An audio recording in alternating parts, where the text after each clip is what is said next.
Good evening, everybody. How is everyone doing today? It's good to see everyone. Hope you're all doing well.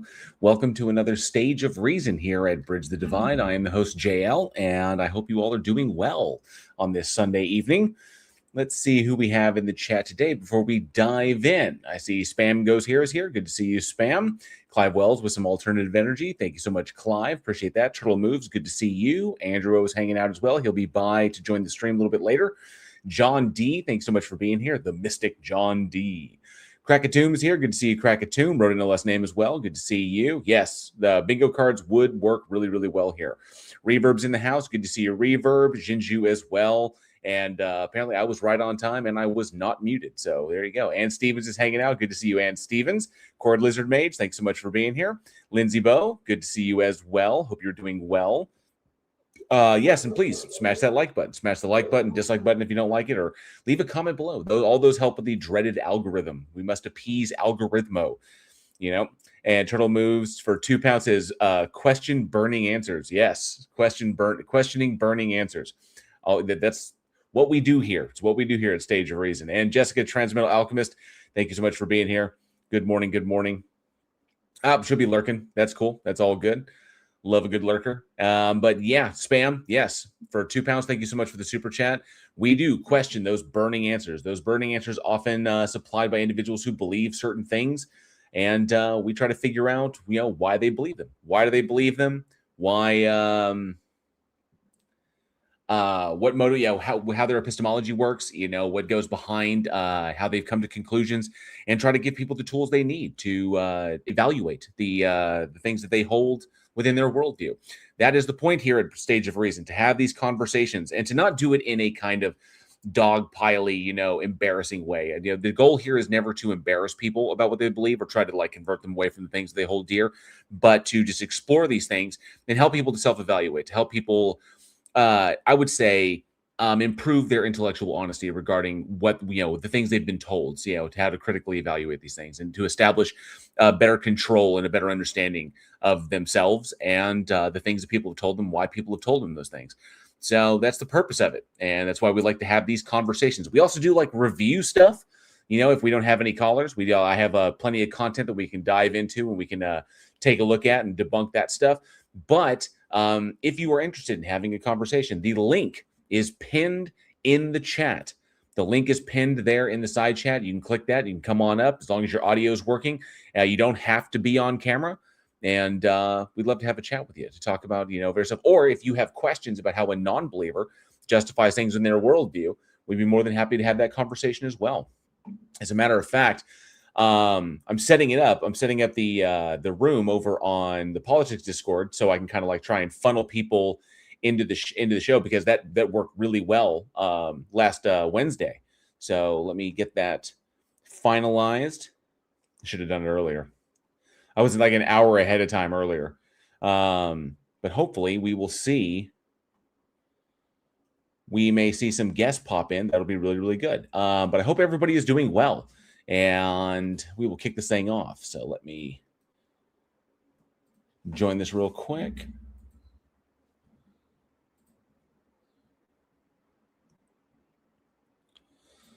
I keep getting ads for the new Obsession movie from Curry Barker. I've been a fan of Curry Barker's stuff for quite some time. Just, his comedy, the comedy stuff that they did, that they were doing on YouTube, and really enjoyed that stuff. Really funny stuff. But then he'd release Obsession. Apparently, it's just amazing. Despite a couple of, missteps in the writing, maybe a couple, I think there's a big plot hole in it, but nonetheless, pretty impressive stuff. If you have not seen it yet. Let's see what we got here. I got to update the name.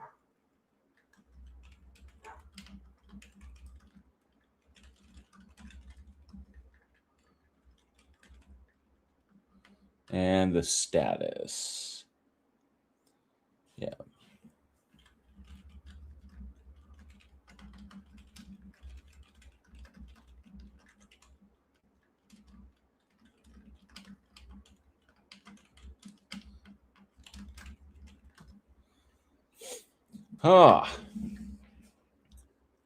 So A little bit crazy out there as of recent. I know things are a little wild out there in the world, but hopefully these little stages can provide a bit of a distraction, so that we can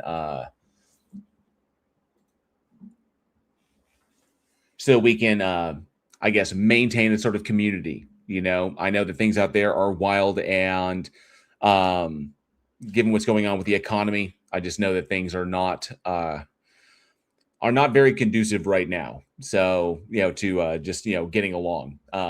Things are tough, but I hope everybody out there is doing okay and making their way through it. You always have this community to rely upon, and hopefully we can provide a little bit of a break from the constant nonsense that's going on out there.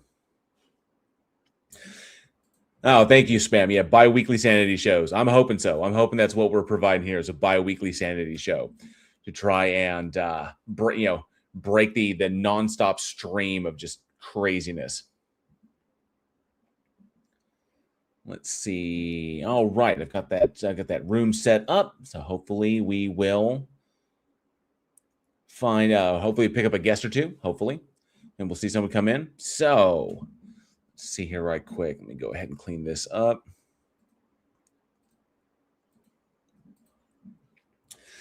One thing that keeps getting my attention, and I'm kind of curious about this. Really, I have my own kind of position, but I have my own kind of position on this thing, but I'm kind of curious what other people's thoughts are, because I don't know about y'all, but the inundation with disclosure and the whole, maybe it's just me, maybe it's just because I'm paying more attention to it and I'm just more aware of it. Good to see you. God equals the square root. So there's always Paula White speaking in tongues to brighten your day in this crazy world. That's true. That is true. Good videos of her doing that. But this whole concept of disclosure that's running around the internet, it may just be that it's not as big as I think it is. I'm just more aware of it. That's why it seems to be bigger. But it is nonstop all over like social media. And the idea that with all the stuff that the government is doing with like disclosing information about UAPs, NHIs, or UFOs, if you still go with the old school nomenclature, and what this means for, like what this possibly means, and that we're looking at potential disclosure at some point, in the near future, maybe this year, and people, saying that it's just like, I wouldn't say like a psyop, but it's just another distraction tactic, that any of the information that's out there is not really impressive, that people don't, that, aliens have not visited this planet. It's just advanced technology that our governments have been working on, that people are misidentifying. Then there are people that are like, there's absolutely aliens. We know that the governments know that they exist, that there are more than one species that have been in contact with the Earth. I've seen upticks in the I can't remember what they're called, but the aliens that supposedly Travis Walton met, the reptilians, the Greys, all that stuff. So who knows? No idea. But I've seen a whole. I mean, it's maybe, like I said, it might be just that I'm more aware of it, or maybe an uptick. But the whole thing with President Trump, with that shit stain in office, promising that to unclassify the files, going out and getting, I guess it's a bunch of stuff, but some of it has not been really mind-blowing from what I've seen. From the scant amount that I have looked at, none of it's been mind-blowing. Nothing, in the words of Charlton Heston, none of it is blowing my skirt up. So, and Cord Lizard Man says Tulsi Gabbard down. That's right. Tulsi Gabbard is resigned. Tulsi Gabbard is gone. I imagine Kash Patel is close to the chopping block. He's very, very close, because that guy is coming unhinged. And individuals like Patel, individuals like Bondi, these are obviously individuals that I would say have certain kind of personality types, and certain personality types do not do well under extraordinary pressure or scrutiny. That like anything in a vice, you put them in a vice, and they fall apart. They come apart. They don't produce. They don't focus. They just, some people you squeeze and they produce. Some people you squeeze and they fold.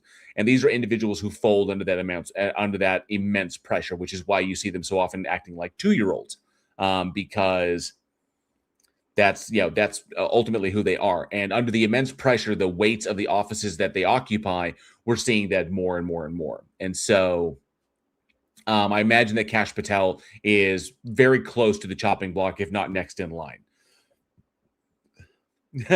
Trump would have blabbed by now. Who knows? Yeah, that's true, Rodent. I agree with you. Colorado Biker, good to see you. Says howdy, bitches. Hail Satan, hail Sagan, hail bacon. Loving that. Thank you so much for being here. Like Neil deGrasse Tyson said, show me the alien. Yes, an actual biological specimen would be fantastic. And Calagonchic, good to see you. Thanks so much for being here. Appreciate you hanging out.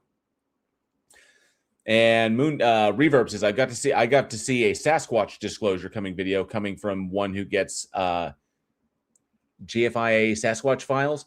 My kicker is I'm kind of with Neil deGrasse Tyson on Sasquatch as far as like any cryptid whatsoever, any kind of biological organism that defies understood like taxonomical science, like taxonomy. You got to present it. You've got to like bring us a live specimen or bring us a corpse. Bring us DNA is the key. And you think about it like this. You think about it like this, Reverb, and not to rain on the people's right. I know that people like the idea of Sasquatch like this. The kicker is this: we're talking about an organism that purportedly been sightings, of different variations of it all around the world, and especially here in America, from the Pacific Northwest. I mean, hell, here in Oklahoma. In the southeastern corner of Oklahoma, there is a forest or a reserve, something like this, where there is apparently large amounts of Bigfoot sightings, right here in Oklahoma.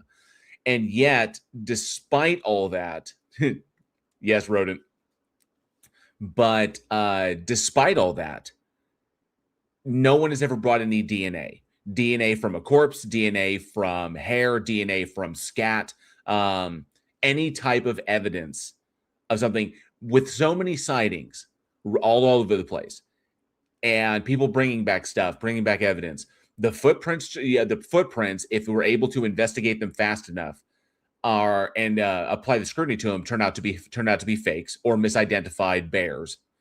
The hair winds up being some other animal that we already know: bear, goat, something of that nature, sometimes just synthetic. That's the kicker, is like, to say that it's there would be something. There would be some evidence that would be presentable that would show that once we map the genome, would literally identify a species that's never been seen before. So I'm not saying it's not possible that there may be something out there that's avoided detection for all of these years, given all of the surveillance and the technology that exists today that didn't exist when the Patterson-Gimlin film dropped. But even the Patterson-Gimlin film is regarded as a hoax. So that's the kicker, is that we need some evidence. And DNA would be fantastic to be able to map the genome of an unidentified creature and introduce that information into our understanding of taxonomy would be really, really important. So, and Colorado Biker says, we don't want an alien species that is capable of interstellar space travel to come here. We'd get our dick stomped into the dirt. They would look at us like we were cavemen. If they were even interested in us at all, too like the idea that we're too primitive.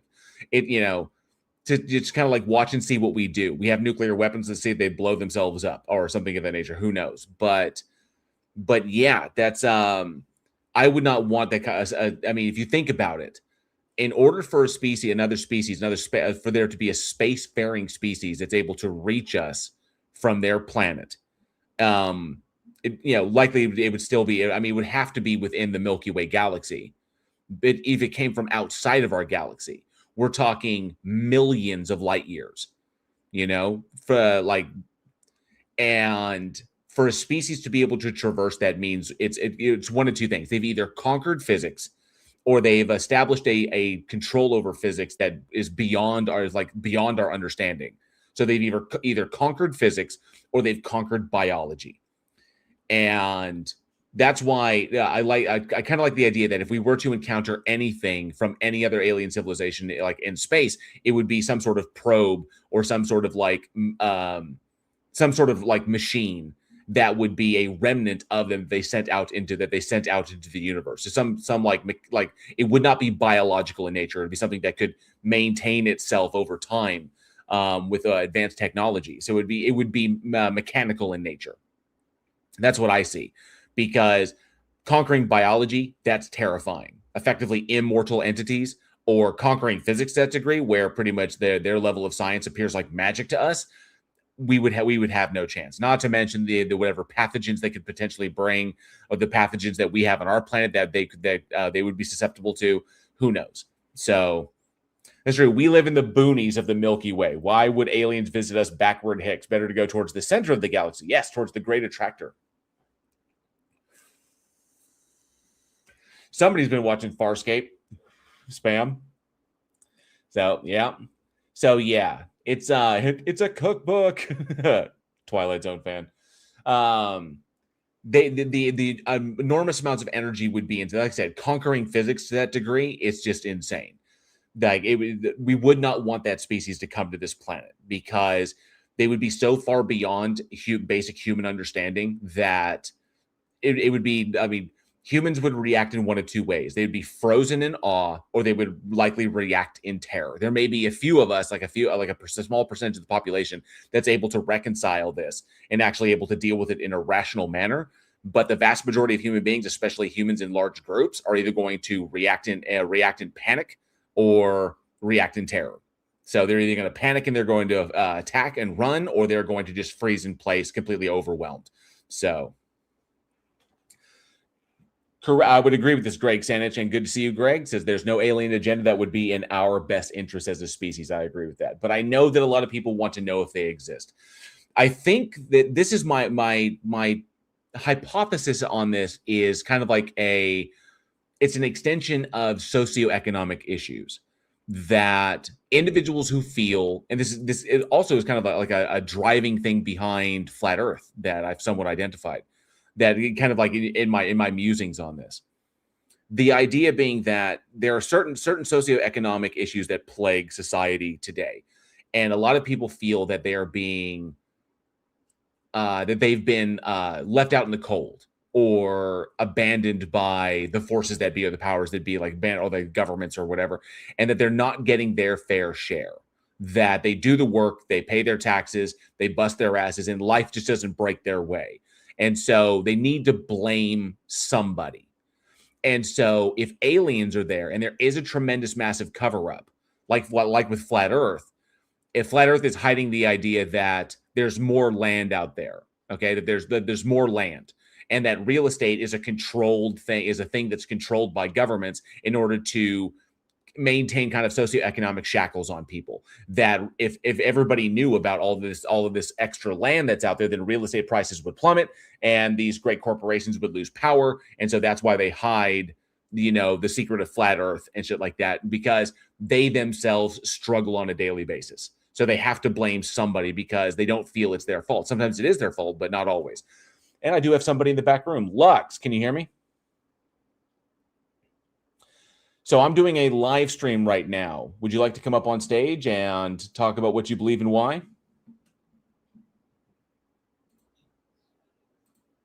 We can do that. Give me 1 second. I'm going to give you the link.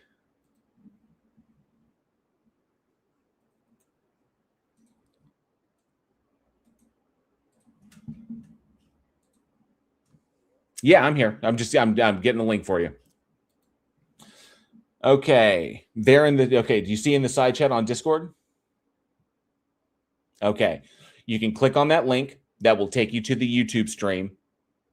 In the side chat of the YouTube stream is the link to join my StreamYard. There's no cost. There's nothing you have to do. You don't have to be on camera, but it'll bring you to the back room where you can see me here on stage. There should be a side chat where everybody's talking.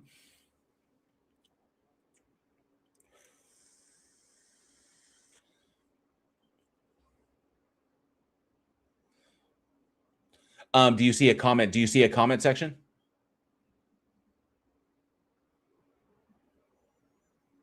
When you're on mobile.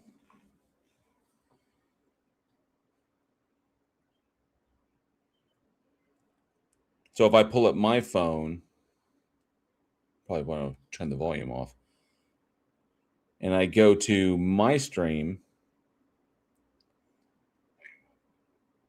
Yeah, there should be a live chat that pops up underneath the actual video.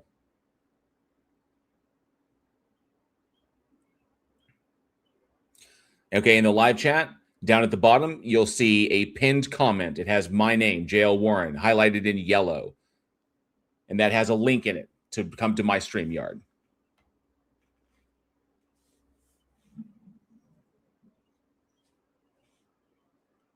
And you don't have to stay in the Discord to come up on the stage. So,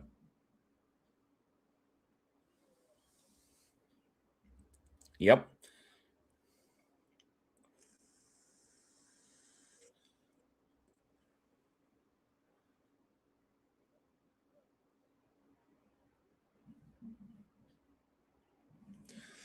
I'll know when you've joined joined the StreamYard because I'll see you here in the back room, and you'll see me in the back room. So,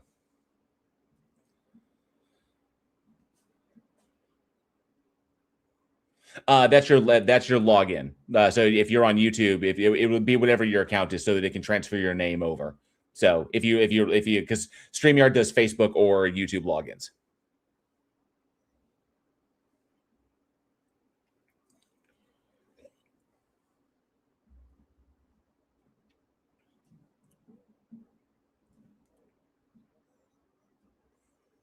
All right. Well, it's a free service. It's StreamYard. So, but that's where I'm at. That's where I'm at right now.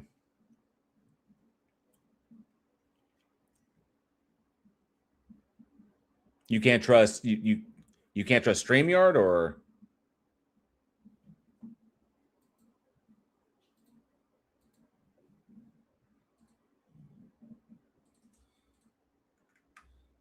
so like that link that I just messaged you that's not working, or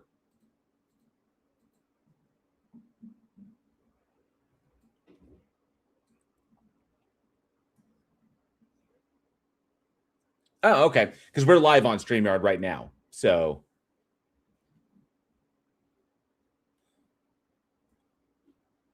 okay, if you wanted to, you could go and you could, like I said, you could. I mean, if you're pulling it up via that, you're logged into your YouTube to watch my stream. So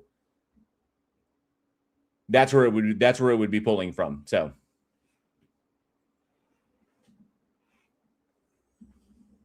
that's fine. All good.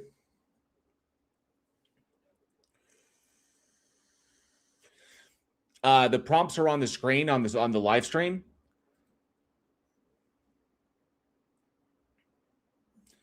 So but I can't have a chat with you here in Discord. The chat is this is for getting people to come to the stream so that people can come and chat. Yeah, that's why it says up at the top live debate up at the top of this channel, Stage of Reason. So there you go. So like I said, the link for this deal is in the side chat, so you're more than welcome to join me there. And to my YouTube audience, yeah, proof that ghosts exist. Discord link in the description is, hey, Kalasia, good to see you. Huh, that's odd. Let me okay, take it easy, Lux.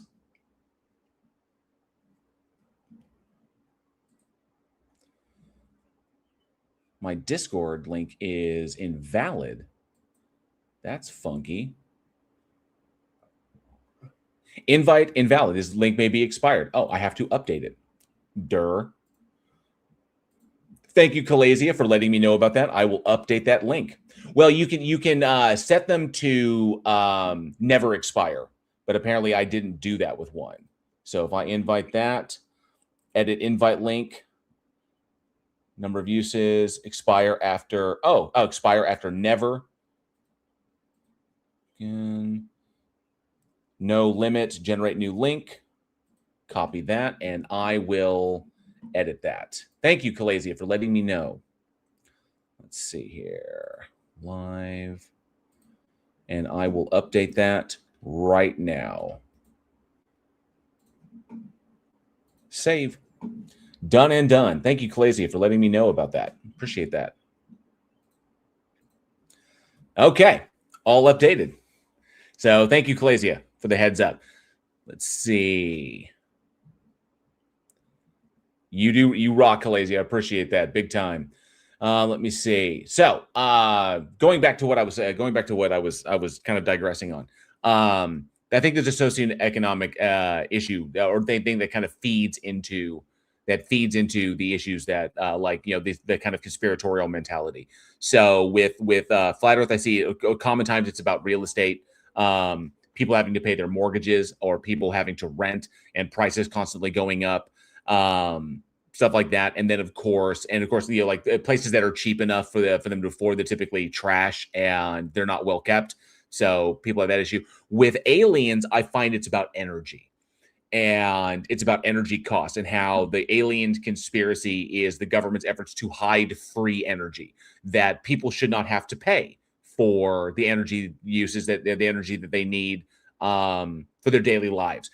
Gas is too high, utilities are too high, and that these things could be free, but the government, has contracts and corporations make money off this, and this is another way to keep socioeconomic shackles on the people. So whether it be like anti-gravity drives or water as a fuel source or something of that nature. And I see it common across multiple conspiracy theories. It's always about someone feeling like they are getting the short end or someone feeling disenfranchised and trying to find a reason as to why they are disenfranchised. For some people out there, it's their own doing. They have created their own they've created their own issues within their world, within their lives, and they are unable to accept accountability for that. But some people, they really haven't done anything wrong, and it's just the way it's just the way life breaks for them. It's just the way the cookie crumbles, which is unfortunate, and almost dismissive in a sense to kind of think of it that way. But life doesn't always break the way you want. You don't always get the waves you need. And that's one of the painful things about it.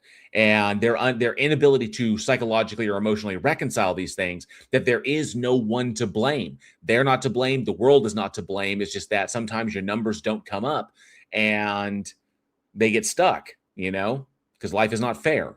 But they need to blame somebody, because if they just going down that rabbit hole, because they want to either say that they're unlucky or something of that nature, and so just saying that it's all a matter of chance makes them feel even less control. Establishing that there is someone to blame allows them to maintain some degree of control within their lives. And that's what people need.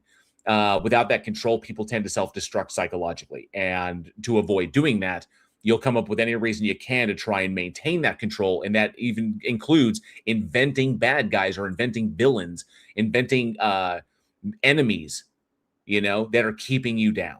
And so one of the painful things about it, and it goes really, really heavily into the flat earth kind of like video essay that I did some time back, where I kind of address these things. I don't do a lot of like open essay content. I know some people do, but I was kind of inspired to do it and dive into my thoughts on flat earth. Hey, PhD Tony, good to see you. Hello, hello. As well as Jared Reed, good to see you. Let's see. Spam says there's a guy here on YouTube with a working ion exchange membrane design capable of making hydrocarbon-based fuels from the atmosphere using solar power as an input. He's open sourced the tech. Very cool. Very cool. I have no doubt that there are ways. I think the biggest issue as far as like society goes, obviously, would be the fossil fuel industry, because the fossil fuel industry, it's the easiest energy source. It's not infinite, so it is finite, but it was the easiest one to get our hands on. And so, how's it going? You using a voice changer?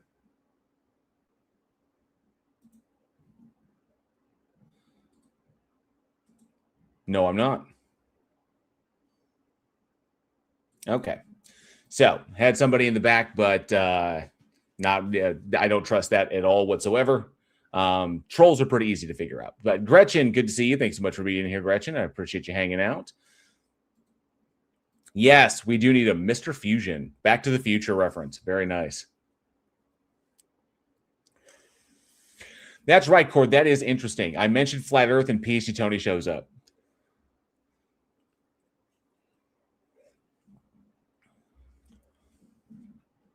Solar paint sounds pretty good.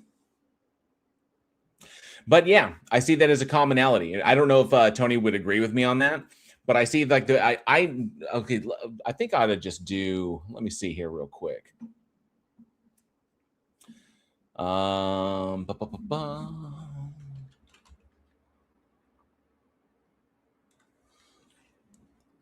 Where did I do? No, that was the flyers thing. It was the flyer vid.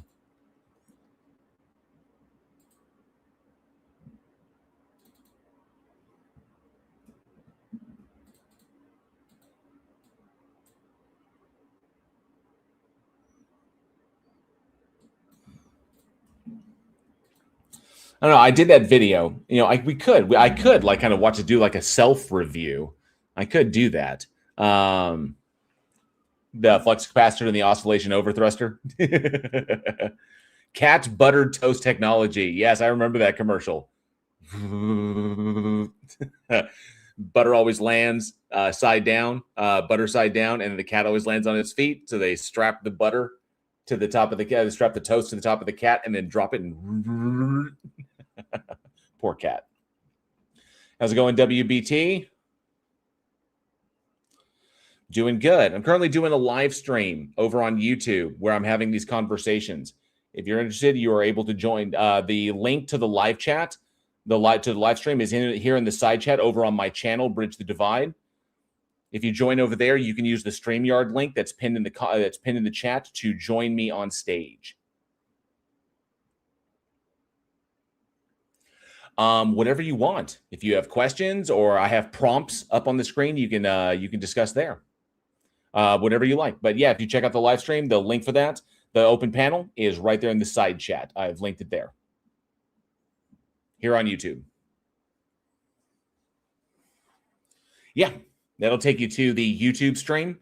And then in the live chat on the YouTube stream is the link to my StreamYard. So, and you can join via StreamYard. You don't have to be on camera if you don't want to be on camera. I just need to do a quick tech check when you get in the back to make sure that there's no issues with the audio and you can stream.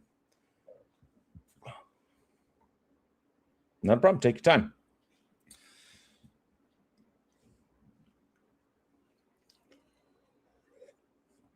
See, Colorado biker, that's a kicker there. Changing over from fossil fuel to electric-based energy by 2100 will need to start now to have the adequate infrastructure.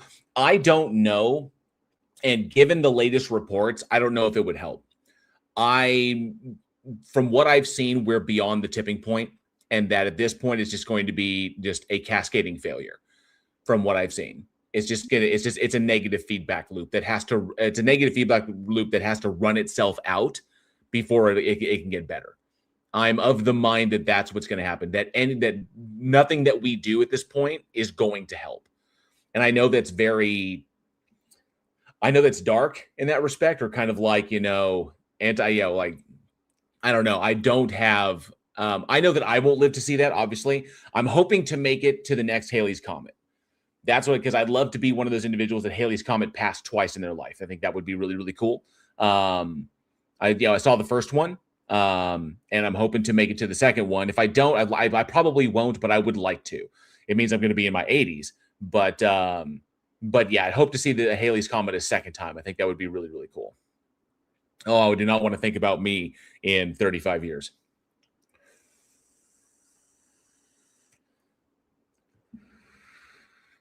See, Colorado, I don't know if we can.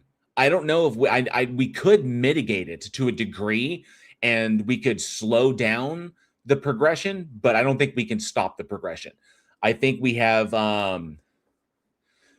we've entered the negative feedback loop where it's literally just got to play itself out environmentally. And it's going to get magnitudes level worse with weather events, with what's going to happen. So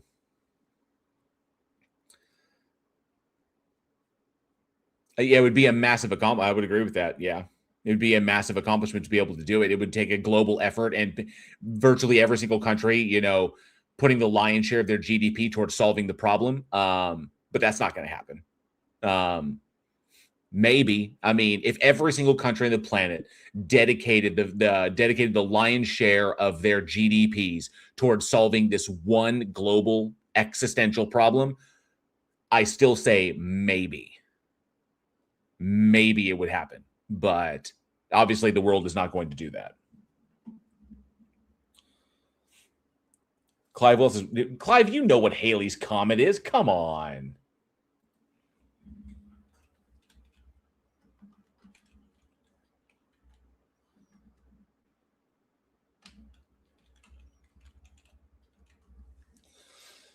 Yep, the last one occurred in 1986. I was 6 years old. So, oh no, I was five. Technically, I was 5 years old. My dad took me out to see it. It was pretty awesome. So, but that was the last one, 86, and the next one's going to be in Halley's. Next Halley's Comet. Halley's Comet. Next Halley's Comet. 2061. 2061, I will be 81 years old because that'll be July 28th, 2061. I will be 81 is when the next one rolls through. I hope to be one of the few people who see it twice in one lifetime. I think that would be pretty, like Mark Twain. Mark Twain, came in on Halley's Comet and left on Halley's Comet, which is pretty awesome.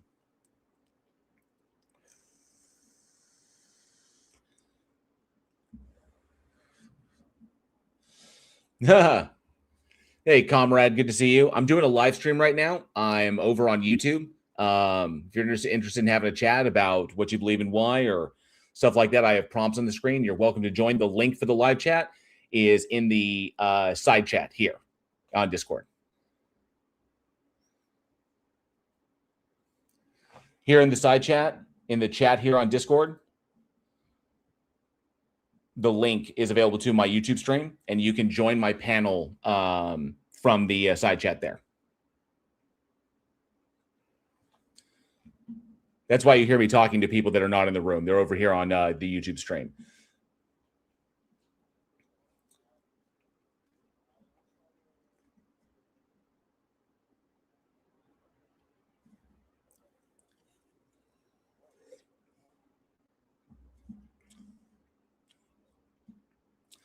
Yeah, well, non-believers and believers alike are welcome on stage. If you have questions or if you're wondering about something or if you just want to hang out in the live chat, you're more than welcome to do that.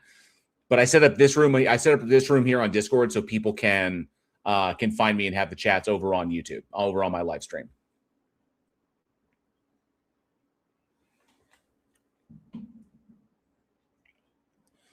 Oat Milk, good to see you. I hope you do save the environment. That would be awesome.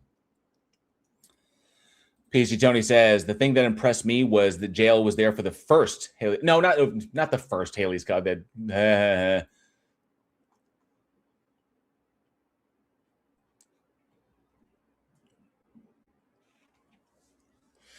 How's it going, Joanne? I'm currently doing a live stream here on YouTube.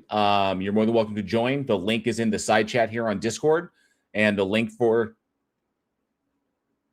as of right now, I'm hovering around 30. Right now, huh?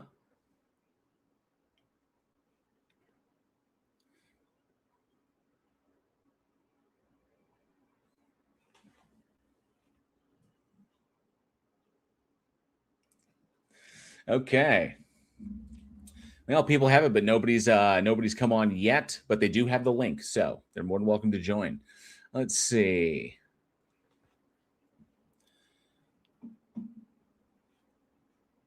It's amazing. He's aged so well. If I said the first Halley's Comet, obviously I misspoke. But I saw it. I saw it when I was 5, and hopefully I'll see it when I'm 81. I think that would be kind of neat to live there. I would live to be 81. Woof. Me with my genetics at 81. That just sounds rough. That just sounds rough to me. Oh, maybe the Mets will win.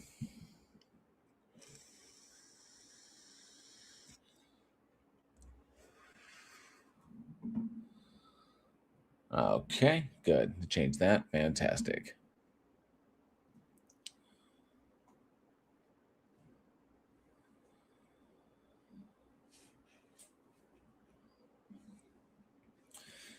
Last name says grid scale batteries about to drop in price by 2/3, and solar panels are already about 50 cents per watt. Nice.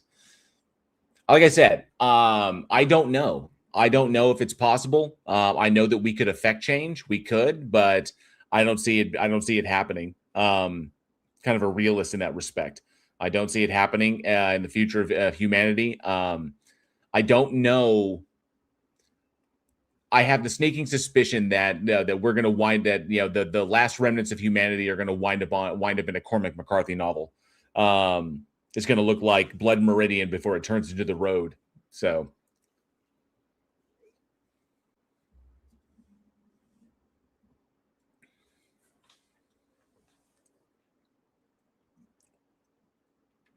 Absolutely, Koga. And thanks so much for joining. So I'll hang out and chat for a bit. I agree with all those points. So I'm curious to hear you talk to someone who disagrees. Fingers crossed.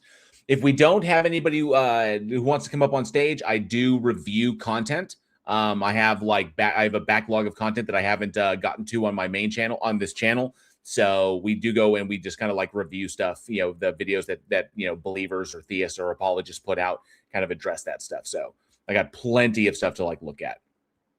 So we may do that for a bit until we get somebody up on stage.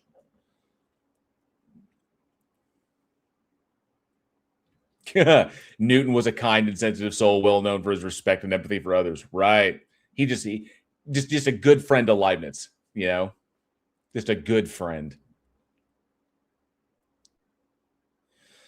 That would be awesome. Thank you, Colorado. Spread the word on all the platforms you're on. Let's get some people in here for me to talk to. I would love to have some people. I know doing these things starting out, there are other channels that are currently, it's just, Forrest Valkai, that's Sick Bro subscribed. Thank you so much, Koga. I appreciate that. Yeah, Forrest is a good dude. We actually live in the same state, which is awesome. He's a little over an hour away from me where he's at. And we've done some content. We did some content together for The Skeptic, which was really, really awesome. And I met him down in Tulsa when he was with Gutsick Gibbon and Seth Andrews, which is pretty awesome. So, but yeah, Forrest is a good dude. He's a really good dude. Not as tall as I thought he was. I thought he was really tall, but but it just kind of surprised me. And I'm, when I met him. So but he was an awesome dude. Great presenter. PhD Tony does fantastic work. He really does. And I'm waiting. Yeah, we're all waiting for another banger from PhD Tony.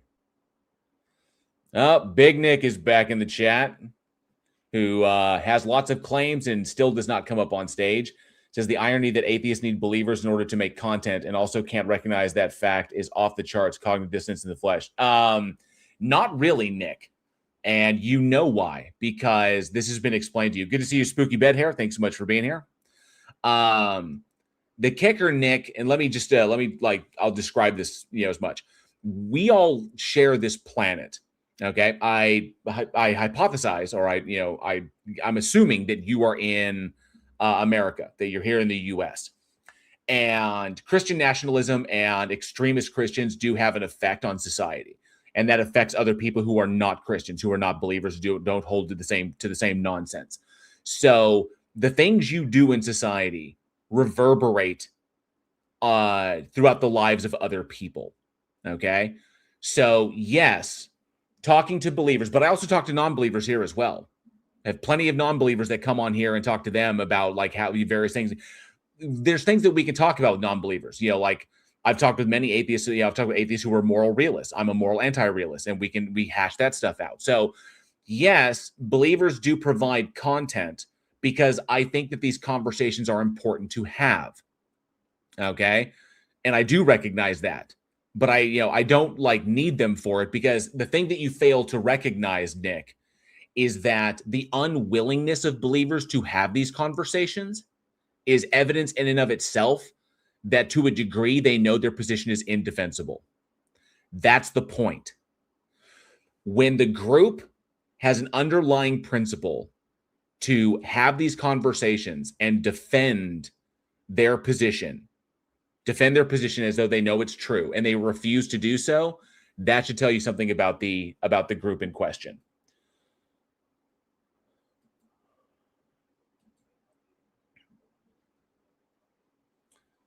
So, Ron, I'm currently doing a live stream over on YouTube. The link to join that is here in the side chat here on Discord.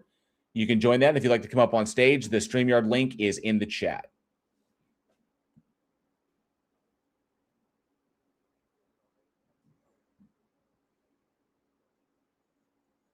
No, anybody can join if you want. Yeah. Feel free to just use the links. Yeah. Yeah, cool.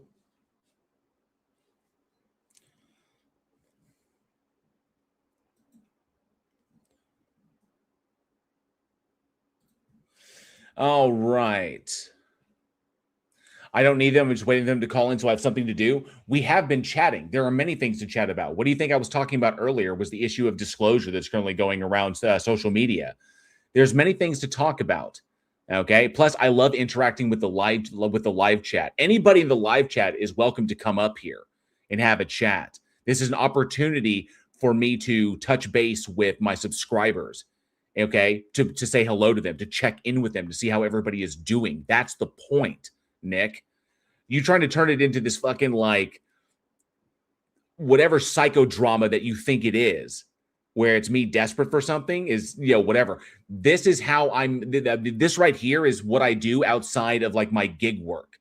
So where I write screenplays, stuff like this. So I just finished writing an adaptation of a book. I don't want to spoil it yet, but so I do gig work on the side of this. This is just what I do twice a week because I like having these conversations. These conversations are important to me. They're important conversations to have. So stop trying to turn it into some sort of like psychodrama when you yourself refuse to come up here on stage and defend the bullshit that you claim in my live chat.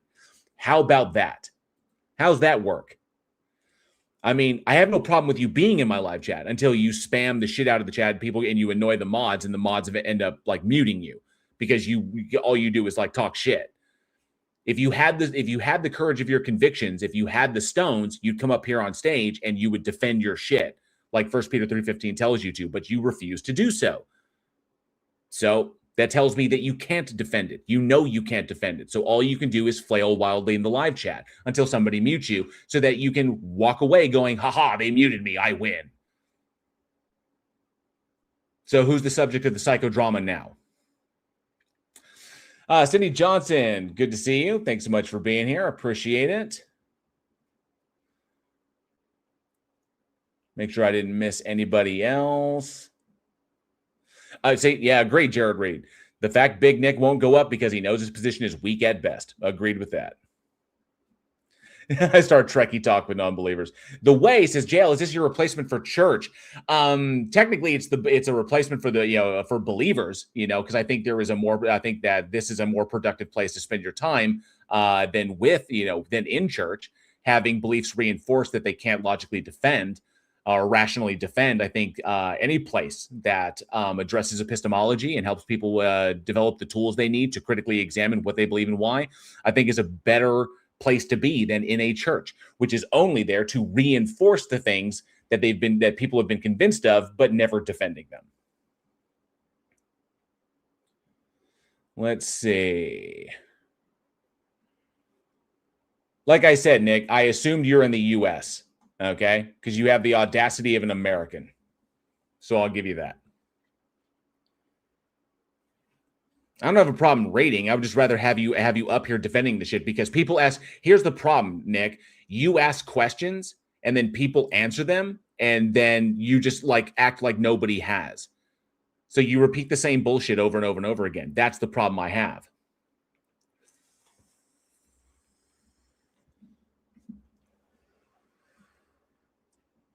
Eternal Tunes, good to see you. Thanks so much for being here.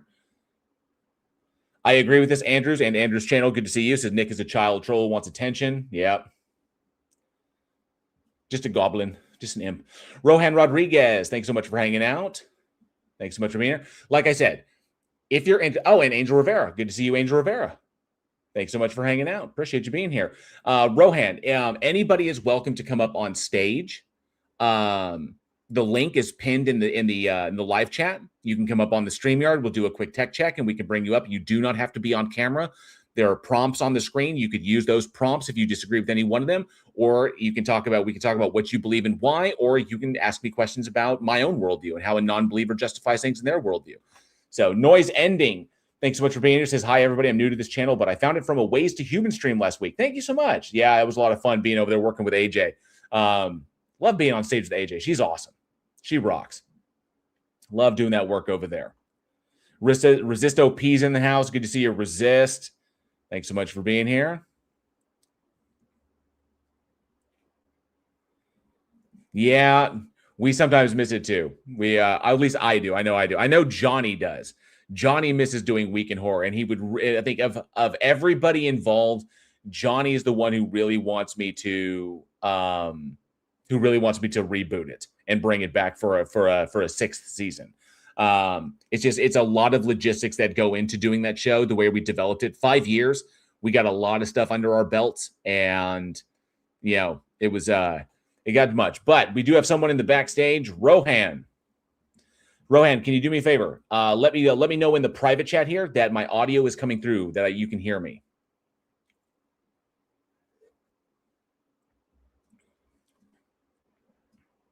Or you can let me know in the side chat that you can hear my audio, that my audio is coming through. I just want to make sure the audio is good.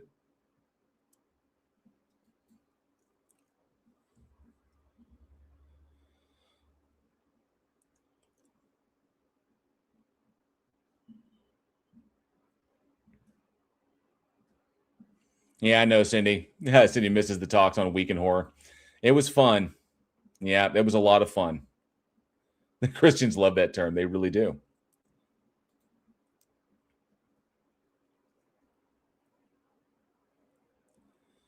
Let me see here. Let's go ahead and check this out. Rohan, can you hear me?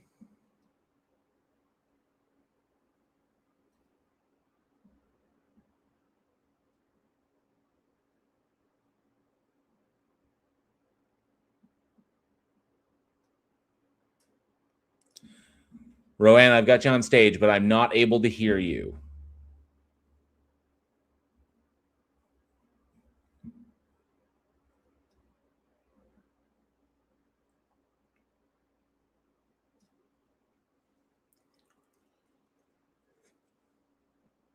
All right, I'm going to pull Rohan down until Rohan can get their audio sorted. Yeah, for those who are not familiar, there's a little bit of, I can kill some time with this. There's a little bit of a story behind it. Back in 2019, I had recently, okay, so this actually started in 2000, let's see, it's 12. Yeah, it was 2019. And I had recently left this soul-sucking job that I've been working at for close to a decade.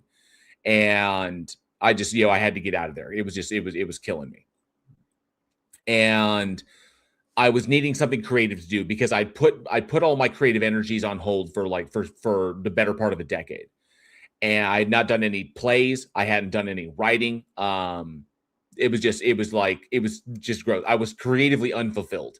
And so I needed to do something. And in that time, what I wound up doing, and so when I immediately needed to do something. And let me, pardon me. One second.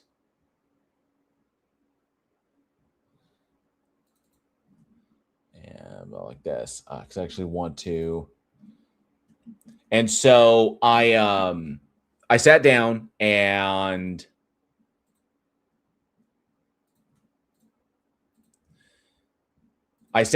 I wrote a collection of short stories, Lovecraftian styled. And so I broke down and I sat down and I wrote that. I needed to do something. And I had these kind of like things percolating in the back of my mind for some time. And I sat down and I committed them to paper and I wrote a novella. So, which is a collection of short stories centered around this one area. It's very Lovecraftian in style, thematically linked, but, and I really, really enjoyed it. I have not yet published it, but One day, hopefully I will. I'm not familiar with the process of getting a book published. I would like to publish it. I would like to get it published. I think they're decent stories. But like I said, as far as like, I'm a screenwriter, and screenwriters, like that's one process, but screenwriters are one process. Writing a novella is something completely different. I'm a noob when it comes to like getting something out there, and I don't think I have the resources to self-publish to do anything like effective. So nonetheless, I wrote something after I was done writing the Beach Bay Chronicles. After I was done with that, I needed something else. Like I kind of like lit the fire. Oh, thank you, Tony. Oh, it is vastly better than Lovecraft. Thank you so much. I appreciate that. I have shared it with some people to get their take on it, and I appreciate that, Tony. Some people have read them, and I'm glad that they enjoyed them. So I needed something more, and so at that time the pandemic was hitting, and things were beginning to shut down. And a good friend of mine, Eugene Hawkins, who people remember from the live stream, was one of my co-hosts. He was finding it very, very hard to get gig work, and he was getting kind of down because just the gigs just weren't around because everything was shut down. And so I was like, well, how about we kill some time? Do you have free time? He's like, he's got plenty of free time. Why don't we kill some time and we do a podcast? And I proposed that we do this weekly podcast where me and my fellow filmmaker friends, so it would be Eugene, it would be Johnny O from the Plot Hole. He came on. Actually, initially it was me, Eugene, and Alex. And Alex is just a huge like, film nerd. Eugene works in the industry. He's a director, producer, writer, like this. I myself, director, producer, actor, voice actor, and we're all big horror nerds. So we got together and we started doing the show, called Week in Horror, where each week we would talk about a select number of films in horror history that released that week. So like this week in horror history, these films released. And I was like, awesome. And I got the idea from social media where I would see posts from horror themed channels that said, today, 30 years ago, this classic film released. And so I was like, what if we did a podcast where we did that, where every episode was ones that released that week in horror history. And it was Week in Horror. And so we started off, and it was the first episodes. It's all on YouTube. It's all free on YouTube for people to watch. But we started out, it was bad because we had no idea what we were doing. It was just very, very kind of like slapped together. But slowly but surely, we started to feel our way through it. And I think it turned into a far more professional production. And eventually, Johnny came on so that Alex had family and he had kids. So he needed someone he could rotate with. So we brought Johnny on to help with rotation. And then we got big enough that, and things started to pick up. We needed to put someone else in, and that was Aaron Reese. And Aaron Reese came on, and so we had this like rotation we do. Well, the guys would rotate. I was on every episode except for 2. I think there were 2, both of them because I was traveling at the time. And so we went for 5 years straight. We did not miss a single episode. And we talked about that. Yeah, we just dived into horror. It was awesome. The connections we made. Week in Horror is the reason why we were able to get the opportunity to do the nail gun short that we did that won some awards. So it was a lot of fun. It was an absolute blast. We're able to complete the list of movies you had to review, or were some left out? I was not able. We did not get to the full complete of the horror film database that I developed of every single horror film. Which is funny because I could actually do this. So I can actually share this. Of the horror film database, which is this, of all these were all the movies. This is the horror film database. I just took a notepad deal and this has all the birthdays as well. So you see like Jessica Lange, Clint Howard, Crispin Glover, Andy Serkis. So, but these were all the films, and I did not get through all of them. We didn't get through every single one. The marks here on the signs, these were ones that appeared on our social media pages, so I didn't repeat one. And then these are the ones that actually showed up on the show. So obviously we did not get to them all. We got to a lot, but we didn't get to every single one of them. And they are by months: 6, 12, 13, 14. And you can see how many we had in there. 14. It was 1, 2, 3, 4, 5. And I would need to start finding more that released on that day to try and fill out the year. But like I said, we covered a lot. So lots of crazy, obscure shit on there, and hey, Jay Verse, good to see you. Thanks so much for being here. But yeah, that was a lot of fun. February goes into March. Yeah. So that was pretty much it. That's the infamous, that is the infamous horror film database that I compiled for. What was that? Yeah, that was the horror film database that I compiled for the show. And just through that, I would just select the ones that we'd go through. Then I would go and find them and I would watch them. Sometimes I would have to order, I would have to find the DVDs for them on online, like at Vintage Movie, like Vintage Movie Store, like the Vintage Movie Store or like eBay. Sometimes I had to buy them there. So, but yeah, we hit a lot. We didn't hit them all. We probably would have hit the rest of them in a season 6. I probably had enough to fill out to a season 6, but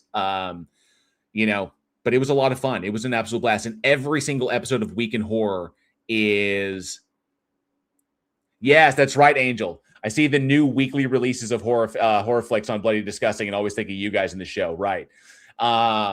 We tried to pair up with some of the bigger names as far as like podcasts go. We never could get any traction with them because we didn't have enough followers. We didn't have enough followers on Spotify. We didn't have enough followers on YouTube, which is why, we were hoping to build it up. We broke 1,000 on YouTube, but it just never really took off from there. Maybe we would be there if we'd kept going. If we'd had at this point, we would be I think we'd be in season 7. If we were doing it right now, we'd be coming up on the end of season 7. If we have 2019, 20, 21, 22, 23, 24, 5, 6. Yeah. But yeah.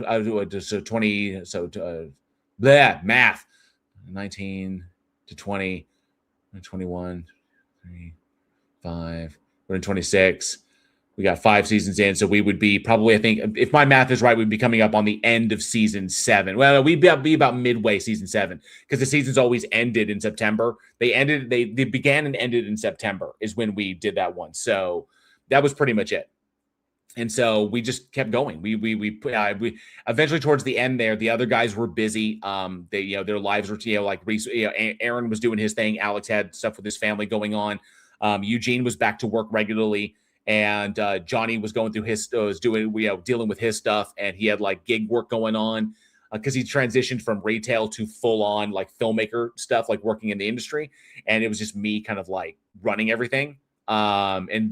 Handling that and handling my personal channel became too much of a responsibility. So I figured season 5 would be the best place to end it while I was still happy with it and I was still enjoying doing it. Because I felt like if I kept going at it, that pace, I was going to burn out. So I didn't want that to happen. Potato Tron, good to see you. Says, I saw a 24-hour horror movie called Men. It involved about 3 different graphic births of men out of other men. That's why out of other men's butts. That's wild. You need to check out Society. Check out the movie Society. Okay. You'll dig that one. Oh, I miss the Stuart Gordon, Brian Yuzna, Lovecraftian arc. I loved their work. Stuart Gordon's the guy who did the Dagon, the Dagon film.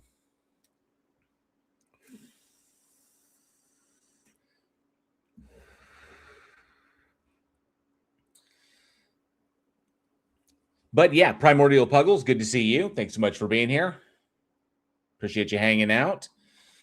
But yeah, just got done doing another adaptation. I just wrote up another adaptation. I got a rough cut of it. My wife is currently sitting with it, and she'll give me her takes, and I'll do some whatever ends before I send it over to Eugene, before I share it with Eugene and Johnny to see what their take is. And it may be something we may be able to shoot in the future. The rights are something that are very easy to get. We can get them super cheap. If you are a big horror fan, you just by saying that, you know exactly what I'm talking about.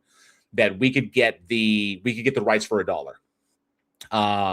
And so hopefully we don't have to worry about that, but we could do, hopefully this would be something we could shoot. I think it's really, really cool. Yeah. Oh, that's awesome. Jason's coming back to Dead by Daylight. The rights issue with that character have been a pain in the ass. And I'm looking forward to the Crystal Lake series coming out on Paramount. I'm kind of curious because I love Linda Cardellini. I've been a fan of Linda Cardellini since Freaks and Geeks. So I'm looking forward to what she's got, what she's going to bring to this as the new Mrs. Voorhees.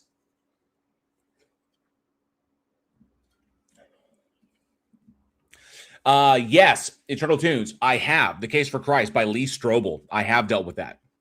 And there's actually a bit of information about that, which is fairly fascinating. I got a chance. There's a video that I'm working on, which does a kind of a dive into Lee Strobel.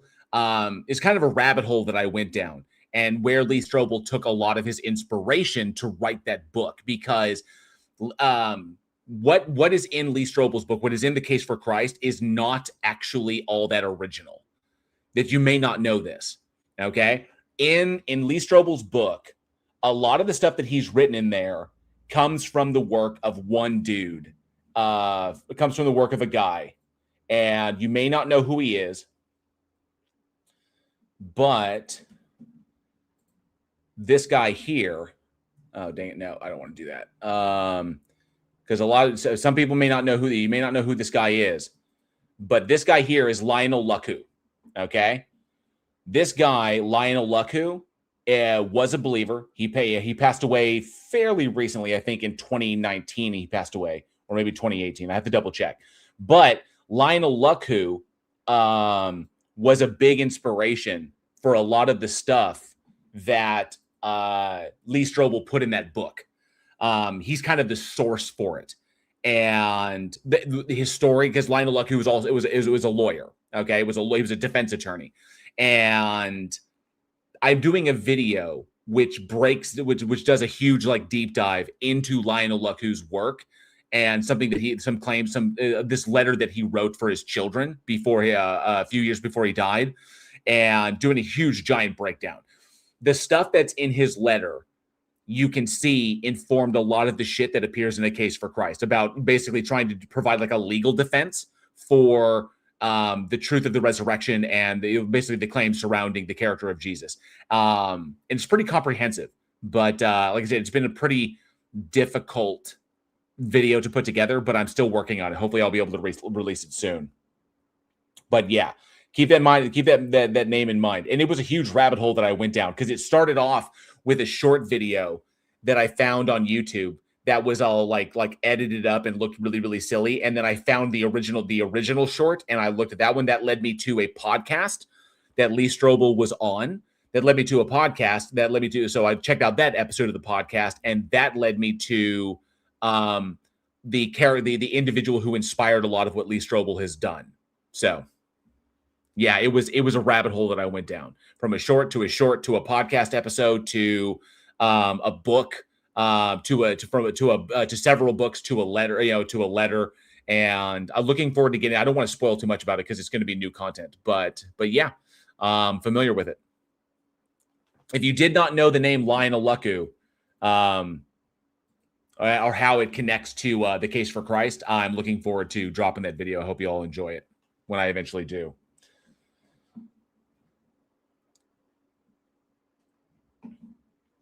I wonder if there'd be something I could just do on a live stream. I've considered that, but no, I have photos and stuff. I have like photos that need to be put in there. I'm going to do it as created content. That's what I'm going to do it as. I'll do that as content. That's true, Cord. Miracle on 34th Street had Santa Claus proven in court. It did. Oh, I got to re-tag the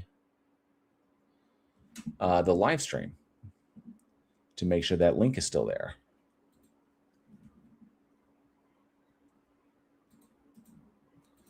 Let's do that. There we go. Had several people come in. Hopefully someone will want to pop in on stage. Let's see. Potatotron. Let's see, someone apply the same line of reasoning to just about any other god or miracle claim. That's what we do. And Calagon Chick, not yet. We've had some people pop into the Discord room, but haven't had anybody come up on stage. The first guy, Lux, that was here, he didn't trust the StreamYard. He didn't want to log into StreamYard with his YouTube. So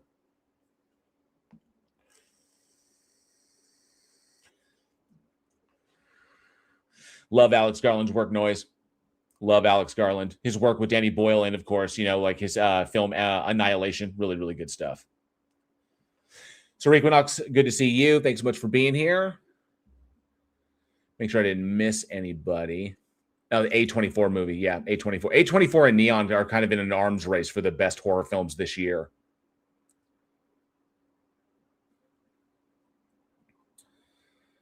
Let's see. The nutcase for Christ. So anybody, like I said, anybody's welcome to come up on the stage. Just click the link in the side chat, and you're more than welcome to come up. We can talk about what you believe and why. I do have someone in the Discord, CX.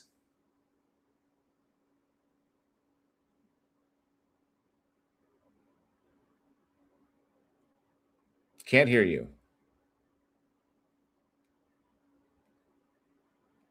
Oh. Professional, good to see you.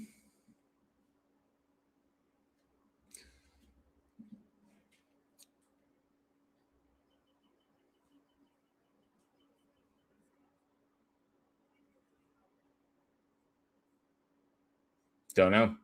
Right now, I'm doing a live stream. I'm over on YouTube. I'm live on YouTube right now and inviting people to come up on the stage on YouTube. The link is in the side chat for people who want to have conversations. Whatever we have on stage.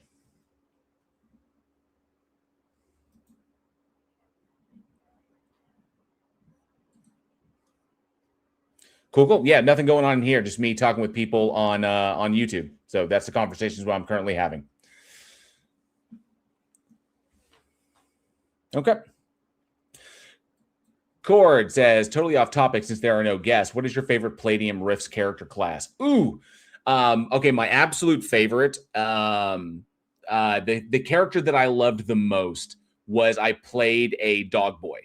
I played a dog boy mercenary. I think what was the OCC I gave? The RCC was dog boy. The OCC from Coalition, from the Coalition World Book. What OCC did I give him? It was one of the OCCs that has a lot of utility in it. But yeah, it was my Coalition dog boy, my ex-Coalition dog boy, AWOL dog boy, and named Spencer. And I ran that character to level 7. With the and you know how experience works in Rifts. So, but I ran that character level 7, and that was a lot of fun. Headhunters are cool. I mean, there's a lot of glitter boys are awesome. Juicers are really, really cool. I mean, there's a lot of very cool art like OCCs and RCCs in that book. My favorite was running my own character. The dog boy, the mercenary dog boy, was my favorite. That was my favorite character I've ever run myself. NPCs I've created. One of my favorites was I can't remember what the Lizard Man RCC is. There's like a reptilian there's an RCC in Rifts RCC. What the heck was it? What the heck were they called?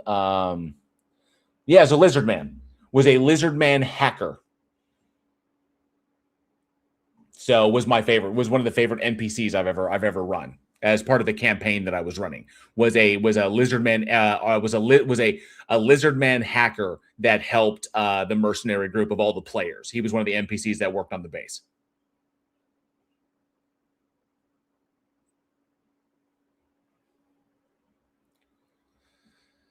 Okay, Primordial Pugs is a crazy conversation for Christ. Is the Christ Asylum by Penny Robot and Old Punk Bar. Oh, cool. Tony says he was underwhelmed by Annihilation, but I'm in the minority. It wasn't as strong as the trilogy, as the Southern Reach trilogy. That book series was really, really good. That was really, really solid. But yeah, and the movie, obviously, it's a movie adaptation, so it's not gonna hit all the points. But I liked some moments. There were a couple of moments that really had me like, Not to mention the implications of the refraction of basically the refraction of all things, the bending of like reality itself, and I would say like we're turning everything into a prism. So I think it was just fascinating to me. Clive Wells says, I have no idea what Jail is talking about. It's a tabletop RPG. If you are familiar with D&D, there are other systems of tabletop gaming out there, stuff like White Wolf that does like vampire and werewolf and shit like that. One of the tabletop systems out there is Palladium Books. So Palladium has multiple different they did like Robotech. For a while they did TMNT and other strangeness. They've done a bunch of stuff. Manhunter was one that they did briefly, when I actually have that book, which is pretty awesome. But their flagship series, their flagship like system is Rifts. So Palladium Books is the company that puts it out, just like TSR WotC is who just does D&D now. So Palladium Books puts out Rifts, and it's a massive, massive world. So futuristic post-apocalyptic world where magic exists, and there's creatures of all kinds, dimensional beings, or what they call DBs, and all kinds of stuff that are going on, like humans in conflict with that, shit like that. And it's massive. It's a global thing. They have world books for like almost every single major, all the continents and all the major countries and all the major factions that are out there. And so I was a big player in that. So it's tabletop role playing is what it is.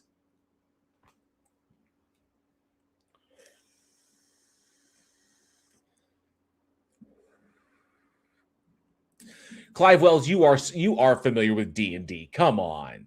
Dungeons and Dragons, a nerd like you know what Dungeons and Dragons is. I know you know what Dungeons and Dragons is because you're old enough to remember the Satanic Panic. Okay, and the Satanic Panic was something that was big news. An RPG, are you an arms dealer? Role-playing game. About fiction involving magic. It's a spin-off from Revelations. Funny. You guys are funny. You guys crack me up. Let's see here.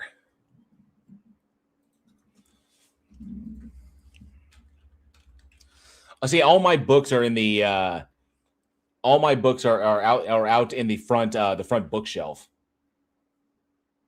Palladium fantasy role-playing game. That was Palladium Books. I was big on Rifts. Let's see here real quick. TMNT and Other Strangeness, Robotech. Let me see. Oh, we do have someone in the Discord. Wanderer, I'm doing fine. Currently, I am live on YouTube, running an open stage. The link is over in the side chat here on Discord if you'd like to join.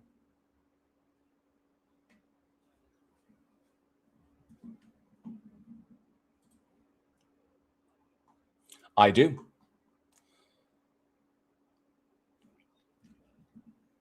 I am.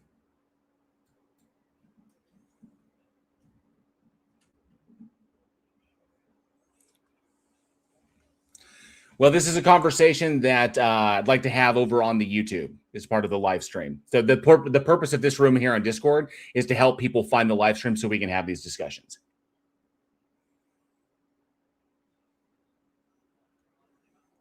No, you can join me on stage. The link for the StreamYard is over there, and you can join me here, and we can have a chat. You do not have to be on camera if you don't want to be.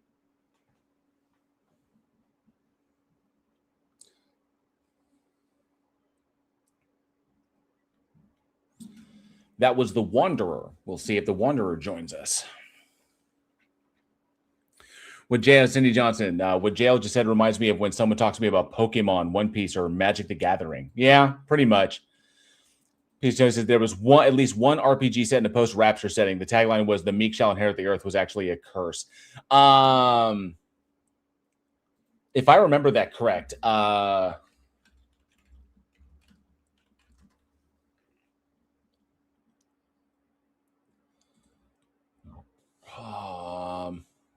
Rapture the Second Coming. Rapture the Second Coming, classic theological horror tabletop role-playing game from Holistic Design set during the end times. Players take on roles as agents of celestial armies and join the Infernal Horde to fight. Join the Infernal Horde to fight for Lucifer. Uses the D20 system and includes rules for faith, summoning, and exorcisms. Where to get digital editions can be purchased at Drive-Thru RPG. I got to take a look at this.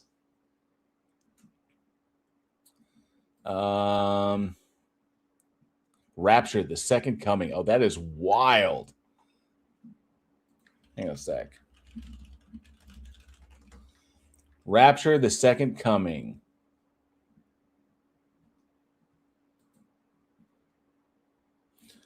A role-playing game of theological terror. I have to see if I can find a copy of this.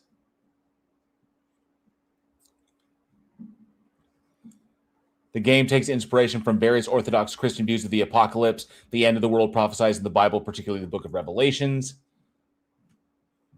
This has got my, this kind of got my attention. RPG Geek. Let me pop over there. Oh, not there. Tabletop RPG, Rapture, the Second Coming.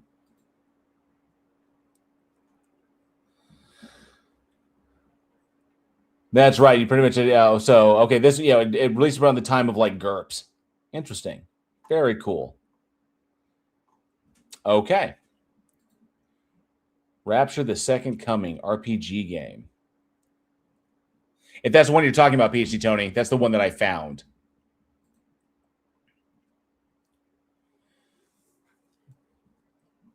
Played some Lovecraft board games. I'm a big fan of Arkham. Arkham Horror is a big, with a lot of expansions. That's a, Spam says GURPS. Excuse you, right? Yeah, GURPS is an old one. Clive says there was a cartoon that wasn't very good called Dungeons and Dragons on TV. Perhaps it would have made more sense if people knew the rules of D&D. I do remember the D&D animated series.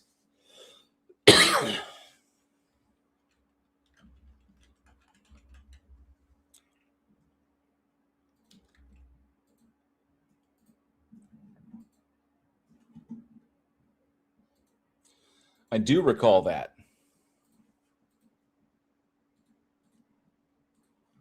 And that was it. Dungeons and Dragons animated series. They even have a little unicorn. Like they have their own little, like they have their own snarf.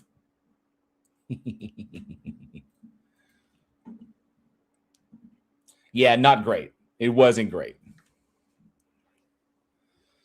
All right, let's see what I can do.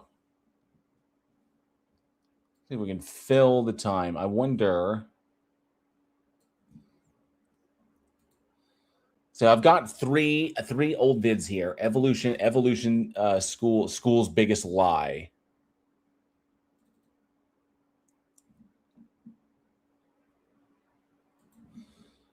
I think we can dive into this. And how long is this video? 39 minutes? It's a pretty decent vid. Well, you can go with this one on evolution and get rid of this one. About as watchable as the Russian Hobbit.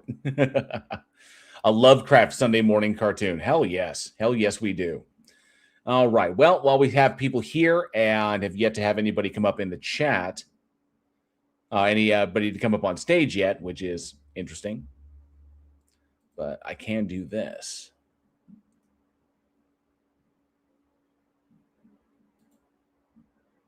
No, I'd have to share the...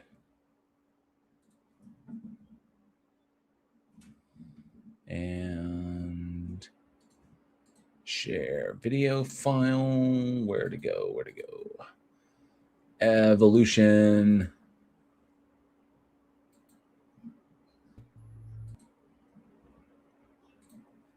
We can do this. So I've got this vid titled Evolution, School's Biggest Lie. As a matter of fact, I probably ought to.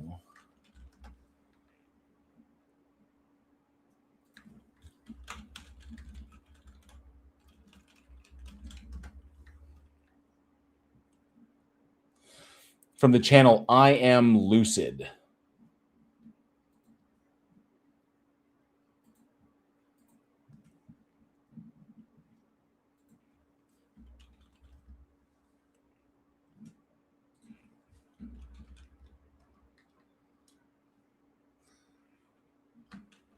I pulled this vid some time ago.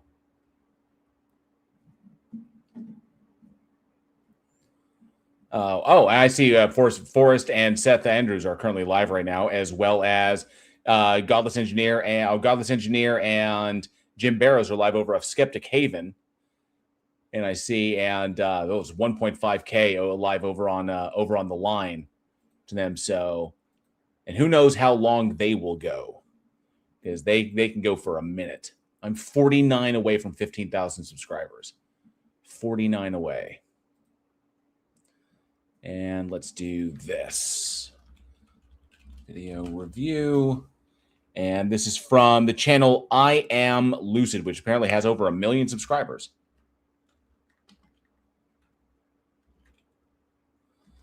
I Am Lucid, and let me connect the link, and we'll save that. Cool. All right, Cindy Sue, good to see you. Thanks so much for being here today. Been stuck at 49 for a while. Yeah, it's been slow going. They pop and they drop. So, hey, Flathead Axe, good to see you. Thanks so much for being here. I'm hoping to push it. I mean, 49 away from 15,000. I'd love to be able to hit that soon. I really, really would. But we do have this. As always, I know Andrew's going to be by a little bit later. And, of course, PC Tony's always welcome to come up. If you'd like to dive into the science stuff, Austin Sims, if he pops by, I'd be happy to have him up.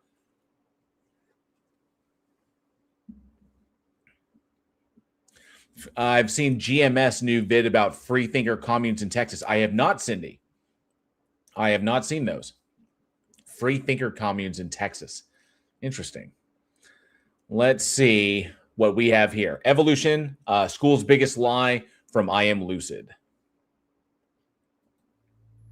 I'm skeptical of the claim. I'm skeptical. Okay, I can already tell you, just from this start, Of the claim. I'm skeptical. that's James Tour. Right there. A lot of these other faces are not popping out at me immediately, but I see James Tour right there.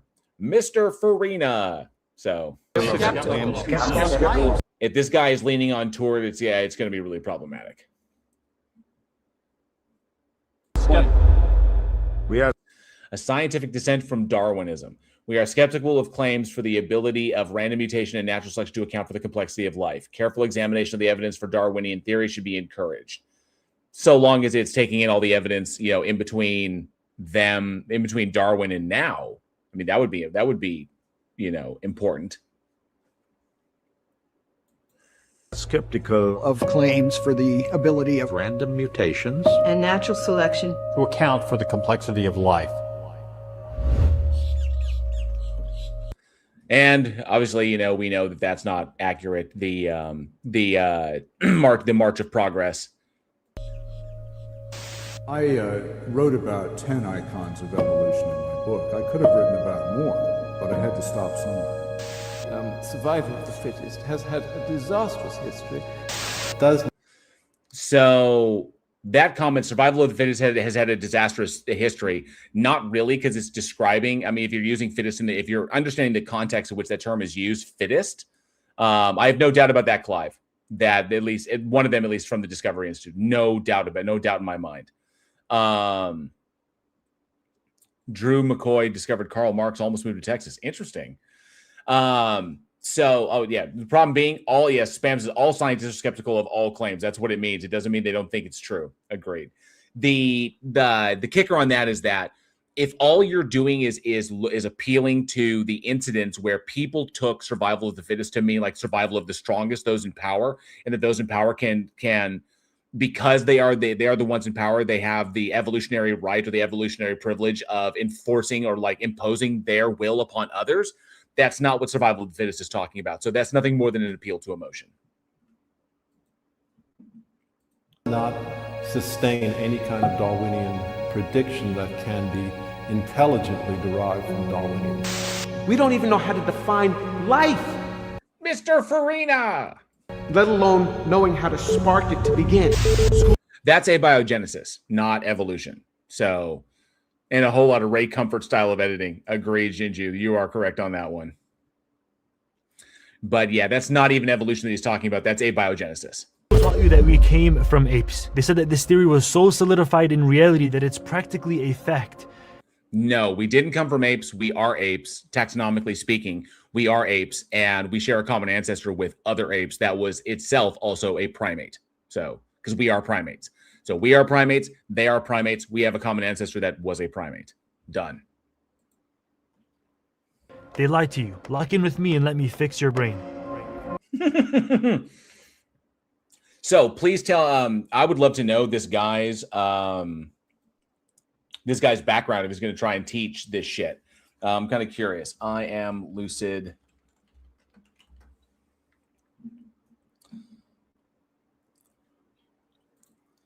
Who is this cat? 1 million subscribers. 1.01 million subscribers. I make thought-provoking content because the internet needs it. Movie piracy is so good. Investigating dark web markets, credit card fraud is so interesting. I almost got kidnapped. U.S. government is spying on you in unbelievable ways. Sounds like our economy is so cooked. Getting sued for piracy is so scary. What is this fucking slop? COVID almost ended me. What is this nonsense? Why these girls become hoes? Okay. Whatever he's putting, he's just pumping out. He's pumping out trash is what he's pumping out. Just brain rot. Now, before all of the biology majors start flexing in the comments down below with their because you're not a biology major? Okay. PhDs, classical music, and British accents, let me explain what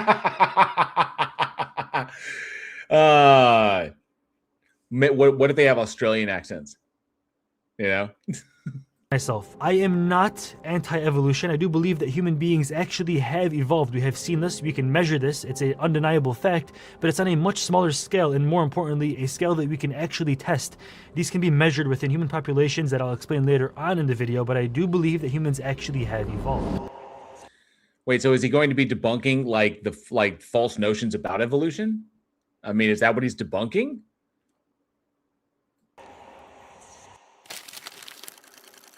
Let's clear up the first of the biggest lies. With neo-Darwinism, the evidence revolves around the theory and not the other way around. The bias will become a lot more clear to you as you watch the rest of this video. School left this part out of the textbooks, but Darwin himself actually said, analogy would lead me one step farther, namely to believe that all animals and plants are descended from some one prototype. But analogy would be a deceitful guide. It may be a deceitful guide. Then look at the next word. Nevertheless, all living things. So you're talking. This is again. So this is cherry picking. Yeah, this is straight up cherry picking. In school, they said the exact opposite, aren't you? That Darwin himself believed that we all came from one single prototype. So we're like less than 2 minutes in, and he's already misrepresented the data, and then explaining. So he misrepresented the data, and then says, but schools say something else because he's not taking into account what followed after the statement that he just read. So just straight up deception. When in reality, in his books, he says that he doesn't believe that. That's because school taught you neo-Darwinism, not Darwinian evolution. The differences are vast. Darwinian evolution was based on Darwin's observations. The theory is based within the scientific method and does not have such far-fetched conclusions. For an example, he believed in natural selection within reasonable limits that would be an undeniable truth. Neo-Darwinism is a fork of Darwinism. It's modified and often politically charged. It tries to find definite answers deeper than Darwin ever claimed. I'm kind of curious what he's talking about here.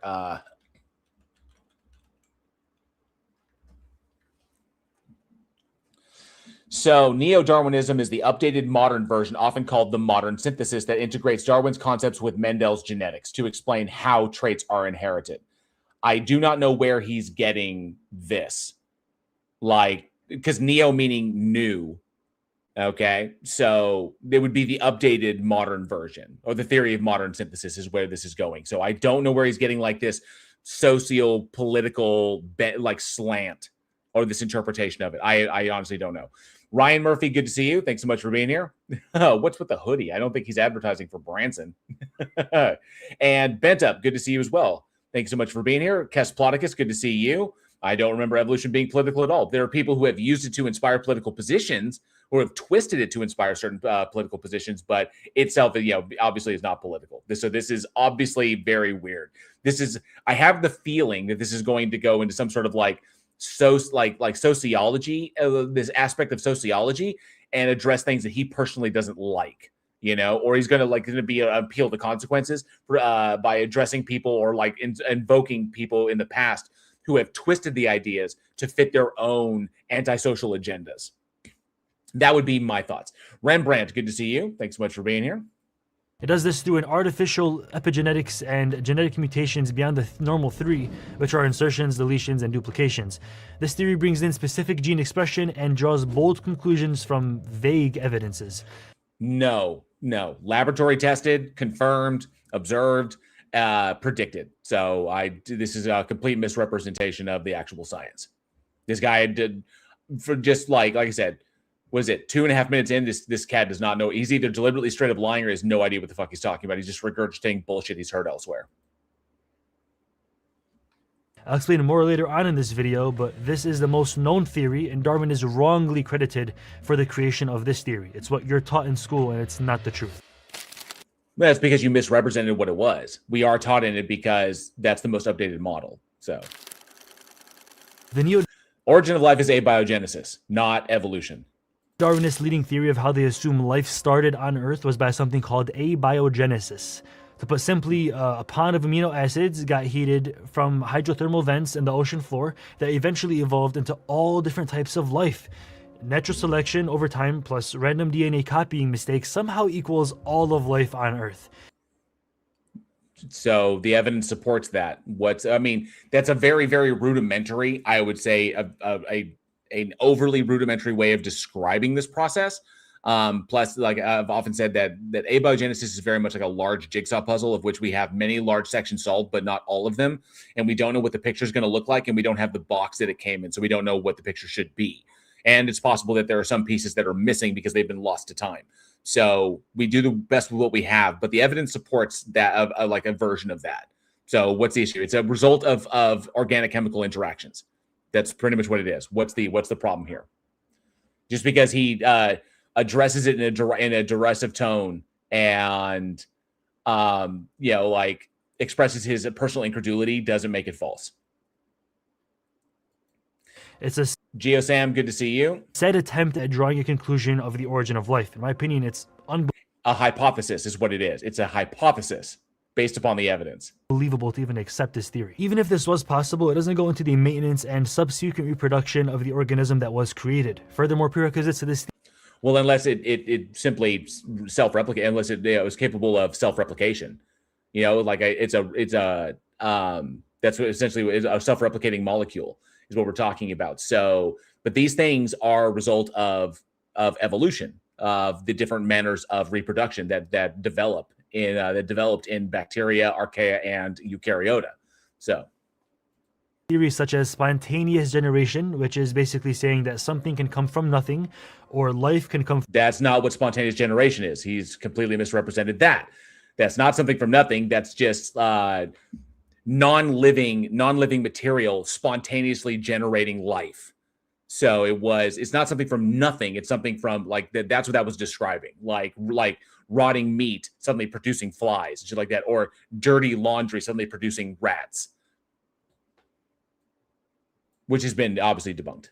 From no life, which is obviously not true, was actually disproven in the 19th century by a French chemist named Louis Pasteur. And before him, it was thought that if you close a jar of milk and then bacteria grows inside the jar of milk, it was because the milk would produce this life spontaneously, and that the life would come out of nowhere, almost as if it was a magical creation.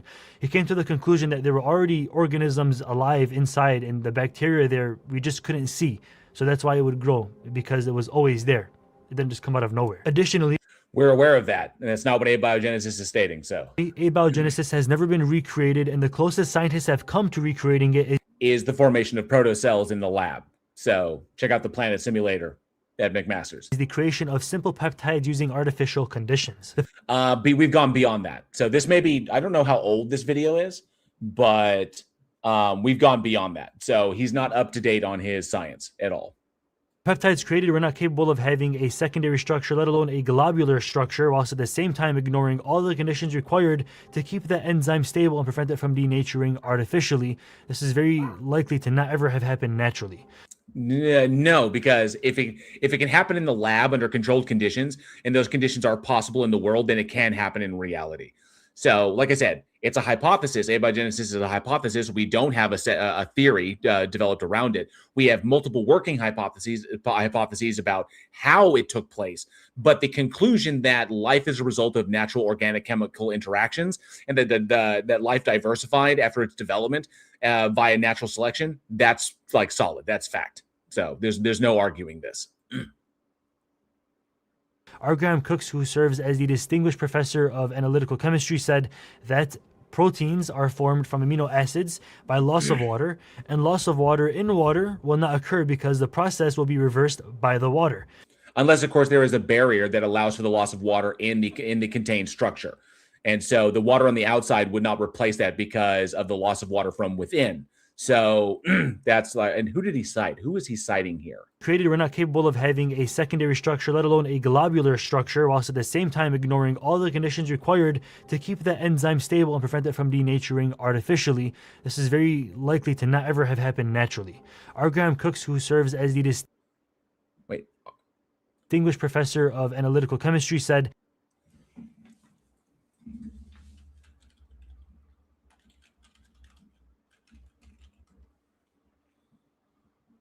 R. Graham Cooks is who he's talking about. So refers to the pioneering work and lab of Dr. R. Graham Cooks, Henry B. Haas, distinguished professor of chemistry at Purdue, globally renowned for revolutionizing the field of mass spectrometry through the invention of tandem mass spectrometry and ambient ionization. Graham Cooks, Purdue University, Aston Labs. Let's see. Dr. R. Graham Cooks. R. Graham Cooks.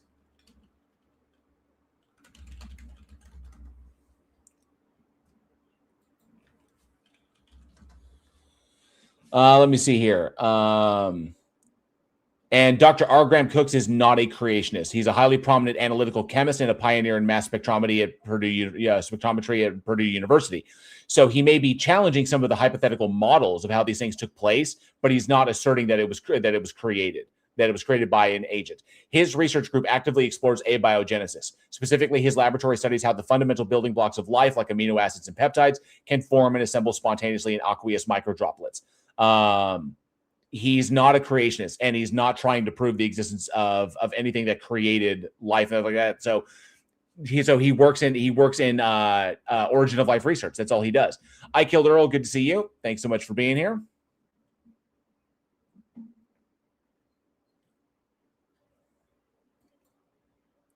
That proteins are formed from amino acids by loss of water, and loss of water in water will not occur because the process will be reversed by the water. This is thermodynamically forbidden. So he's reading a script off of this, but he's also cherry picking this, and he's presenting this as Cooks is refuting abiogenesis, but he's not. He's going after, like, he's explaining something that is problematic given certain. I've not read the full context of this paper that he's citing from, but likely he's cherry picking here.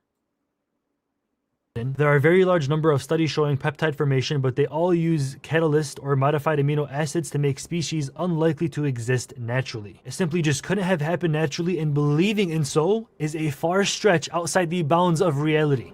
No, because Cooks is not a creationist himself. He understands what abiogenesis is. He's just trying to understand. His research group is trying to understand how it happens, and he's pointing out certain points about it. But yeah, it's one of Tour's yap points. Agreed. Yep, we heard that during that debate.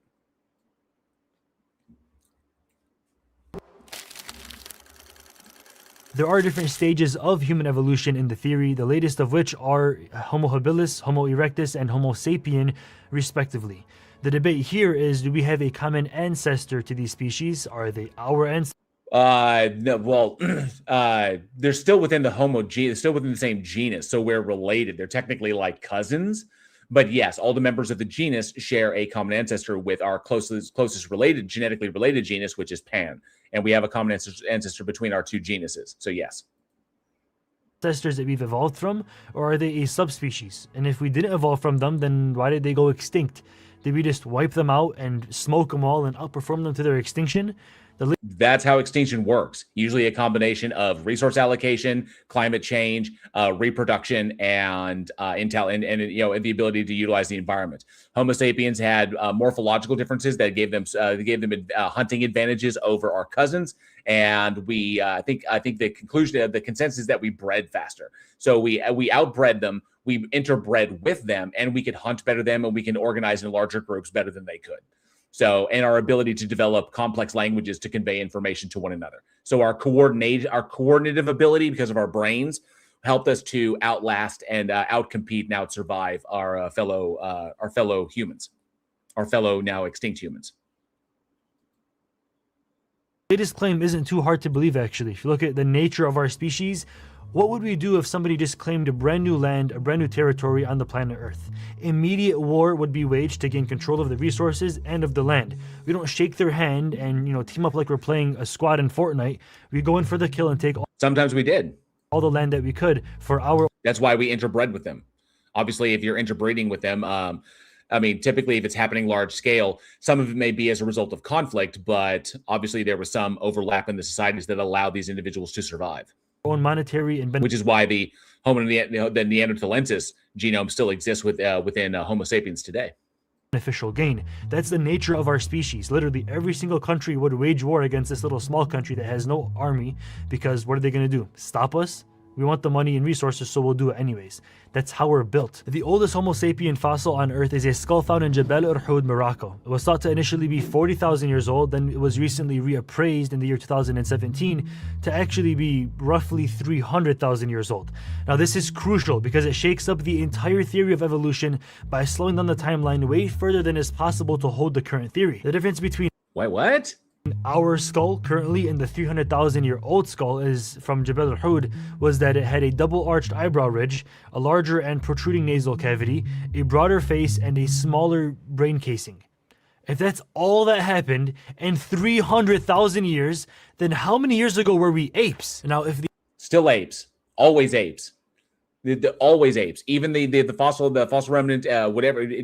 How does he not get this? That the fossils are like that organism was also taxonomically an ape. So the end of Homo erectus was set to end around 27 to 100,000 years ago, and this Jebel Urhoud Homo sapien, like us, was alive 300,000 years ago, then that must mean that erectus and sapien were alive together.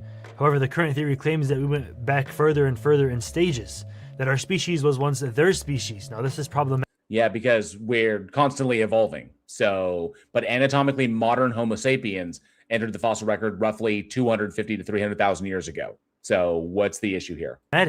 Because not only do we have fossil records showing us that Homo erectus and Homo sapien, like us, being alive at one point, but we also have Homo habilis and Homo erectus being alive and hunting within 1 kilometer of each other at the same exact time.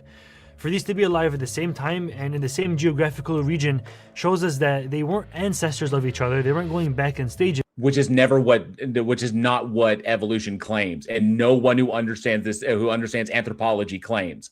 We were all cousins that existed at different phases, but we were genetically related. So all members of the same genus. We just existed. There's overlaps in when our populations were prevalent, but yeah. There are populations that were older than us, and we came about as they were going extinct. So there's overlaps there. What is he going on about? And it'd be a lot more rational to assume that they were separate entities entirely. They were it would not. The morphology does not support that whatsoever. Far-fetched to believe that one Homo class outperformed and wiped out the other from habilis to erectus to sapien. Another point of argument is that the Earth didn't exist infinitely, so we have a timeline that we have to work with.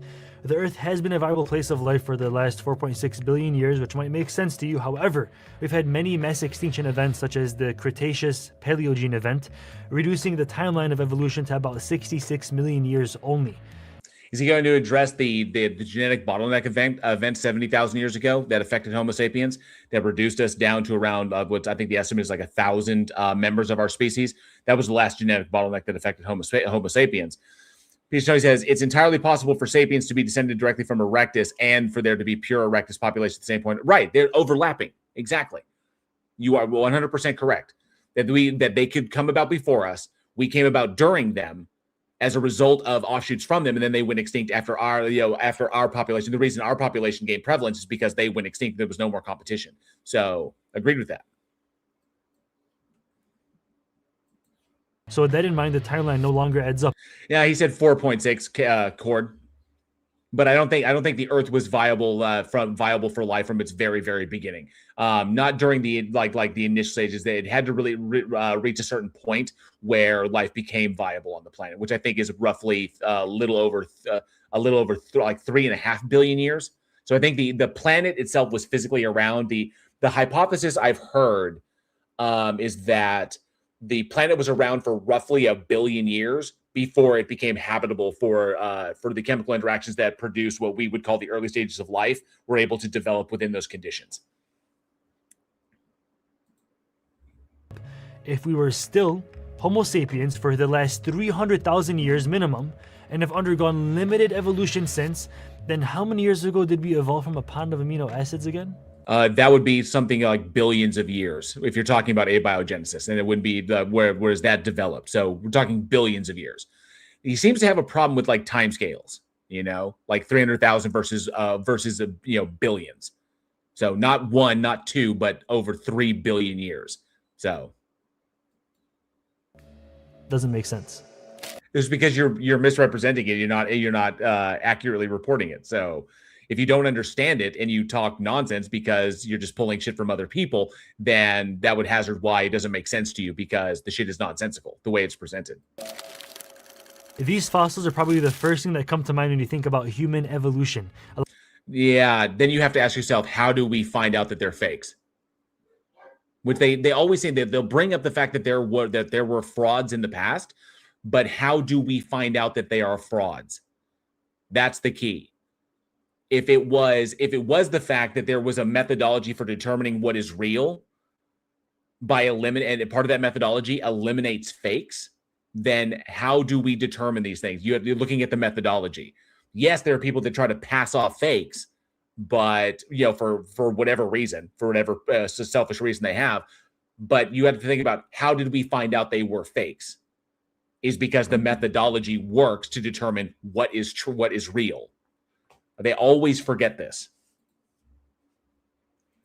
Tony says, he seems to believe that every mass extinction event requires a new abiogenesis. Maybe I'm wrong, but that's what he seems to. That tracks. That tracks. That may be what he's doing here. That may be the mistake that he's making. A lot of these models that we've used to visualize evolution are actually so weak in authenticity that one of them is a fully fledged human-like ape model with the legs and arms and feet and everything that's fully constructed from a single tooth of a pig, my boy. When Lucy. Okay, I'm pretty sure that I'm pretty sure I'm familiar with the that event.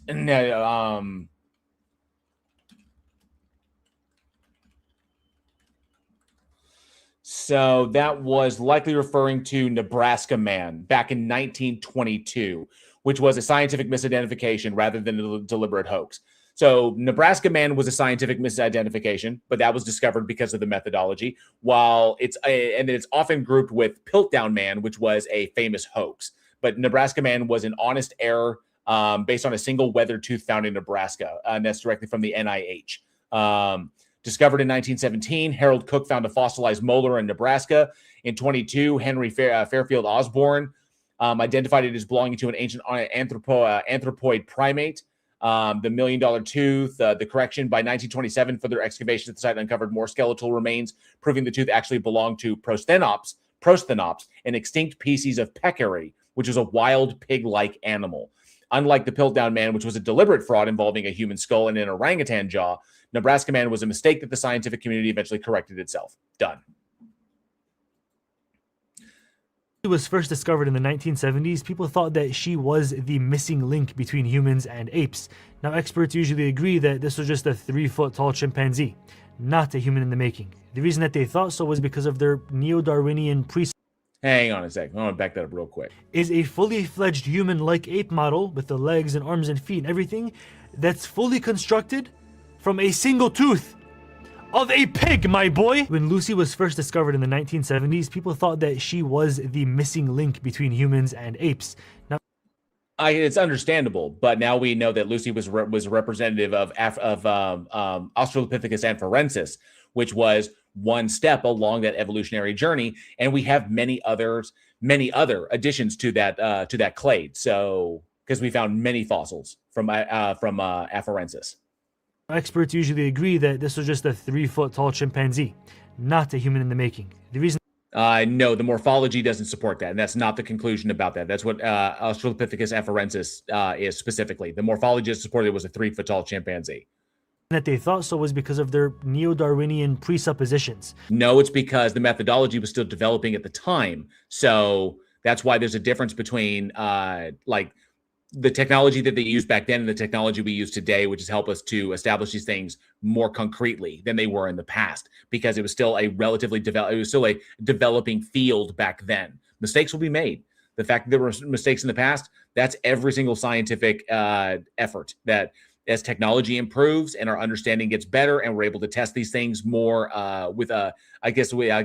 more accurately, or test these things more intensely, then we can come to more accurate conclusions. So I guess this is his problem with the way science worked back in like the early 1900s. Remember when I mentioned earlier that the evidence fits on the theory and not the other way around? We didn't the evidence supports the theory. Recover any feet or hand bones from Lucy.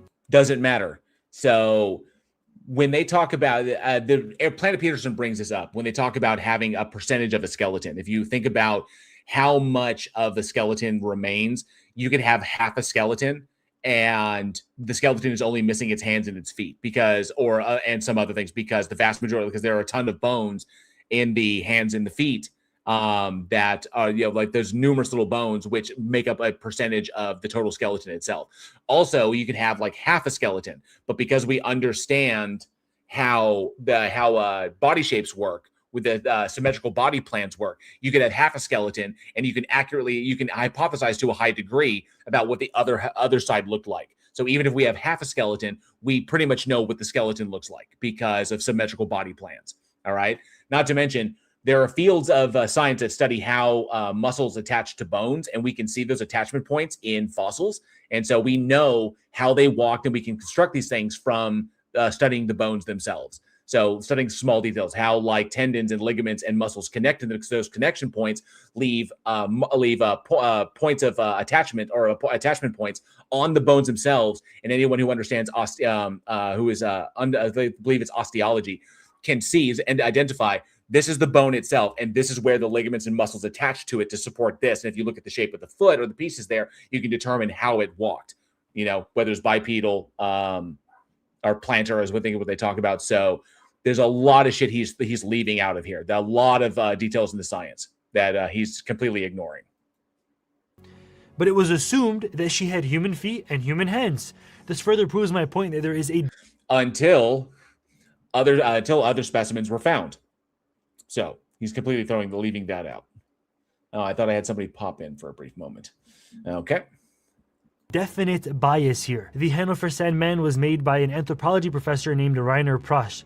He falsified age determinations of fossils during his 30-year career, and in 2010 made up data to support his claims. He literally risked and lost his entire 30 years worth of work to falsify the Hannover Sandman. Let's take a look. Made by an anthropology professor. Let's double check his sources, because they often have sources. Let me see.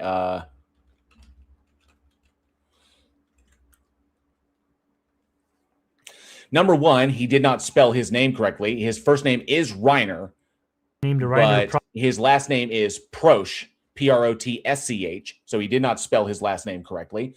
Rainer Prosch is a German anthropologist who published allegedly erroneous carbon dating data of human fossils, which ended his fraud, which ended his 30-year-old academic career, was announced in February 2005 after it was discovered that he made up data and plagiarized the work of others. His misdeeds also included an attempt to destroy the University of Frankfurt's archives and to sell the institution's chimpanzee skull collection. Ooh, bad, bad, bad. So, bad actor.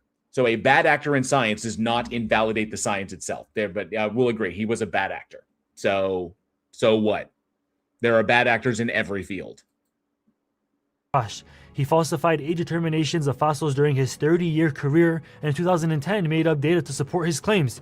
He literally risked and lost his entire 30 years worth of work to falsify the Hanover Sandman and ruin his entire life worth of credibility. This is the fattest L I've seen anybody take in my life, and you can see that he had... Oh, really? That's the fattest L? Wow. He's not that educated. But nonetheless, yeah, pointing out bad actors in the field, that's important. How do we know that they're bad actors? The one thing he still has failed to point out, how we discover that they're bad actors. So this determination to prove neo-Darwinian evolution to us. It wasn't. His intent was to make money. Okay? What the fuck is going to speak to this dude's this asshole's fucking motivations? What the shit? To a point where he risked his entire life worth of credibility for it. The bias is definitely there. The Piltdown Man is one of the most famous fossil fabrications there are. 3 different evolutionary biologists collaborated on this project. It's a human skull with a modern ape jaw. They thought that mixing the two would fabricate the missing link, but it didn't. Now they just look stupid on I Am Lucid's YouTube channel that you're subscribed to. So, like, how did we discover those frauds? He still has yet to point that out. The methodology works. You're subscribed to my channel, right? No. You're subscribed to my channel, right? No. You're subscribed. The Nebraska Man. This is a fully constructed, fully fledged human. Oh, got someone in the Discord. Da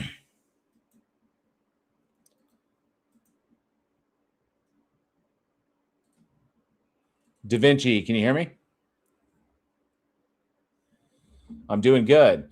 I'm currently live on YouTube doing a live stage. You're welcome to come up and chat on the stage if you want about what you believe and why. A little over 30 at the moment. It fluctuates. We've got a bunch of other live stages going on, so I'm kind of competing with them right now.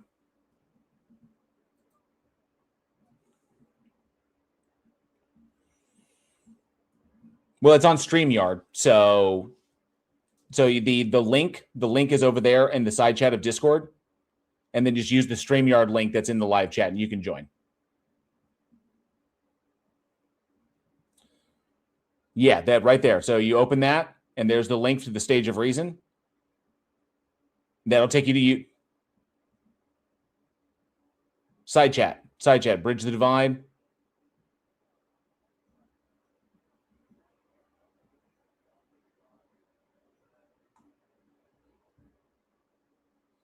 Above that.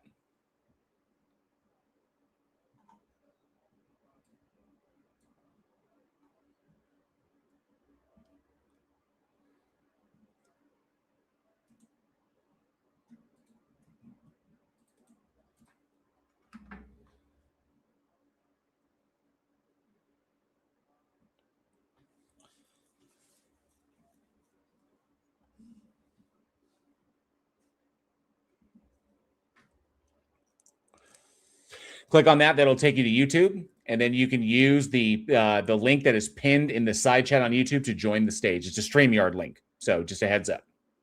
You don't have to be on camera to be on stage.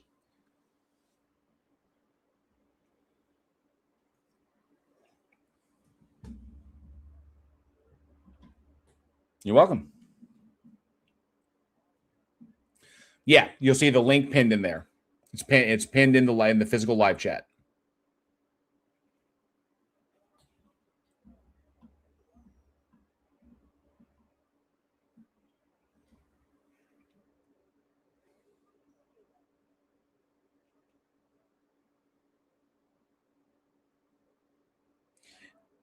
Yeah, takes a second. It takes a second to load. Yeah, that's okay. And you should see the pinned comment. It has my name. Yep, that's it. That's the link. You're more welcome to join me on stage.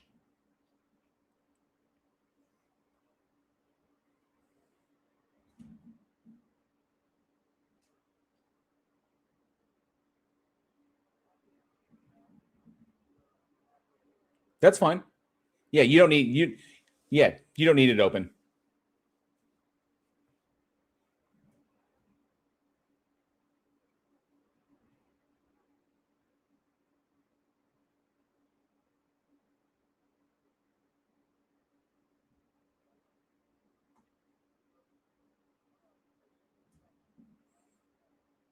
Yeah, that's fine. You can do that. Yeah.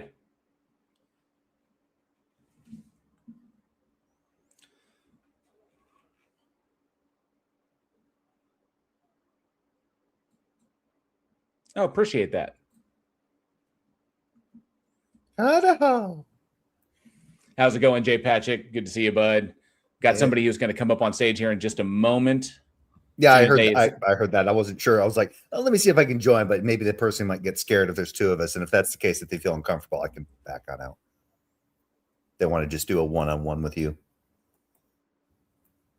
Or I can just sit here and I'll just keep my mouth shut. How about that? Is there something else? Is Discord using your mic, using your camera?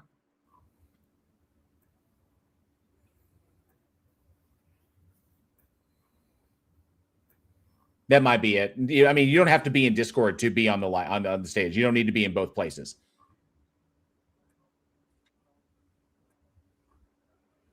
I was gonna make a joke and be like, "Yeah, I got your evidence for God right here," and then like act like I'm grabbing my nuts. Sounds good, Da Vinci. Anytime. All right, let's see if they pop in. He's gonna pull out a Discord and refresh his StreamYard. Awesome. Am I coming through okay? You are coming through fine. I can hear you good. Okay. I'm gonna do up I'm gonna do up a GIF just for you, and it's just this GIF of like this Guido or something from like New York. I got your evidence for God right here as he grabs his sack. I got your evidence right here. Leave the gun. Leave the evidence. Leave the evidence. Take the cannoli. Don't forget to kiss your mom before you head out at night. Say hi to your mother for me. Son of Atlantis. Good to see you in the back there. Let me know if you can hear me. If you can hear my audio. My audio coming through good. You can use the private chat to let me know. But if you can hear me all right. And yes, good to go. Excellent. And Son of Atlantis. Can you hear us okay? Yeah, can you hear me? Yep, we got you. Great. So what brings you up today? I just want to have a simple, metaphysics discussion, philosophy discussion, whatever you really would prefer, Well, I have some prompts on the screen. If not interested in any of those, I could say, are you a believer? Do you believe in any kind of a God entity, or are you religious in any way? Yes, I am. Well, I wouldn't consider myself necessarily religious, because to me, religion implies some type of dogmatic physical institution known as the church. So I would be deviated from that belief system. I would be what's considered to be an oddball of spirituality. I would be considered to be a radical believer in Jesus Christ, and I would be considered to be the transcendental argument for God argument I use for my apologetics, and the presuppositional approach to that argument. The Van Tillian approach. Yeah, Van Til, Greg Bonson, and many other apologetics who have refuted God denialism. The very presuppositionalism when I was a believer and looked into caused me to actually question and deconstruct from Christianity. Awesome. Right. Yep. So okay, so here's the kicker. Okay, I can tell you flat out, I'll just be straight up honest with you. Presuppositional apologetics is just bankrupt. Having dived very deeply into the history of Van Til and how he developed his kind of framework and how he presents these things, and understanding the motivations behind it, his debate with Greg Clark and how he lost that debate and failed to get Clark excommunicated from the Reform movement. And then, of course, like individuals like Bonson, who pretty much just take the shut the mouths of the unbelievers kind of thing. There's kind of a sociological aspect to it, which is understandable for what Van Til was trying to accomplish, but philosophically, the tag fails. Like transcendental argument for God fails if you're invoking something like intelligibility, or invoking something like truth or knowledge or something of the degree. They don't hold water. Okay. I will grant you this. You can formulate, based upon how you're defining these things, you can formulate a logically valid argument where the conclusion follows from the premises, should the premises be true. Like if the premises were true, the conclusion would follow from them. The problem is demonstrating the truth of those premises and developing a sound argument. Right, and I'm capable of doing that, I could assure you. So you're able to demonstrate that the metaphysical position, you're able to demonstrate the ontology of these things as being the case? Yes, with sources from experts in their field, their respective fields. So how do you demonstrate a metaphysical position? Because metaphysics is an abstract. It's conceptual in nature. So I'll make a syllogism. I'll make a syllogism for you if you'd like. Well, remember, I already covered that though, because the syllogism, I will grant you, can be logically valid, but it doesn't mean that it's sound.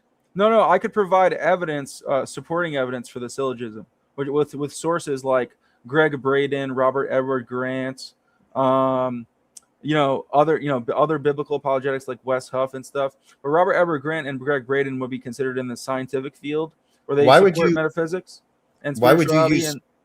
Why would you use evidence for precept? I encompass all forms of evidence when I approach any interlocuting with different belief systems, right? So yeah, but that's incorporating evidentialism into something that, because originally precept was to get around evidentialism. I mean, there was one particular student of Van Til's, I'm forgetting his last name, wasn't Bonson, it was another guy. He incorporated a little bit of evidentialism into his what he had learned from Van Til. But I know what you're referring to. But most people, when they're doing precept, it's not about it. In my opinion, it arguably comes down to evidentialism. We have intelligibility, therefore God.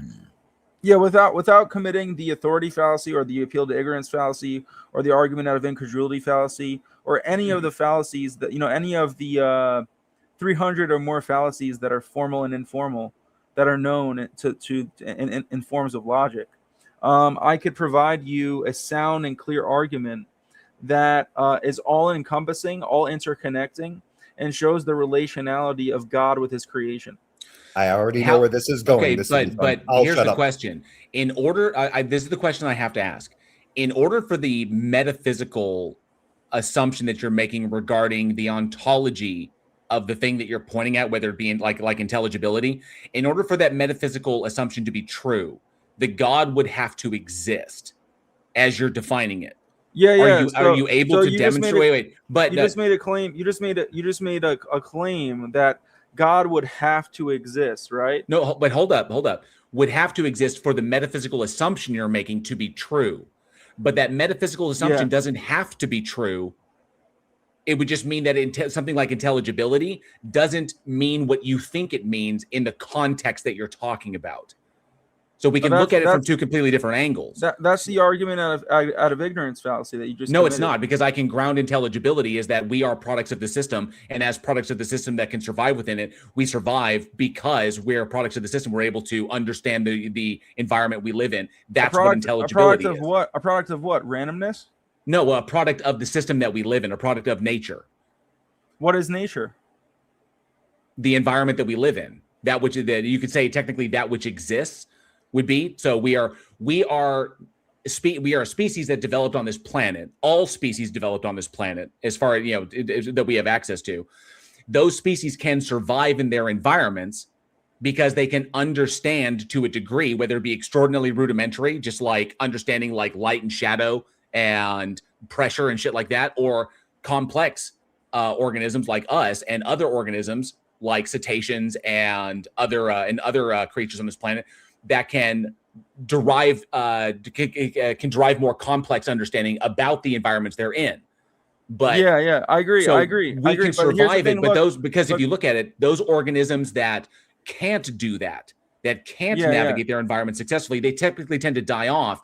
So the ability to understand and operate successfully within an environment is something that is positively selected for. So that explains intelligibility. What selects it? Does the nature inside the organism select it, or does the it's those that can don't know. It's simply it's not directly. When we talk about natural selection, we're just talking about those organisms that survive to pass on their genes. those organisms that hold on, I'm not done. Those organisms that fail to pass on their genes in population dynamics, the percentage of organisms that fail to pass on their genes successfully are overtaken by the ones that can. The ability to navigate an environment successfully and long enough to reproduce, those genes, that's what we call being selected for. Nature is selecting for those instead of selecting against them. Does nature have a mind in order to select? No, it does not. It's not. It's not. No, hold up. How is nature selective without a mind? Son, right? There's no telos involved. There's no telos involved. How did you determine that? Hold up. Hang on. I thought you said you can't experiment on metaphysics. No, it's not a metaphysical. It's not. We're not saying anything metaphysical there. Teleological arguments are son. Hang on, son. Nature, you've got to relax. There's no evidence to indicate that there is telos. There's nothing to indicate that human beings, Homo sapiens, are intended to exist the way we do. Hey, JL, though, I think just to play devil's advocate here a little bit, I think you guys are off on the wrong foot because he's questioning your side of things to get another explanation for something that he believes he has a better explanation. I get that, but he's kind of representing our side incorrectly. It's not a matter. Hang on. Let me explain. Let me explain. It's not a matter of everything occurs just by random chance.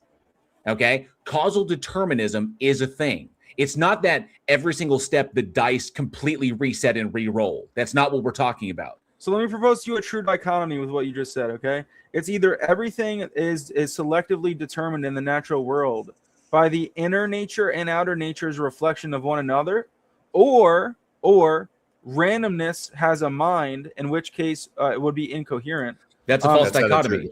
Yeah, that's a false dichotomy. Because causal determinism is a possibility and is most likely the case per the evidence. Also, it's just a possibility. It's just a possibility that that's not a true dichotomy. No. Don't take half of what I said and say that's my whole answer. Causal determinism is a possibility and is the conclusion that is supported by the evidence.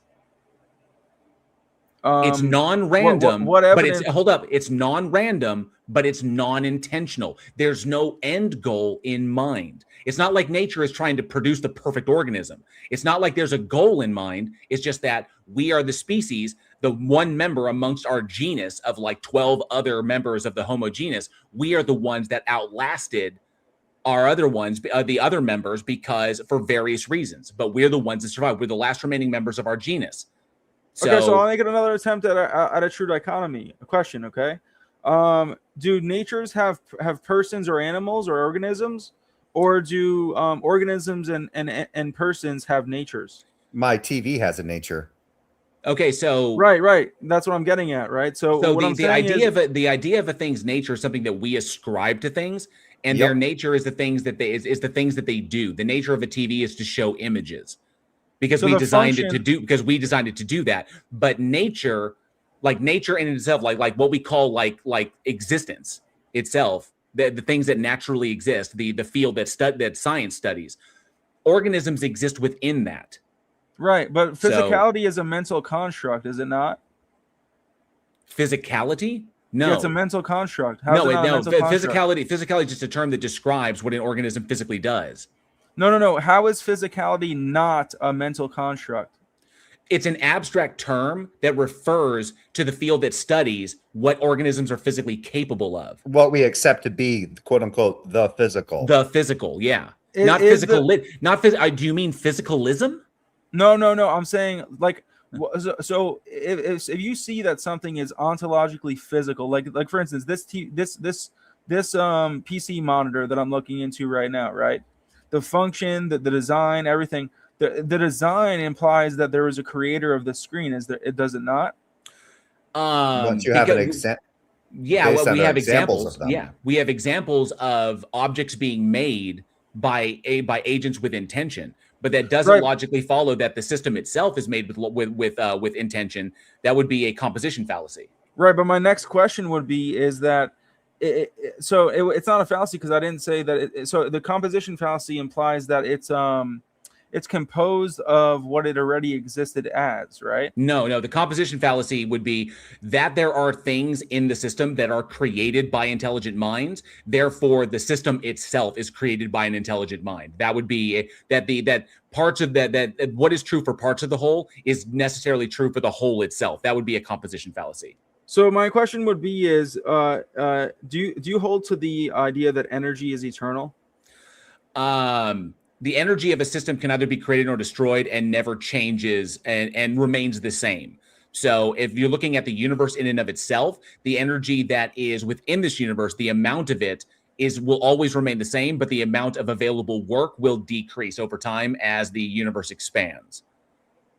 So is that a yes or no answer? Is energy eternal or not? So looking at like an infinite past model, then effectively yes, because there are infinite past models of the universe. But what started like, so what let me, how do I form this question? What is the nature of the eternal energy which caused space and time to exist? The nature of energy is that it produces effects when work is done.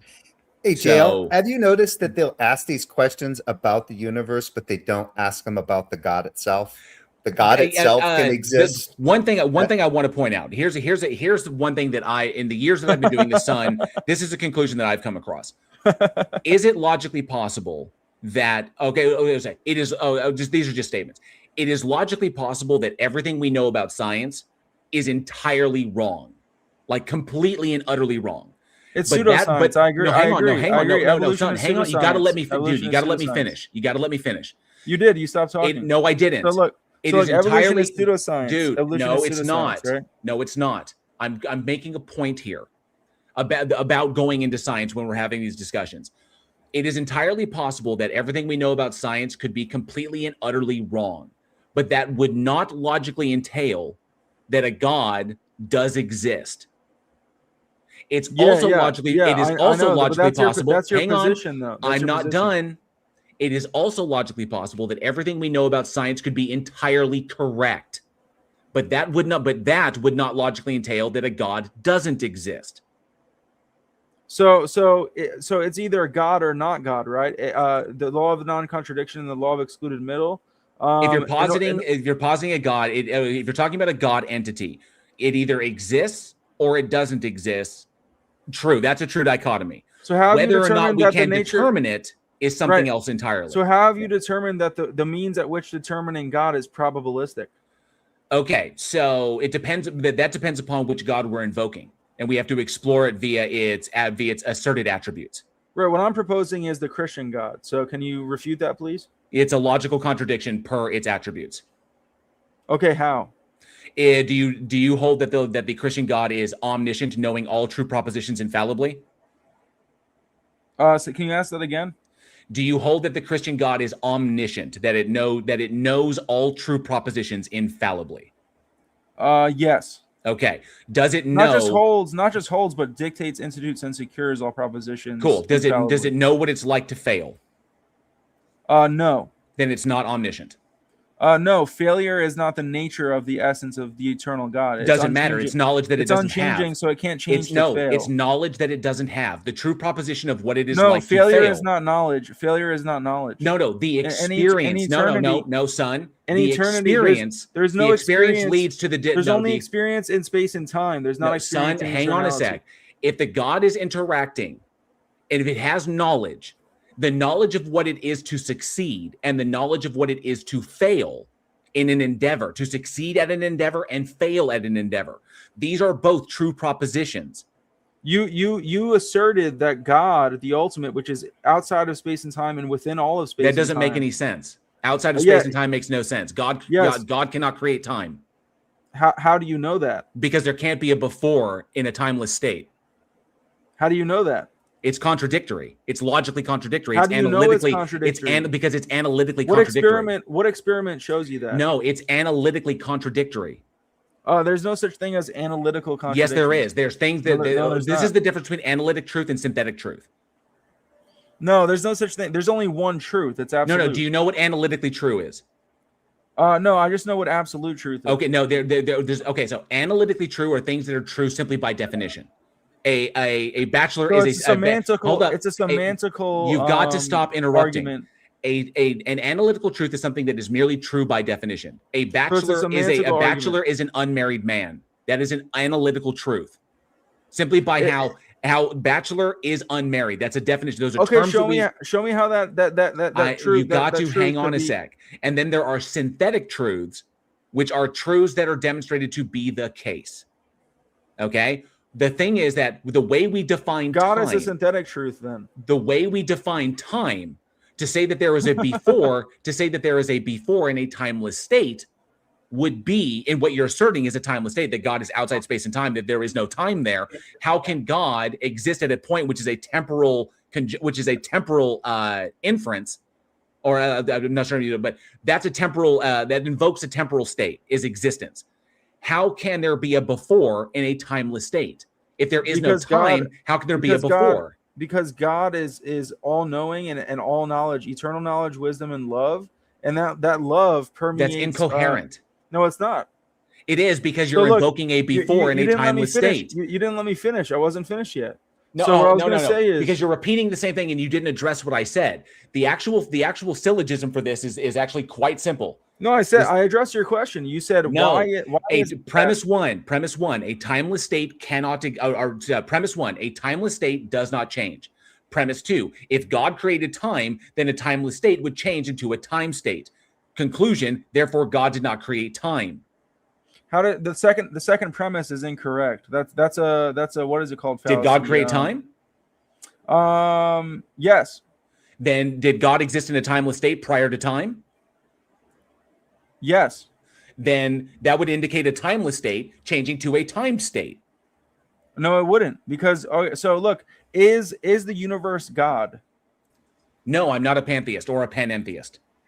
Okay, so if you're not holding to what you just said, you just contradicted yourself. No, I didn't, because I hold most likely to an infinite past. So, which I have, there's no logical problem with. You claim that energy is eternal. You claim that energy is eternal. So, if energy is eternal and the universe is not God, then how is that not a contradiction? Because the energy has no telos; it's simply natural function. Can I ask Atlantis a question? Yo, yes, Atlantis. This is PhD Tony, friend of the chat, friend of the stage. Go ahead. Can you define time for me? Time is the causal, the uniformity of nature over time and the causal relations thereof, cause and effect. Time is vibration, movement, change, dynamic, recursive, recursive. Would you like perhaps to consult Google, or would you like to continue what you're doing? No, I'll continue what I'm doing. Doesn't make any. What you're doing doesn't make any sense. To say time is vibration. Vibration of what? Vibration of frequency, right? Frequency, vibration, and energy. Time is frequency is defined in terms of time. Yeah, the vortex math diagram explains. That's a circular definition. So you're saying that time is vibration of frequency, which is vibrations per unit time. So even if it's circular, that's a uselessly circular definition, isn't it? Tony, even if it's circular, can you provide a refutation for that claim that it's circular, and then how that's a contradiction? I'm not claiming it's a contradiction. I'm claiming it's useless. Okay, so how are circular arguments useless? No. Atlantis. This is what he's pointing out. You're invoking something like frequency, which, in order to establish what the frequency of a thing is, requires the application of time. And then you're saying that the thing that requires the application of time is time itself. Vibration supersedes time. Vibration supersedes time, but is omnipresent within time. Let me perhaps suggest an alternative definition, that time is a sequence of events. It is. Yeah. Okay, so God decides there is no time. God decides to create time. God creates time. That is a sequence of events, right? No. The sequence of events didn't happen until God created time. Well, that God can't have decided to create time without having changed from not having decided to create time. You're saying, and inherently now you're making an inherently contradictory claim. How? That How so? There was no sequence of events until time existed, which means that God cannot have decided to make time until after time existed. God didn't exist as events in eternity. God existed as the personal relationship God has with himself. So Yeah, God, okay, that's still invoking a before. That doesn't have anything to do with whether or not God decided to make time and then made time. You will agree that that a precursor to God actually making time is God deciding to make time. Okay, so how's that a contradiction? Because he can't progress from not having decided to make time to having decided to make time until there is time. The time must exist for that progression to occur. So your claim, Tony, was that time is a sequence of events, correct? So if time is a sequence of events and God existed before time, right, for eternity, which means he never began to exist, right? God is perfect, perfection itself, the embodiment of perfection. That is entirely subjective. Time, no, it's not subjective. How is Atlantis. The idea of perfection is entirely subjective. That which one person considers to be perfect is different from what someone else does. There is no but nonetheless, I want to touch on this. Hold up, guys. Away from the central point here. But Kasplodicus, to go back to what PhD Tony is pointing out, Kasplodicus has pointed out, created time or creating time is an event which requires time to occur. This goes back to the syllogism that I brought up earlier. No, how did you determine that? Hang on a second, Landis. Did you exist in eternity? How did you determine that eternity needs to be a sequence of events before time existed? What do you mean by eternity? What do you mean by eternity? What does eternity mean? Perfection. That's not eternity is a unit of time. Perfection is not a unit of time, right? So how can you draw an identity? How can you draw an identity between two fundamentally disconnected concepts? So if God is omniscient and omnipotent, and you give him all the attributes that are necessitated in order for us to have knowledge whatsoever, would you concede that in order to know anything as a creation of God, you must be able to be indicative of God's revelatory nature and all facts that stand in causal relation? No. Because there's no justification to make. There's no evidence to indicate that the metaphysical assumption that you're operating with is the case. Knowledge is not knowledge. When you say there's no evidence, I'm not done speaking. When you say there's no evidence, I'm not done. That is an argument out of ignorance fallacy. That's an argument out of ignorance I'm not fallacy. done speaking. You've got to stop interrupting me. The point is, knowledge, the way I view it, knowledge itself is literally the set of propositions that are shown to be the case. So knowledge is subjective to you, right? No, and I'm trying to finish this thought. You've got to stop interrupting me. Knowledge is a set of propositions that are shown to be the case. Beliefs are a set of propositions that you are convinced of. That's what separates the two. They're linked because they involve propositions about things, but they're not the same. In order for something to be shown to be the case, obviously we would demonstrate that it is true, and that's what we count. That's what we count as knowledge. Okay, so that's all we're doing is just knowledge is an abstract term that refers to the set of propositions that we have formulated based upon the observations we're making, and the propositions have been shown to be the case, describing something accurately. So that's what knowledge is.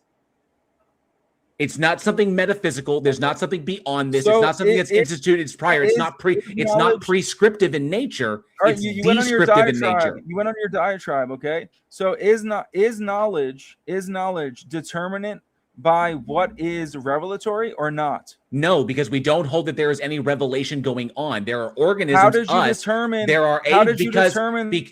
You got to let me finish. We are the organisms that make the observations, and then ask questions about those observations, and then test those observations to determine that our ideas are true, that what we're saying about them is true. That's how we test reality. When you invoke revelation, there's nothing revealing anything to us. That is us interacting with the world. Can you prove that you interacting with the world is not just random and that it's there's a purpose behind it?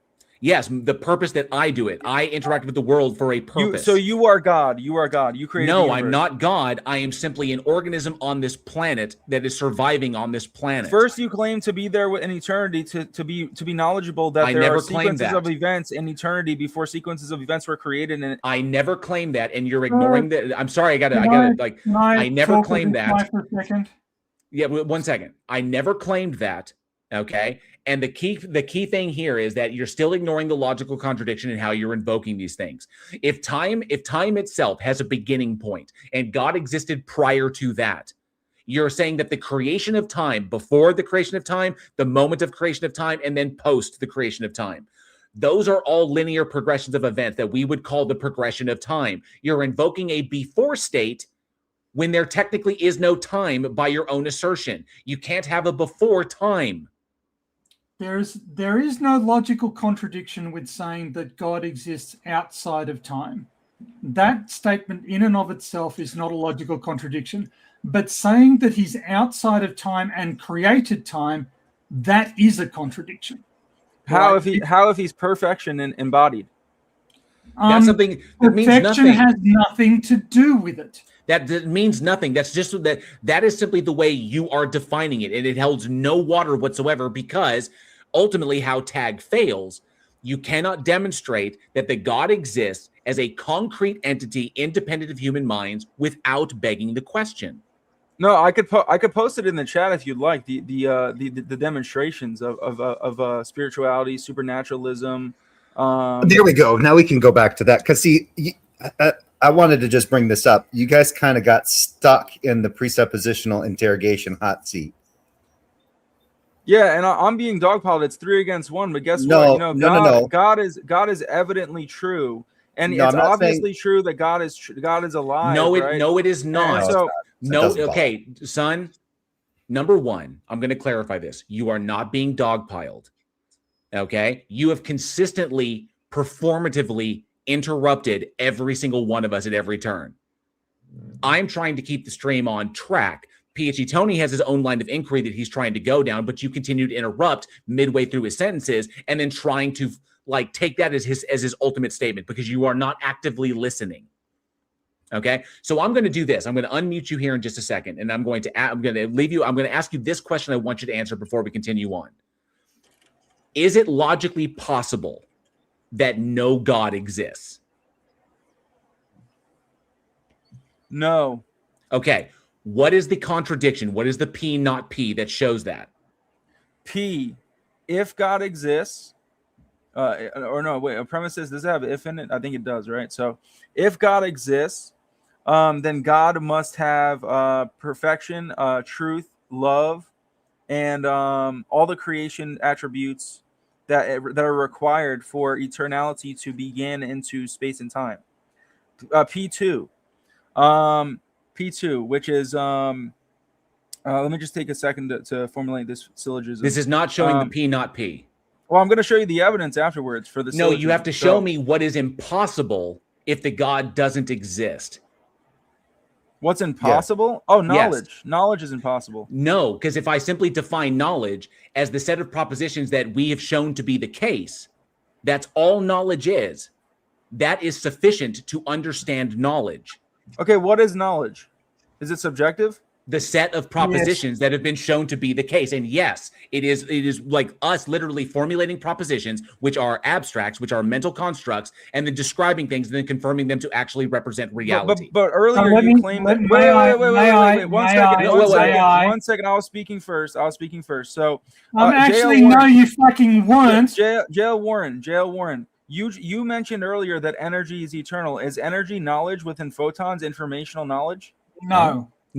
So you just made a blunder and a contradiction in terms. Okay. No, I didn't. You just said, yes, you did. You just said that energy itself previously you made the claim that energy even is if eternal, you did, that doesn't make you correct. And if energy is eternal, this is ridiculous. Right? I hate pre-suppers. If energy is eternal, right, then how can energy be personal in order for knowledge to be revealed to the creation? Because we're not asserting that it is personal. We're not saying that knowledge is revealed by I'm not anything. saying that's what you're saying. I'm saying that's the world we live in. No, it's not, because you had no, it isn't, Okay, because so you prove haven't. it. So prove no, it. it Where's isn't. the No, demonstration? hold up.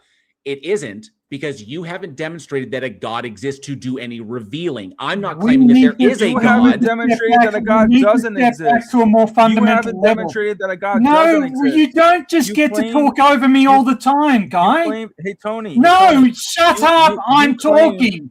We you need claim- to step back to more fundamental principles here. You are introducing axioms. A logical argument relies on basic axioms.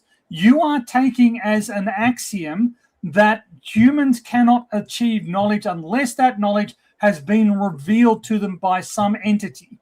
You have no evidentiary Show basis. that axiom is a contradiction. I'm in still terms. fucking talking, you rude motherfucker. There's the Krakatoa. Atlantis, you have got to stop interrupting and start actively listening. Okay, you cannot you cannot evidentially support your claim that this is true. This is just an axiom that you introduce. No, I haven't And posted I the am. link yet. Will you shut up for 30 seconds, you nauseatingly nescient nitwit? And that was a question, yes or no. Are you going to shut up or are you not? Yeah, maybe. Okay. Just like maybe God exists, maybe he doesn't, right? In your worldview. Well, I would argue that the God you believe in is demonstrably false. Other gods that are less logically. Oh, so how have you demonstrated that? You're trying to disrupt me from the conversation. What if he just says he presupposes it, like the presupposition argument? You need to establish why we should accept your axioms, and you are under no obligation to accept my axioms. As Jay just said, I am free to assert as an axiom God doesn't exist. You're accepting my You axiom by existing. are free. Hey, Tony, I am still you're accepting my fucking axiom by talking. That's why you can hear my voice. You are free to reject that axiom. Just as when you say a God is necessary for humans to have knowledge is an axiom that you introduce, and I am free to say, no, I don't accept that axiom. Now you may respond. How'd you determine that you don't accept that axiom? How'd you demonstrate that God doesn't exist? Those are two different questions. Which one do you want answered? They're both correlated in No, they're not. No, they're not. They're both They're only correlated if I accept your axiom. No, that's not necessitated. Yes, that is true. You don't have to. That's a contradiction. You don't No, have to it accept, isn't. You don't have to accept my axiom in order for you to be living in the world where God is the ultimate primary. Let me. Okay. I'm gonna nip this right here, because you're not following the conversation, son. So I'm gonna ask you a simple question. I don't think he means to, JL. It's entirely possible. This I think he wants to get you guys wrapped in the precept rhetoric. He had you for 5 minutes, basically doing the precept interrogation hot seat bullshit with both of you for 5 minutes, when he started out by saying he had all of this evidence. This was a preceptor that came in saying that he had evidence to give that would show the existence of God. A preceptor. Preceptors, anybody who holds to Van Til stays away from evidentialism, because precept is the motherfucking gold standard of demonstrating the existence of God, not evidence.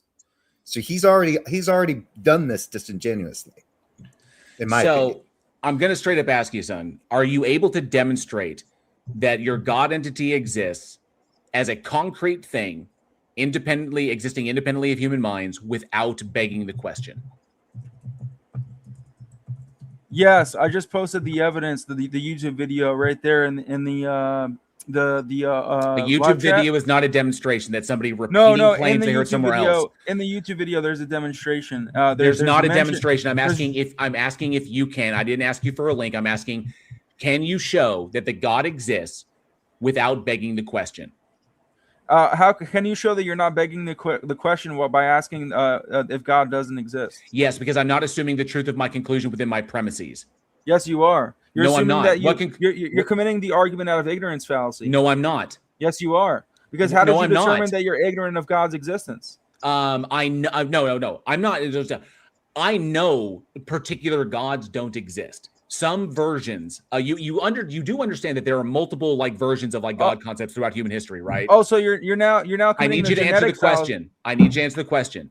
You do understand that throughout human history. Yes, okay, yes, fantastic. You committed the genetic fallacy. It's not a genetic fallacy. Stop invoking fallacies that don't apply here. I'm going down a line of inquiry here. Cognitive and I'm just gonna keep muting you if you won't be quiet. Okay? Because this is not facilitating a conversation, which is what this was supposed to be about. Cognitive dissonance. It's not cognitive dissonance. So nonetheless, but JL, of the various God concepts that human beings have dreamed up throughout history, some of them are logically possible. Some of them are not possible because of how those gods are defined. Like when you say that the God is omniscient, the God doesn't know what it's like to not know something. That is contradiction, because to know that you don't know something would be a true proposition. It can't know all true propositions that violate its very nature. So you're using your worldly autonomy. This is a logical contradiction. The Christian Abrahamic biblical God is not an entity that can exist because it is logically contradictory in nature. There are, however, some God concepts that are possible, but I don't believe that they do because belief is not warranted. I don't need the God to do anything, and it doesn't have any explanatory or predictive power. So you are begging the question of the existence of a God to justify the metaphysical assumptions that you are making. That's the point that I make. That's the problem with tag. What's your justification for that? It's a probabilistic claim that the Christian God may or may not exist. The Christian God does not exist 100%. Oh, how have you demonstrated that? Because it is a logical contradiction, and contradictions can't exist. The Christian Abrahamic biblical God cannot exist. The Christian Abrahamic biblical God cannot exist any more than a square circle can exist. JL, you should have said you should have said you presuppose it because it's been revealed to you through natural revelation. Yeah, right. How have you determined through demonstration that it's a contradiction that God cannot exist? It's logic because the way it's defined. I need to address this. Are you talking about logic, which is a contradiction? So contradictions occur in logic. Right. Demonstrations are experiments. Contradictions are impossible in logic, in my worldview. That's a straw man of my. No, wait, hold up. I gotta ask this. Atlanta, are you a Dion? Are you I'm a Christian. No, hold a sec. But you hold that contradictions are possible? No, I hold that contradictions within the three laws of logic are impossible. Okay. By definition. Okay. But the law of contradiction is literally the second one. Yeah, the law of non-contradiction, the law of excluded middle, the law of identity. That's why it's called non-contradiction, because there's no contradiction. But you can construct it. But you can construct a contradiction in logical statements. You just know that the contradiction is false, right? Yes. So when you say that contradictions don't exist, contradictions do exist as statements, but we know that those statements are false. Contradictions exist as absurdities in my worldview. Okay. So we're on the same page. But what does that have to do with demonstrations? Demonstrations are physical things, aren't they? Yes, they're mainly physical, but in my worldview, and in basically the world that you live in, the only way that you could reason with ontological natures of physical existence is to admit that the physicality of something is illusory, and that the only way that it was manifested was through a mental thought first, before it was mentally constructed and manifested into the third dimensional physical light matrix. Wait, if it's mentally okay, hang on. This guy just light matrix. Hang on. This guy just said light matrix. This is absurdity. That's weird to me, because that was nonsensical, because it's like the physicality is illusory, but it's a construct of the mental. That wouldn't necessarily mean that if the physical is a product of the mental, that the physicality is necessarily illusory. The first Hermetic principle is that we live in the principle of mentalism, which that the universe is all mental. Oh no! Right? Okay, hang on, son. Are you a metaphysical idealist? Yes. Okay, I'm not.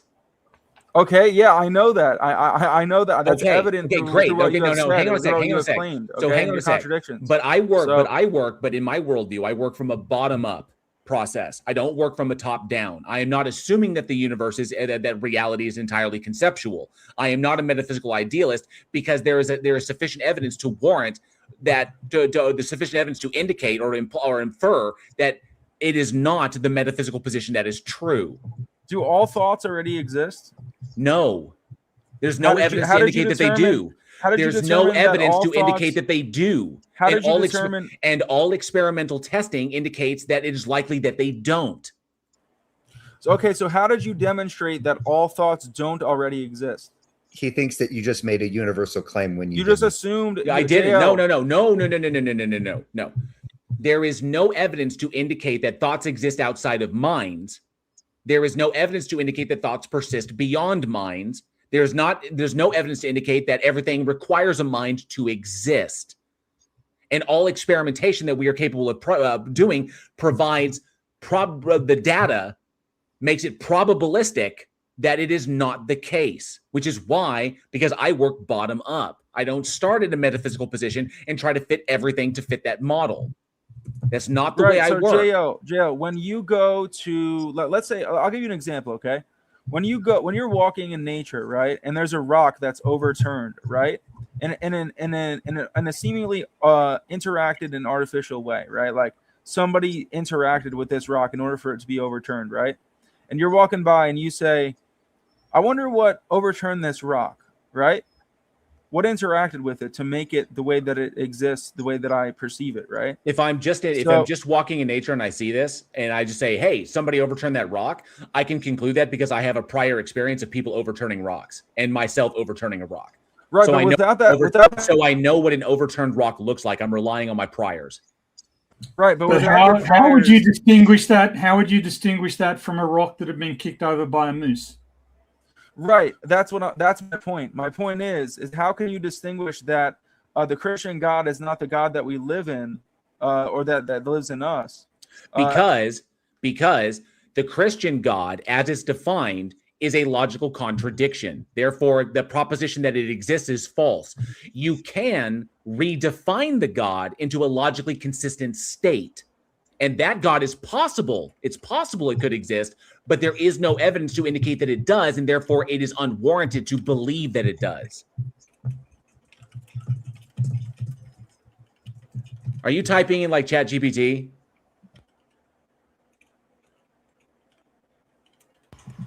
So again, this all comes back to axioms, right? You've just Atlantis, all you've done is construct an axiomatic system and insist that everybody has to work within your axiomatic system in order to have a non-contradictory worldview.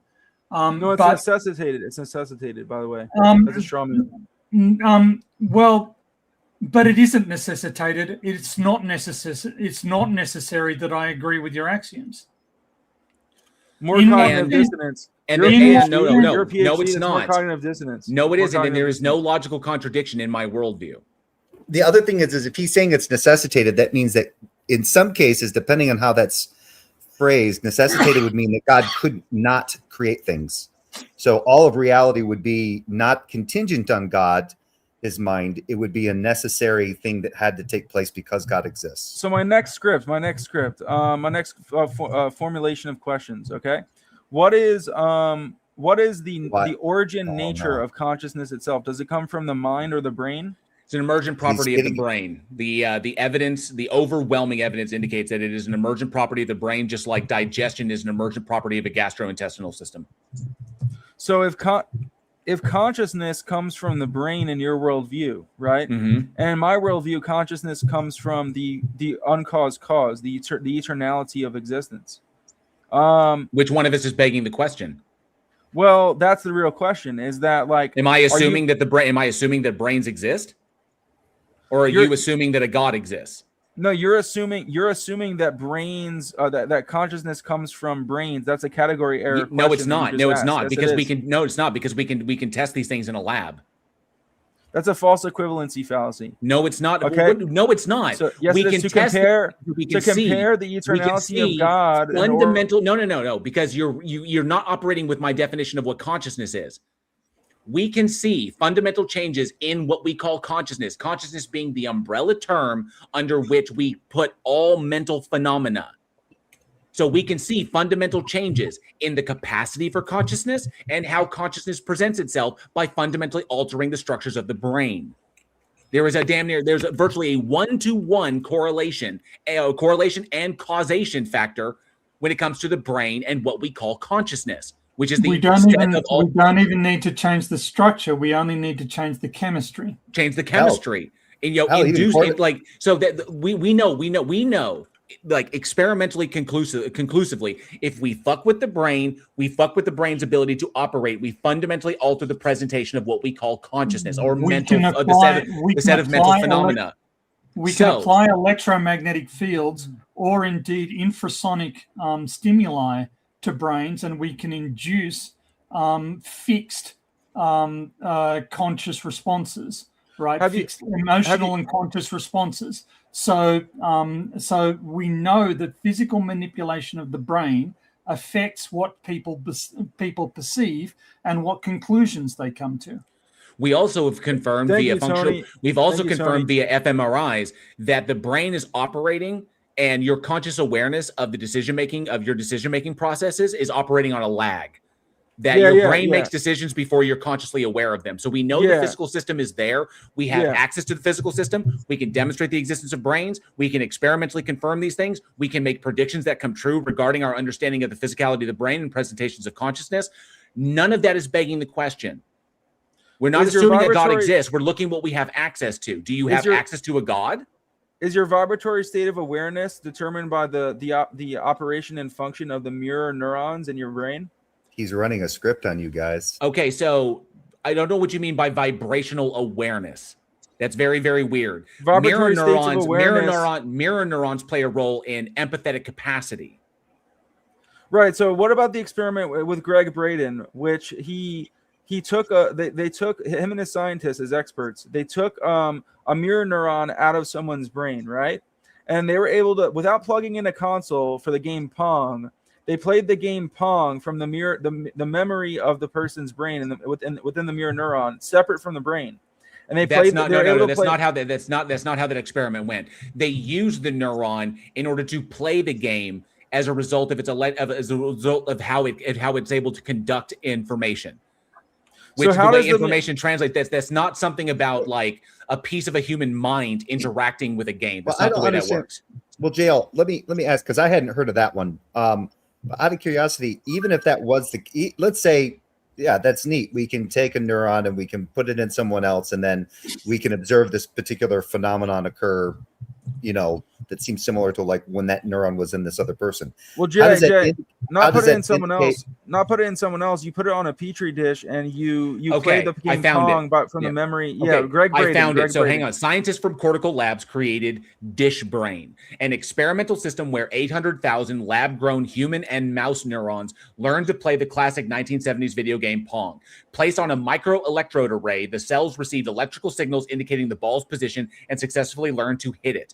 While mirror neurons, cells in the brain that fire both when you perform an action and when you watch someone else perform that same action, are famous for observational learning and empathy, the Pong experiments did not rely on them. Instead, the neurons learned through biological self-organization and reinforcement, which is exactly what we see in living brains. So where does biological self-organization and reinforcement come from? Does it come from consciousness, or does it come from the mirror neuron itself, the physicality? No, but wait, hold on, pause for a minute. Weren't you talking about the physicality of things being an illusion? Why are you appealing to the physicality of neurons? Are neurons physical to you, or are they purely mental constructs? Neurons are energetic transmission. They operate through wave frequencies, right? So is energy a mental construct? No, that isn't right.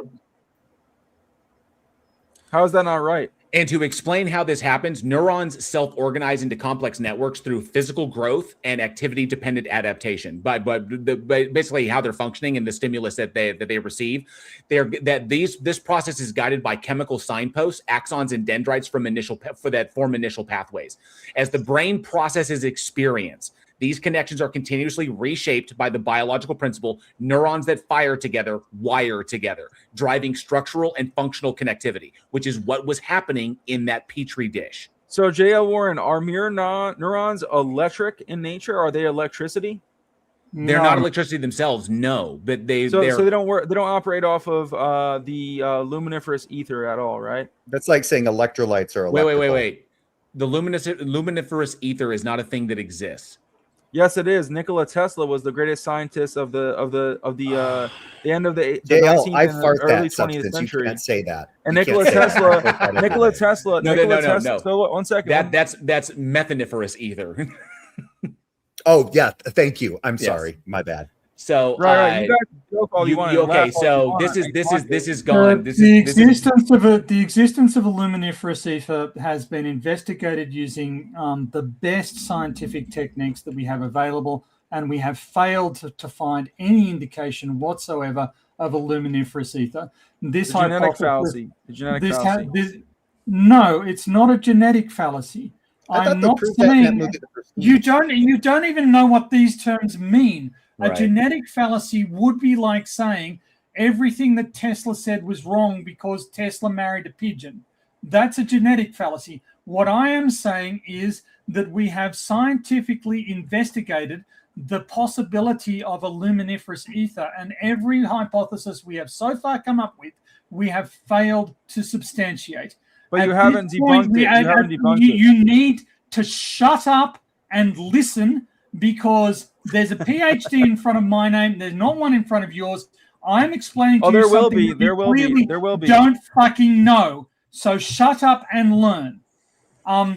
There's no observational evidence, no observational support, no scientific support for a luminiferous ether. It may be true. It may be true. Oh, it may be true, but you haven't debunked it yet, right? You haven't made a proposition. So because I haven't debunked, if I haven't debunked universe farting pixies, you're going to believe that universe farting pixies exist. You don't seem to understand how science works. Yikes. Science is contingent. What is the vortex math diagram? Science is contingent.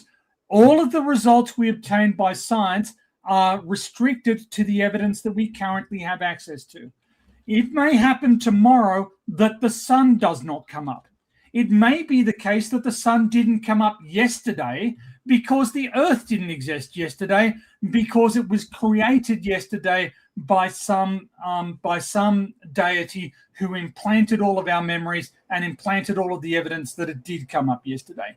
Science is contingent on the data that we have access to. At the moment, the data we have access to is utterly inconsistent with any form of luminiferous ether that has ever been suggested.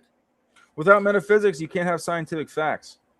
I reject your axiom. That which is introduced without evidence, I can reject without evidence. Hitchens razor. Oh, that does what? What are you talking about? Dude? That's Hitchens razor. Science. It's a philosophical principle. Yeah, it's a philosophical theory. It's not a scientific. It's not a scientific theory. What are you talking about? No. It's a principle. That which can be asserted without evidence can be rejected without evidence. That which is asserted without evidence can be rejected without evidence. Yes, we can simply deny it. We can simply say I don't accept that. Yeah, if I tell you I have a rainbow-colored unicorn that shits gold bricks in my backyard, and I don't give you any evidence, you can reject it because I didn't give any evidence for it.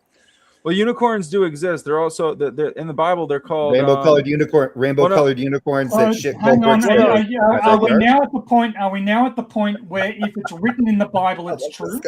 Yeah, okay, I'm gonna pause this real quick. Primordial Puggles, thank you so much for the 100 Australian. Good you rock, God, man! Thank you so very, very much for that generous support. Puggles making it rain. So we could not do this without your support. You definitely. And I also want to say thank you to Nectu 5435 becoming a member of the Godless Army. Thank you so much, Nectu. You rule. I appreciate that. And Puggles, you are you demand. You the man. Thank you so Thanks, much, Puggles. Thanks, Thank you Puggles, very man. much. Is that Australian dollars? Because I think those are. I think that. Sorry, he's Australian. Puggles Yeah, I'm is pretty so sure it's nice, Australian. man. Puggles is so nice. But anyway, so as I was saying, like with the whole thing with so what were we talking about? The mirror neurons and the fact that you moved could on prove... to your claim that everything written in the Bible is true. Yes, that is my claim, and you can't refute it. Yes, I can refute it. Okay, what contradiction do you find in the Bible? Where did Jesus lie? Okay, I'm not saying that. Whoa. Well, hang on. We can. You've skipped a lot of the Bible, right? I can prove. I can. My academic speciality is actually paleo sea level change, so we can investigate using physical sea level indicators whether or not there was a global flood. And in particular, whether or not there's been a global flood within the last 10,000 years. And the answer to both these questions is emphatically no. We can therefore demonstrate that the narrative of Noah's flood is completely inconsistent with the observational evidence available to us. So Noah was actually named Zayasudra in the Enuma Elish, the Epic of Gilgamesh, and the Atrahasis. And also, hang on. No, hang on a sec. No, hold on. Noah wasn't named for that because they didn't exist at the same time, and the Bible doesn't predate the Epic of Gilgamesh. The Epic of Gilgamesh is Mesopotamian, which predates the Bible by centuries. So it's understood. It's understood by biblical. It is understood by biblical scholarship that the Noachian deluge, that story, was taken from the Mesopotamian myth. J.L. Warren, I know that the Bible is after the Sumerian tablets. You're not telling me anything that I don't know. It's just a reformulation of the myth. That's all Warren, it is. I'm an expert on this, okay? So let's just learn a little bit and stop muting me, because I know you want to cling on to that mute button because you know you're being Atlantis, I use the mute button because you continue to interrupt everyone that is speaking, because you're choosing not to actively listen. You've interrupted Tony multiple times. You've interrupted me multiple times. And when you interrupt us, you try to reformulate or try to take the point where you interrupted at. You take what we said beforehand as the complete sentence when it is not. And you do this on purpose. This is a tactic. It's intellectually dishonest. And don't think that you're getting away with it. Okay? And I'm going to address what you said. I'd like to step back one point. Sea levels rose by about 135, maybe more meters between 20,000 and 12,000 years ago. As a consequence of this, the Persian Gulf experienced a very rapid inundation event. So it's no surprise to me because the sea level rose up to the lip of the Gulf, and then the water just went over the Gulf. So there would have been a bunch of people in there who were displaced by a very rapid flood. It's no surprise to me that the cultures in this area have a remnant memory of an extremely dramatic flood event that we can scientifically demonstrate to occur. But this does not make the bastardized version in the Bible where a giant ark was built. It took a year, it was based on rain. All of the animals came over and walked to him, and then somehow animals managed to make it over the Lydecker line, which is 300 kilometers wide and 3 kilometers deep of water in order to get back to Australia. You're claiming that story is true, and it's demonstrably not. It is demonstrably absurd on every single level. And you'll claim to be an expert in this subject. How many papers have you published on these floods? Because I've published several. Right. So the Younger Dryas impact, do you hold to that, Tony? No, I don't. The Younger Dryas impact hypothesis is pseudoscience. According to who? Well, so let me bring this up. I'm so glad you asked. I've got the paper right here. Comprehensive Refutation of the Younger Dryas Impact Hypothesis by Holliday et al. In Earth Science Reviews from 2025. Okay. It's gibbering nonsense. That's your claim? You can't demonstrate that it's actually refuted? I just cited a peer-reviewed scientific paper refuting it. But Tony, all of physicality is just an illusion anyway. You can't appeal to the illusion of physicality. So look, Tony, if you want to learn, man? if you want to learn a little bit, I know you're a PhD and you think that you know everything, but if you want to learn something, he's going to appeal to the physicality. Just go look up Matthew LaCroix and go look up Randall Carlson and see if you don't find that the son of Atlantis. I'm just gonna pop you right there. Obviously, you're being hyperbolic there, which is pointless. Tony has never claimed to know everything, but he is an expert in his field. I myself am a generalist. My background is in psychology. It's predominantly in forensic psychology and forensic pathology is where my background is. Jay has his own background. I'm not entirely familiar with it, but my name is Mud. There you go. So you can stop being hyperbolic because it's not winning you any points. The point being here is that you're not actively listening to what Tony is saying, and you keep jumping off into like random shit because you've been countered on one point or another. Ultimately, it's going to come down to this one particular thing. One, it's to address what you said in the live chat. You have not pointed out one contradiction in my worldview whatsoever. You've not pointed out a single one. I pointed out multiple contradictions, like for example, you begging to question the existence of your God to do whatever it is you think it do. I'm not begging the question of anything in my worldview because I address what we have access to, and I don't assume things exist that I can't demonstrate exist. And I don't operate as though those things do exist because believing that those propositions are true is completely unwarranted, unless it's like an appeal to emotion. And I would add to what you're saying. Something here. But I would like to add to what JL's saying, that even if there was something where there was legitimately a contradiction in JL's worldview, that would have to be something that JL would have to address within his own worldview because those are subjective. That wouldn't demonstrate that you're necessarily correct or that any God actually exists. This goes back to the issue with science, which is why addressing science when we're talking about the existence of a God is so problematic. Because as I said before, everything we know about science could be entirely wrong. It is logically possible that everything we know about science is totally wrong, but that wouldn't entail that a God does exist. Everything we know about science could be entirely correct, but that statement wouldn't logically entail that a God doesn't exist. We need to address the God entity on its own merits. Okay? Going to science and asking questions about things that humanity may not understand or may not know will not get you to a God. We need to address the God on its own merits. The Christian Abrahamic biblical God, per the axiomatic laws of logic, okay, which are axioms, okay, that we use to describe things, okay, per the axiomatic laws of logic, can't exist because it is definitionally a contradiction. You need to redefine the God into a logically consistent state in order for it to possibly exist. Doesn't mean that it does, just mean that it doesn't violate logic in that regard. Then you'd have to demonstrate that it does in fact exist. That's where we're at. That's what we're trying to do. This is why tag doesn't work. So I could say the same thing for Tony's argument, which is that he claims that because there's no great flood, there's no existence of God, that's not what I said at all. What he said.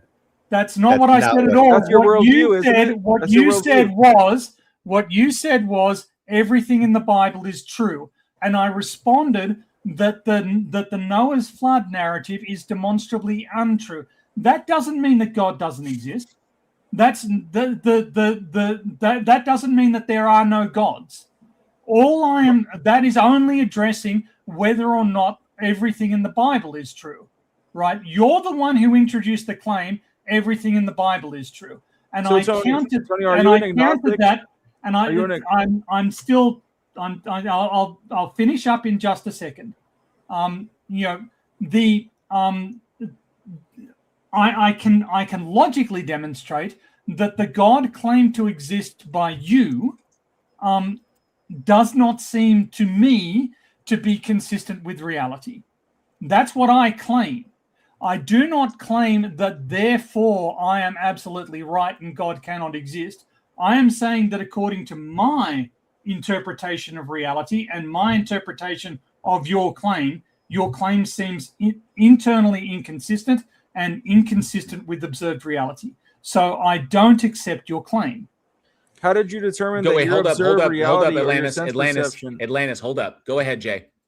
Well, the other thing is there's another easier way of demonstrating that the Bible isn't all true, and that is using the prophecy of the destruction of Tyre and the prophecy of the fact that once Nebuchadnezzar didn't actually destroy Tyre, then he was supposed to go and get Egypt, and that didn't actually happen. So those are both false. Oh my gosh, that sounds like fake laughter. So Atlantis, this is fun. This is good, man. I like does the city of Tyre still exist today? So how have you determined? That's a yes or no question. Does the city of Tyre still exist today? Does the city of Shuruppak exist? Does the city of Tyre still exist today? I don't care about Tyre. The answer is yes. So it was never destroyed. So I don't care about that. That's not, it was never destroyed and laid waste to where nothing but vines would grow there, which is what the Bible says. So obviously the Bible is wrong on that. Yeah, that you're looking at the Bible with a cardinal mind. You have no way of. I'm not. I'm looking at the Bible as it's making statements about reality. Those statements are not true. That's how I'm looking at the Bible. I'm not appealing to magic. I'm not appealing to mystery. I don't assume that a God exists. Yes, I look at it as though it's a book that makes statements, and whether or not those statements comport with reality. There's archaeological evidence that the city of Tyre existed. So it still exists. It still exists today. Okay, where does it say? Which verse in the Bible does it say that it was destroyed? And then how wait. No. The prophecy was that it would be destroyed. Completely, without a trace. That it would be raised to the foundation where nothing rebuilt. That it would be raised to the foundation and nothing but vines would grow there. And yes, it was never known. The city was never raised to the ground. They found that there's only in the desert. They found by the Red Sea, the city of Tyre, that or Tyre. The city of Tyre is not on the Red Sea. It was a literal island. It's near the Red Sea. Okay, it's an island. So, look, it's an island off of the coast.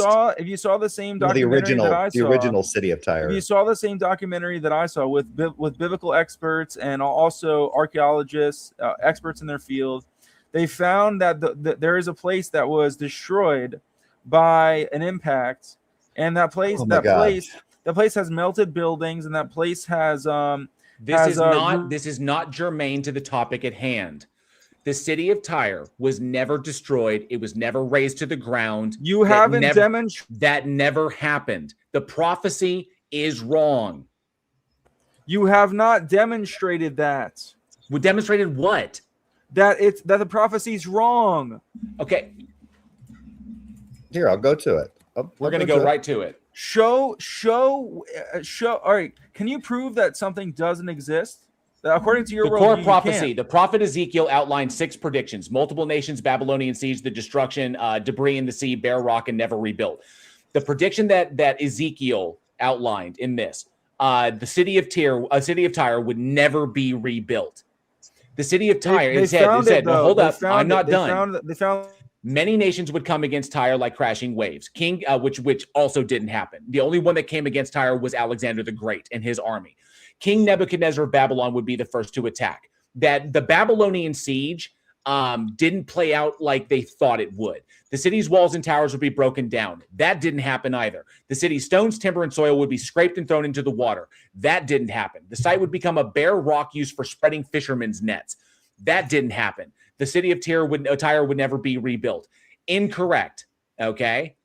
And what happened there? What happened to the island city of Tyre? What happened there was, in order for Alexander, which was a massive port, it was a major strategically advantageous position for that civilization. Alexander had to build a causeway from the mainland to the island in order to siege it. It took months to take place, and that causeway still exists today.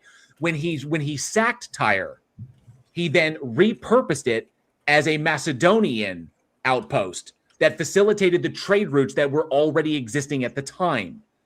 Okay. And then eventually it changed hands. It went from the Greeks, then it went to the Romans, then it went to other groups. It actually went from the Greeks to another group, then it went to the Romans. When the Romans took over the island, and they turned it into a massive trade hub for like the ultra wealthy. So, and Tyre still exists today. The remnants of Alexander's Causeway can still be seen in the water.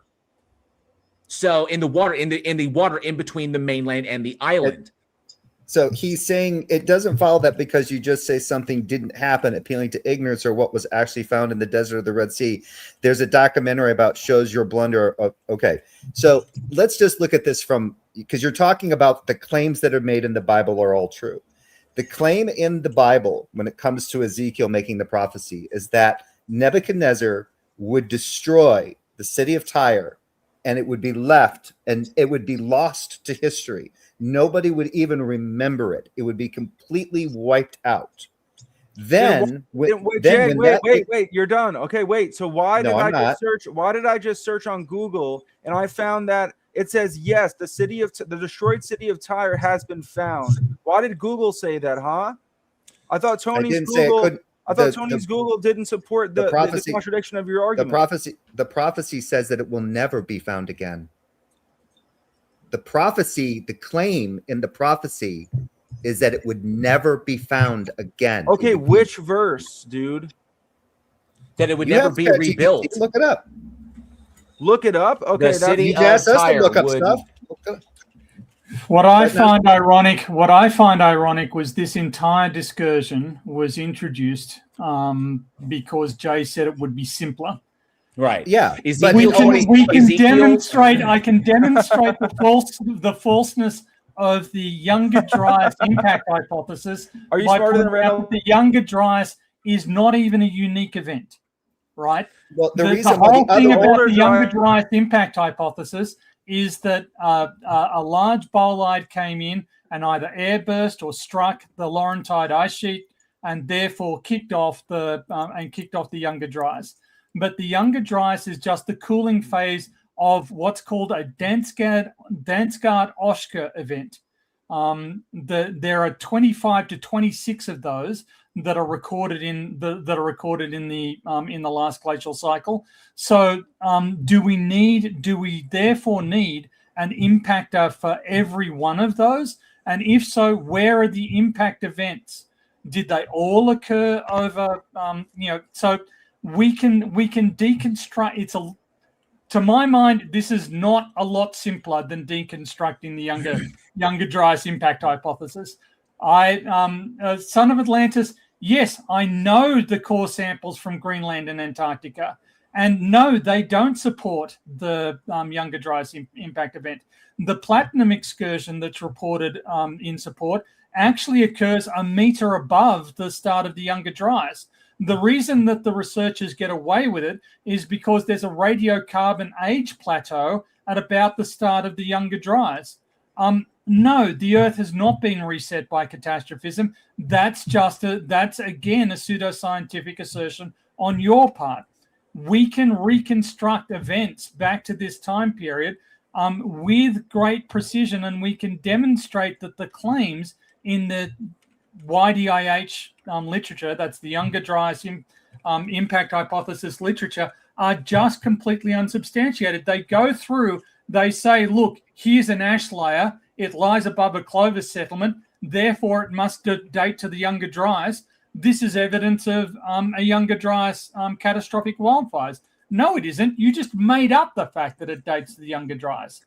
And well, Tony, he also stated that the 10th planet comes into elliptical orbit and retrograde, which causes Earth to reset every 3,600 years.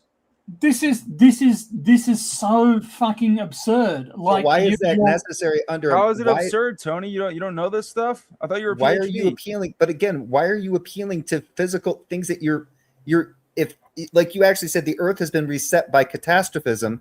If everything is just a mental construct and the physical is an illusion, what is catastrophism and why is it necessary for everything that's an illusion?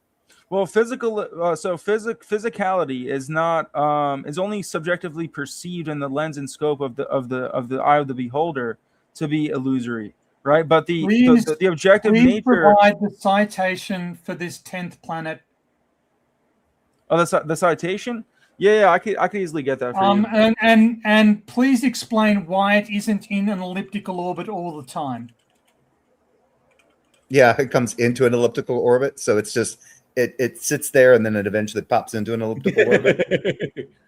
But most of the time, it just steps its ass out. It's a wallflower of a planet. It just sits there off to the side. No, it's twice the size of Earth. It's twice the size of Earth. And please also, by the way, provide citations for your claim. Yeah, I am. No, you're not. You're sitting there in silence. But ideally, I'm sitting here googling citations for 10th planet causing Earth's resets. Please type at the end of your Google search, type the words scholarly articles.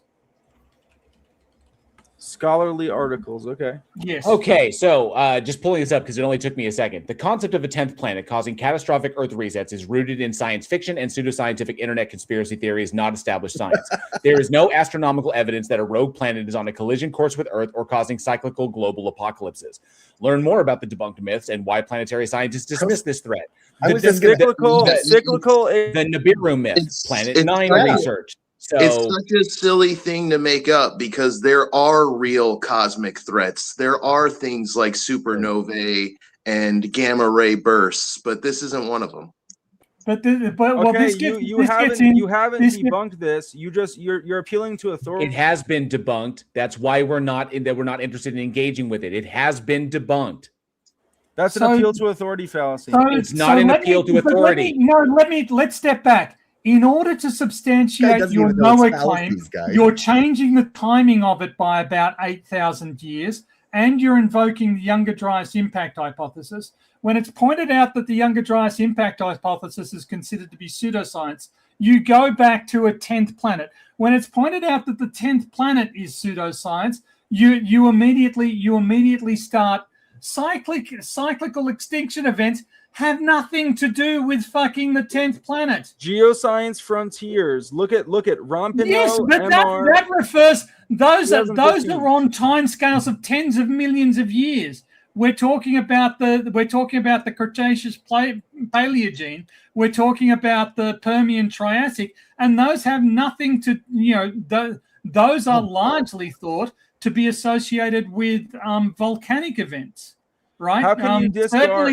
Certainly, the Permian Triassic extinction is a result of igneous intrusion into the Siberian traps, the carbonaceous layers of the Siberian traps, and the corresponding carbon dioxide emissions because of the organic material being burned. That's the mechanism for the Permian Triassic extinction. So now you're showing you just don't know how scientific literature works at all, because these have nothing to do with your alleged 10th fucking planet.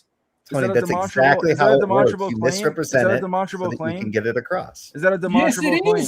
Yes, okay. Yes. Okay, Lance, everything that Tony is telling you can be demonstrated. Okay, has he demonstrated it in experimentation?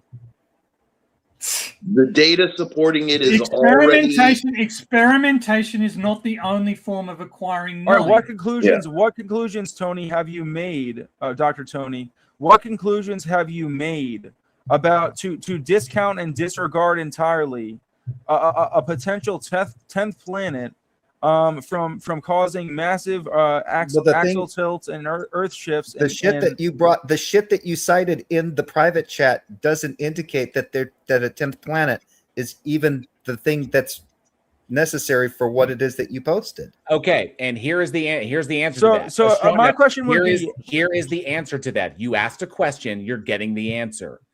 Astronomers and scientists debunked the Nibiru or Planet X cataclysm by pointing out that a massive planet on an elliptical orbit intersecting our inner solar system is physically impossible.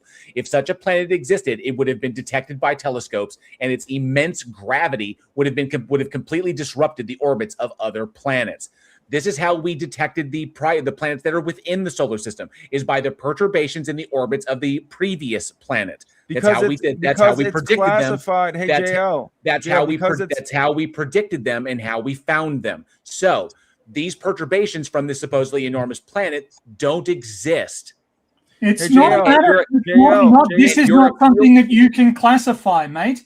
The military can say all it fucking wants. Anyone with a telescope can look at where Uranus and Neptune are.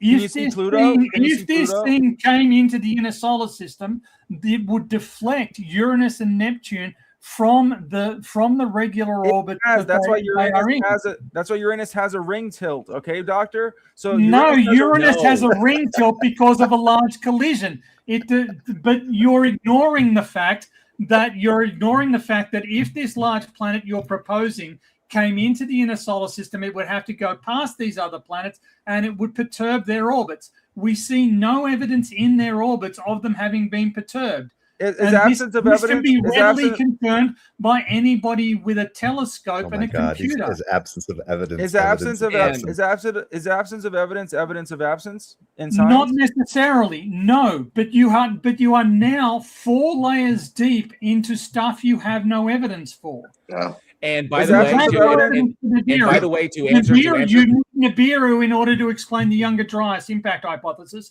You need the Younger Dryas impact hypothesis to explain Noah's flood. Tony's on a roll. You need Noah's flood to substantiate the claim in the Bible. You are literally 4 layers deep, and you have 0 fucking evidence at any of the layers. If this is your epistemology, you can make up whatever the fuck you want. And say, well, there's no evidence.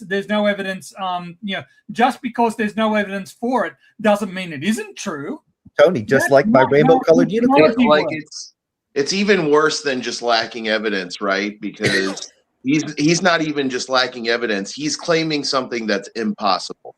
This isn't a possibility.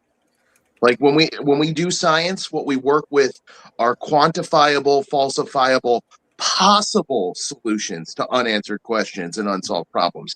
You have an impossible solution, and it's blatantly observable by the fact that you need miracles to work. You need a deity. You need a divine agent to rescue. No, you need a deity.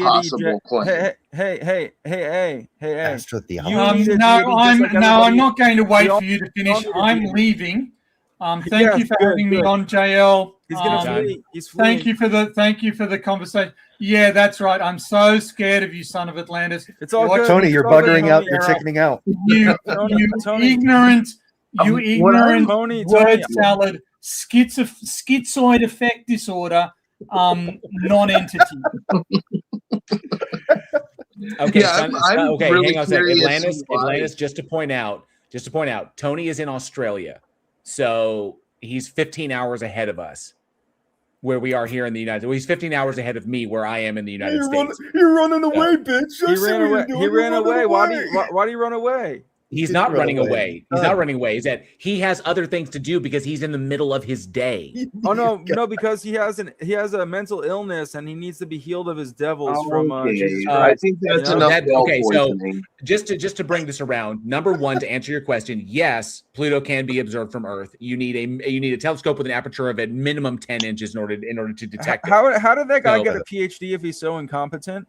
He didn't. He cooked you on every point that was brought up. So he didn't cook me at all. He literally did. So, son of Atlantis, here's the kicker. I want you to point out one contradiction that I've made in my worldview.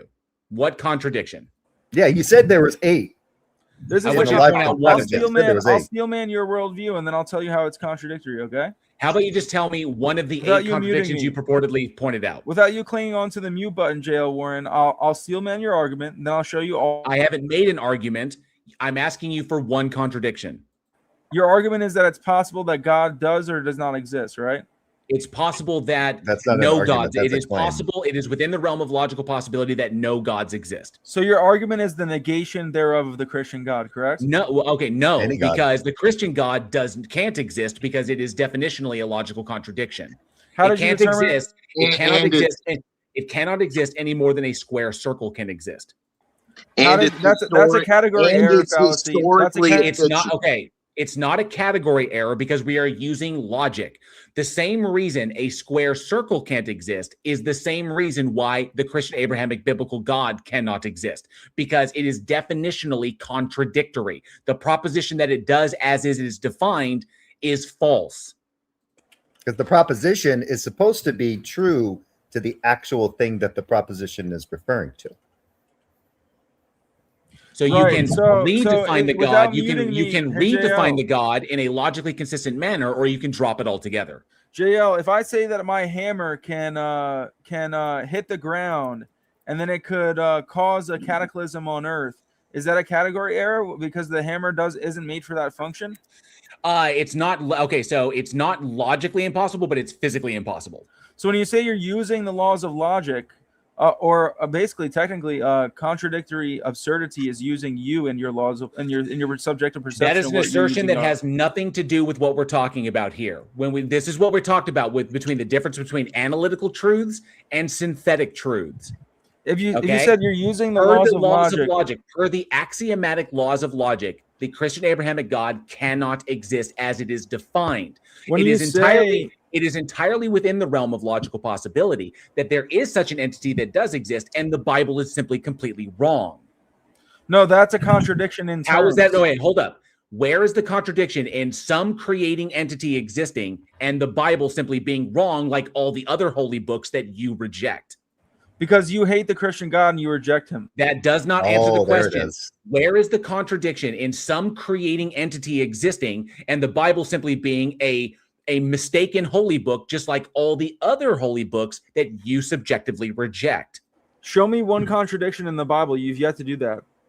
Contradictions in the Bible? Sure, there's contradictions in the gospel. Jesus was in depending upon the story, Jesus is in two different places at the same time in his life. That's category error. Category error. It's not a category error. You asked me if a contradiction in the Bible. I gave you one. All four of the resurrection accounts in all four gospels are contradictory. Not one of the only one of them. It's possible that's just patently false. They all can't be true, but one of them could be true. If one of them was true, the other three can't be. But it's possible that all four of them are wrong. In fact, it is well within the realm of logical possibility that all of the theological claims surrounding the character of Jesus were simply the efforts of the adherents, the efforts of believers to build a religious narrative that matched Hellenistic ideals that were passed down from the advent of Alexander the Great and Hellenistic philosophy within that region centuries before.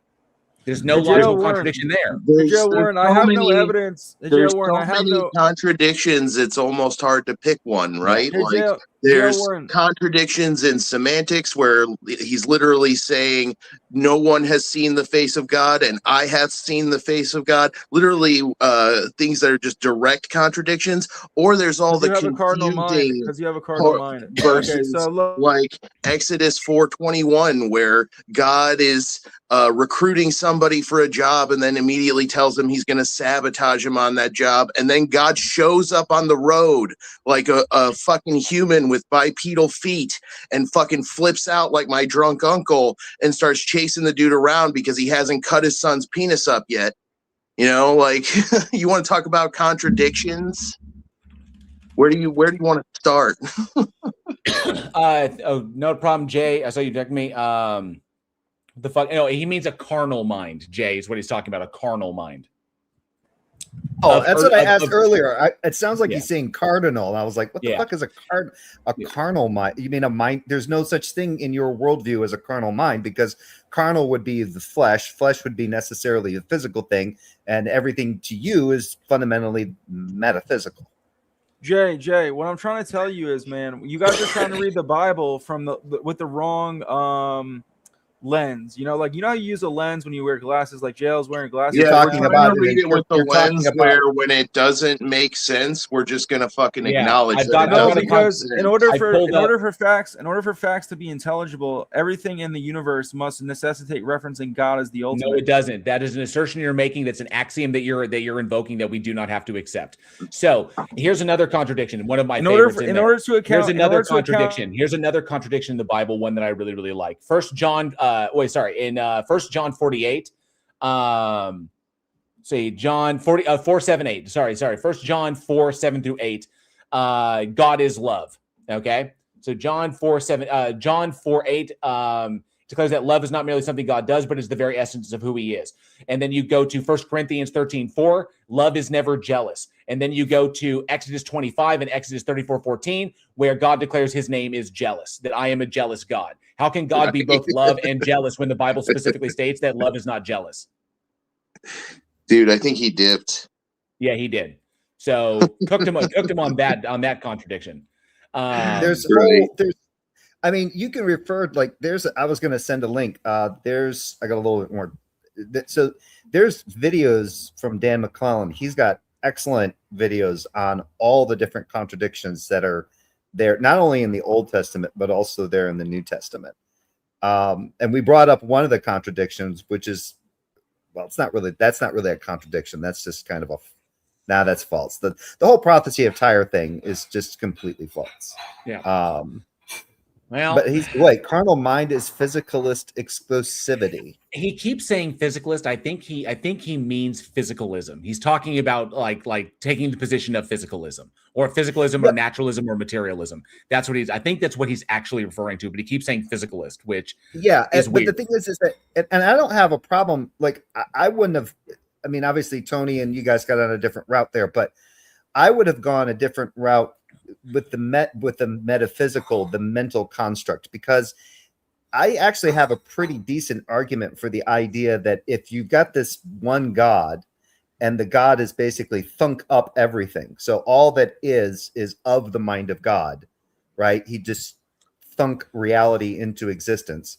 Then you can ask, okay, is it the case that God thought the world into existence, but the ontology of reality is independent of God? Or is it that reality itself exists as a mental construct within the mind of God? Because I have met Christians that actually hold to this. That hold to panentheism? Yeah, they kind of hold to they hold that basically God is projecting reality within its own mind. So that would be panentheism, not pantheism, panentheism. That reality is contained within God. Or something like that. But anyway, so now the question becomes, if all of this is thought, if all of this is the mental construct, now you can get into the whole, well, if all of this begins with God conceptualizing it into existence, now you can get into the problem of evil, because God had to think up evil to bring it into the construct that is his world that he wanted to create within his mind. So anyway, I've got a whole thing on that, but that's beside the point. I love it when they appeal to physical things. That's why I couldn't figure out why he was trying to go tit for tat with Tony and then bringing up all this weird shit and appealing to like catastrophism and all this other shit. I'm like, fundamentally, you don't hold to any of these physical phenomena. If everything is just mental, it could change at any moment. Right. And we as mental constructs, being projections of this God mind, could possibly never even realize that what was a reality was that reality, go to that whole like Mandela effect kind of thing. Look, remember when it said this, but now it says this, God changed reality and it affected the Berenstein Bears. Exactly. And I want to say hi to Vibe Without, hi to JMoney86. Good to see you both. There were a number of people that came in that I didn't get a chance to say hi to. 100th Monkey, good to see you as well. Thanks so much for being here.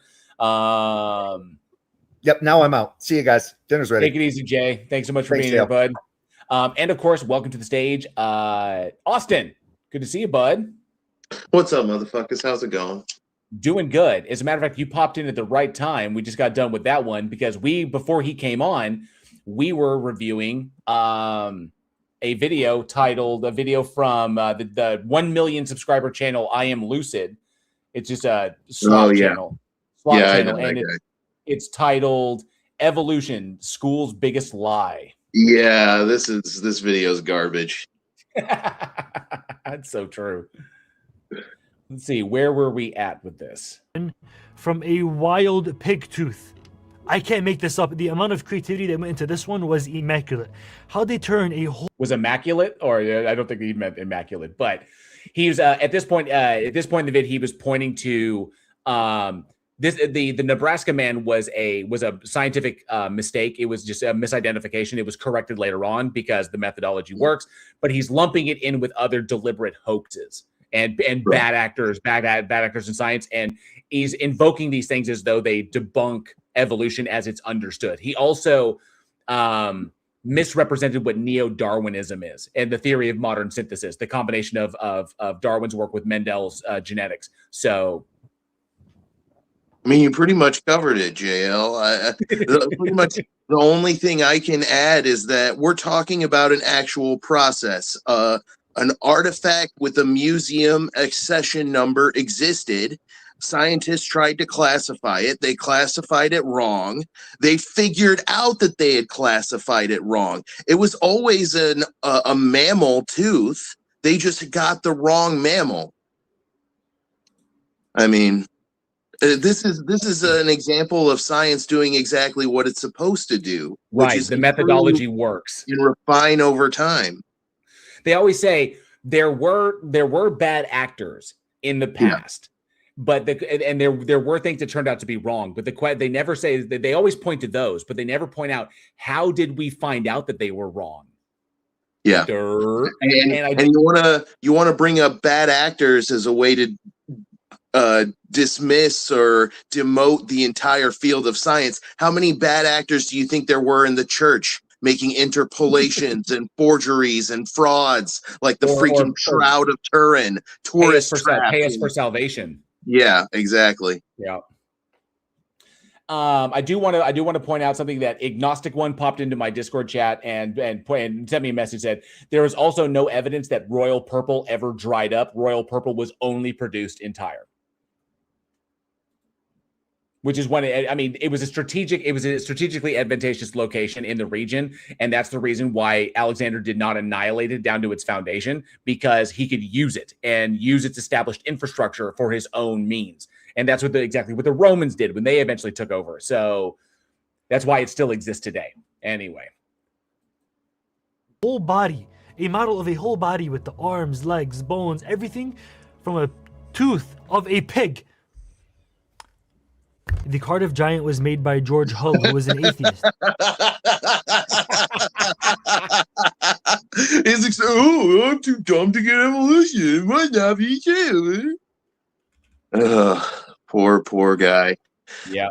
This is what happens when you don't ever meet a real scientist and you get all your information from YouTube and Facebook and other just slop blog posts and TikTok and all that shit. When you're like allergic to peer-reviewed primary sources from the corpus of scientific literature, like, ugh.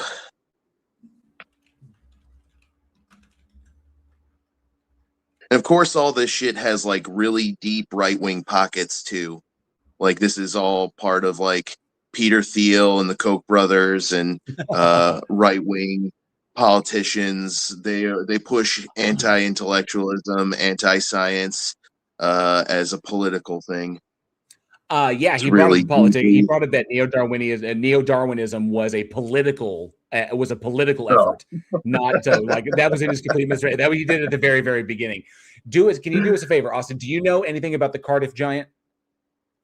The Cardiff Giant? No. Okay, it sounds familiar. I'm guessing that it's going to be basically more of like Nephilim theories and shit, like the young Earth creationist pseudoscience claim that giants existed and shit like that.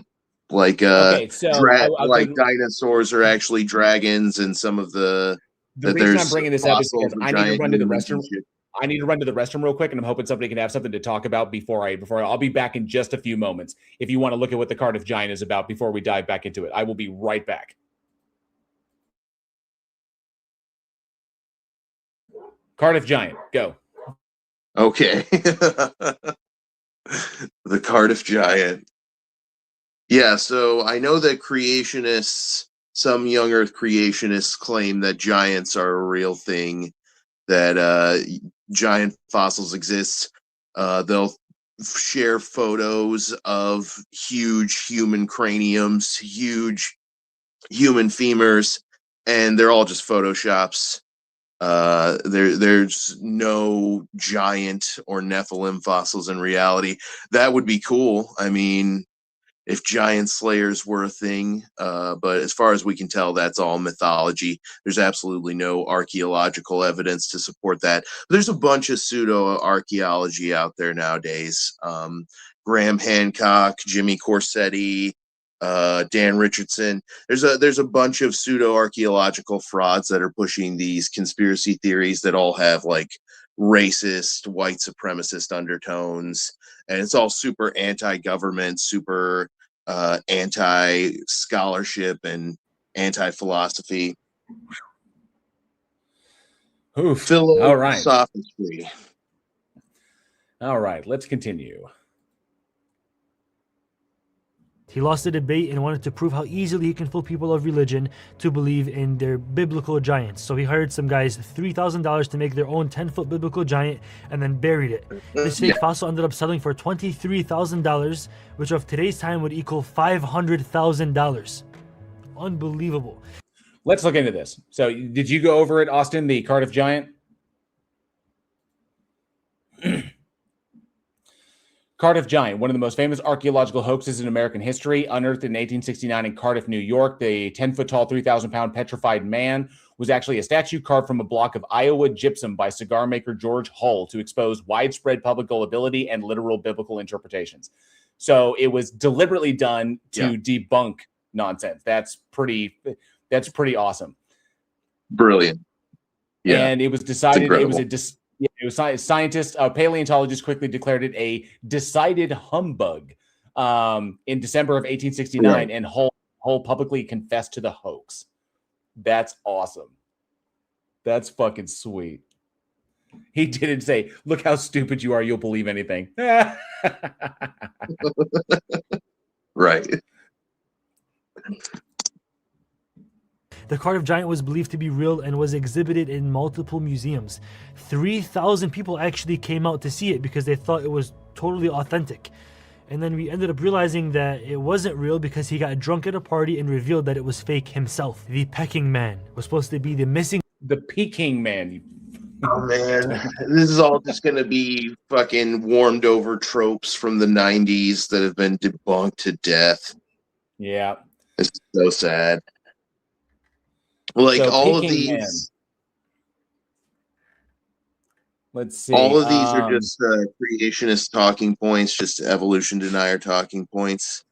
There's a full suite of hominoid fossils now, more than enough hominoid fossils to show the transition from a Miocene ape to a modern bipedal ape with a mental protrusion. Like, we have them in spades: Homo ergaster, Homo rudolfensis, Homo denisovans. You know, just the whole. You could spend all day listing them, right? That even you see the charts that people use with dozens of them lined up, and even that's just a portion of the actual data. It's just a chart, a simplified chart being used to show you what the scientific community is working with. Well, Peking Man is not a hoax. I wonder why he's bringing it up. Link, but then somehow all of the evidence has disappeared. I'm not joking. It's supposed to be like a Homo erectus human being that lived in China, that had huge protrusive eye sockets, but I guess we'll never know because it's gone. It's not. Its fossils have been found in a cave some 50 kilometers southwest of Beijing, referred to in the West as Peking upon its first discovery, known as the Zakutian Peking Man site. The first fossil, a tooth, was discovered in 1921, and Zakutian has since become the most productive H. erectus site in the world. Peking Man was instrumental in the foundation of Chinese anthropology. So no, it's actually the Zakutian Peking Man site, and it is the most productive Homo erectus site on the planet. So I don't know what he's talking about. The evidence disappeared. Yeah. What the fuck?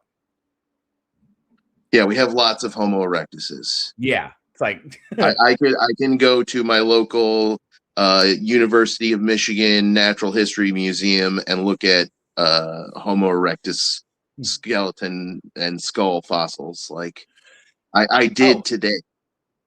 And I see Godless Spectrumite is here. Good to see you. Godless Spectrumite says Peking Man fossils were destroyed during World War II. They were never subject to modern scrutiny. Okay. It's a specific. Okay, so you're talking about one Homo erectus fossil called Peking Man that got destroyed during a military conflict, but we have lots of other Homo erectus fossils now, so they have been subjected to scrutiny.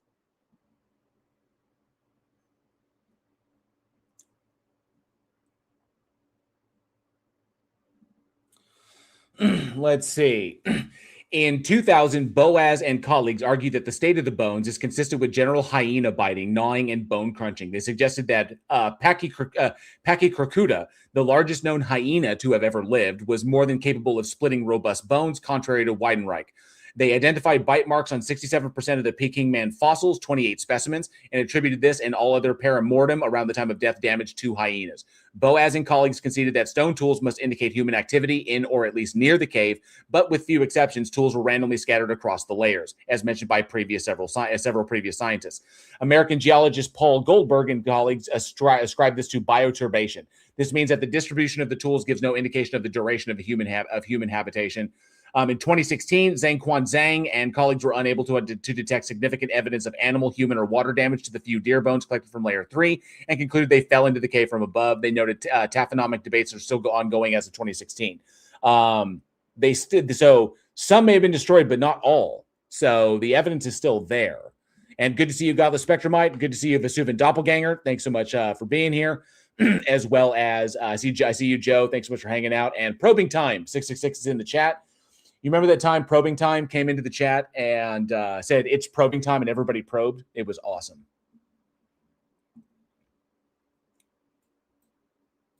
And I don't know what you mean, Vesuvian Doppelganger, by humans didn't evolve into existence. Homo sapiens did evolve alongside several members of our genus. And we have a common ancestor with our most genetically related genus, which is the Pan genus. We share a common ancestor with Pan. So, but yeah, we are a result of evolution. Anatomically, modern Homo sapiens entered the fossil record roughly 275,000 to 300,000 years ago. So,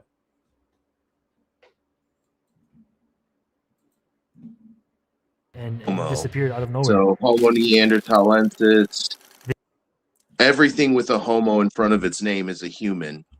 So there are many species of humans. So to say humans didn't evolve is just a very brain dead thing, brother. So you've got habilis, erectus, neanderthalensis, sapiens, which is us, rudolfensis, ergaster, heidelbergensis, floresiensis, naledi, denisovans, and antecessor, and luzonensis. So yeah, and there's way more than just that. Yeah. So many members of our genus. All of them dead now. They never taught you this in school, but Darwin was a racist. He was also... was not. Oh my God. Darwin was woke as fuck for his time.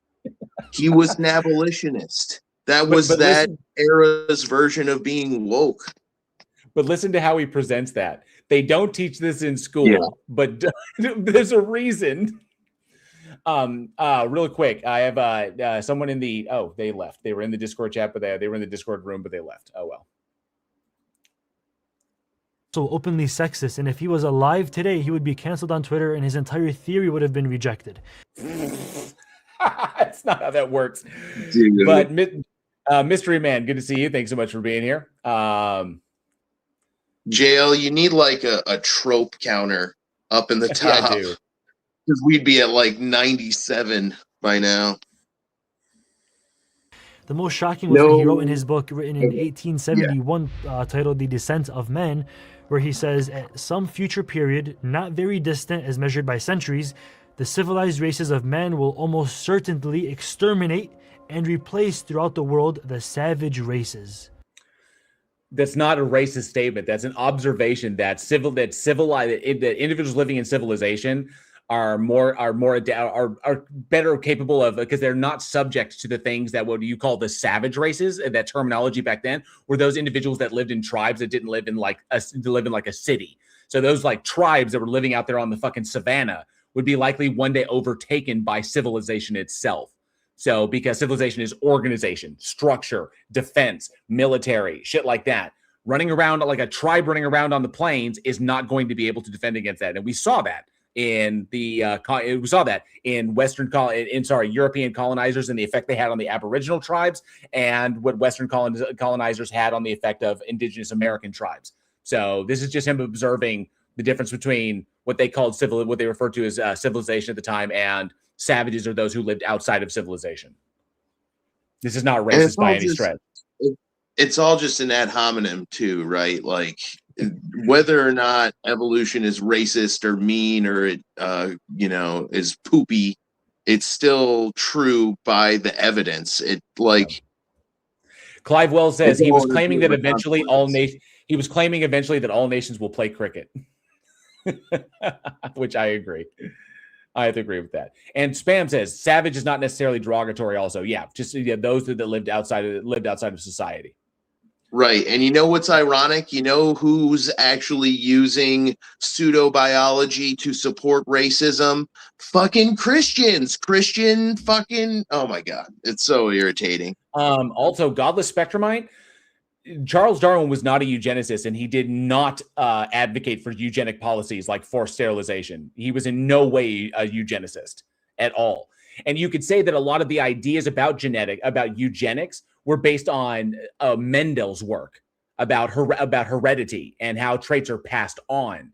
So no, like a combination of like artificial selection and our understanding of heredity. So, but that would be based more on Mendel's work, not Darwin. And Darwin was not a eugenicist. So the term was coined by his half cousin Francis Galton. But that was You have to remember, Godless Spectrumite, that Darwin and Wallace succeeded in one of the biggest scientific advancements of all time, and one that especially pissed off almost every Abrahamic church on the planet. So there's been a lot of misinformation and disinformation put out about them, mostly Darwin, because he's the one that people focus on. But every little thing he's ever done has been put under a microscope because they're looking for anything they can to discredit him as a source so that people can go, oh, I don't have to accept evolution because Darwin was poo-poo.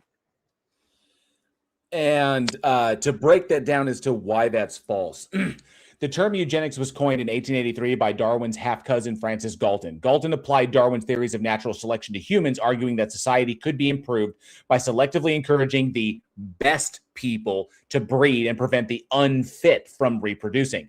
Darwin's stance. In his book, the book that's actually on the screen, The Descent of Man, Darwin acknowledged that Galton's ideas were logical in theory. However, he ultimately rejected the application of eugenics to human society. He argued that abandoning the weak and helpless through selective breeding would cause the noblest part of our nature, our sympathy and compassion, to deteriorate, which would ultimately lead to the degradation of the species. He was not, in his own words, a eugenicist. So, sorry about that.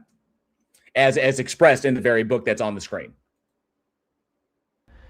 I'm sure you can use your imagination to figure out what he's talking about when he says the savage races.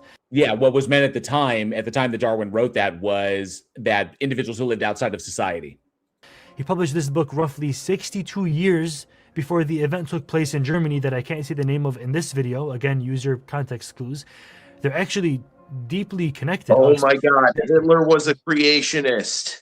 Dude, the only time Hitler talked about evolution, he talked shit about it and said, oh, there's no way that us Aryans share common ancestry with apes. That's ridiculous. He was basically a fucking dime a dozen creationist, dude. You wouldn't be able to tell the difference between his position and a modern creationist position. Yeah. And the missing link that he's ignoring here is Ernst Haeckel. Because Ernst Haeckel was a profound anti-Semite, and he brought that into his methodology. He utilized Darwin's foundational thinking and twisted it to fit his own narrative, to fit his own framework, and justify a lot of the atrocities that the Third Reich wound up committing. So, but this is another example of how bad actors can take science and then twist it to their own antisocial ends. Which doesn't invalidate the science. It just means that good ideas can be twisted for antisocial purposes, just like Stalin did with Marxism and communism. This is why we need to resist Christian subjective ethics that say it's okay to destroy groups of people because God gave us the right. Yeah. Explain how in the next point, but Darwin believed that the white races were evolutionary more advanced than the black races. No, he didn't. Incorrect. It's false. Darwin's views of gender were not much better. He says that men were more courageous, pugnacious, and energetic than women with a more inventive genius. His brain is absolutely larger. The formation of her skull is said to be intermediate between the child and the man. Darwin also says, and I quote, "The chief distinction of the intellectual powers of two sexes is shown by man attaining to a higher eminence in whatever he takes up.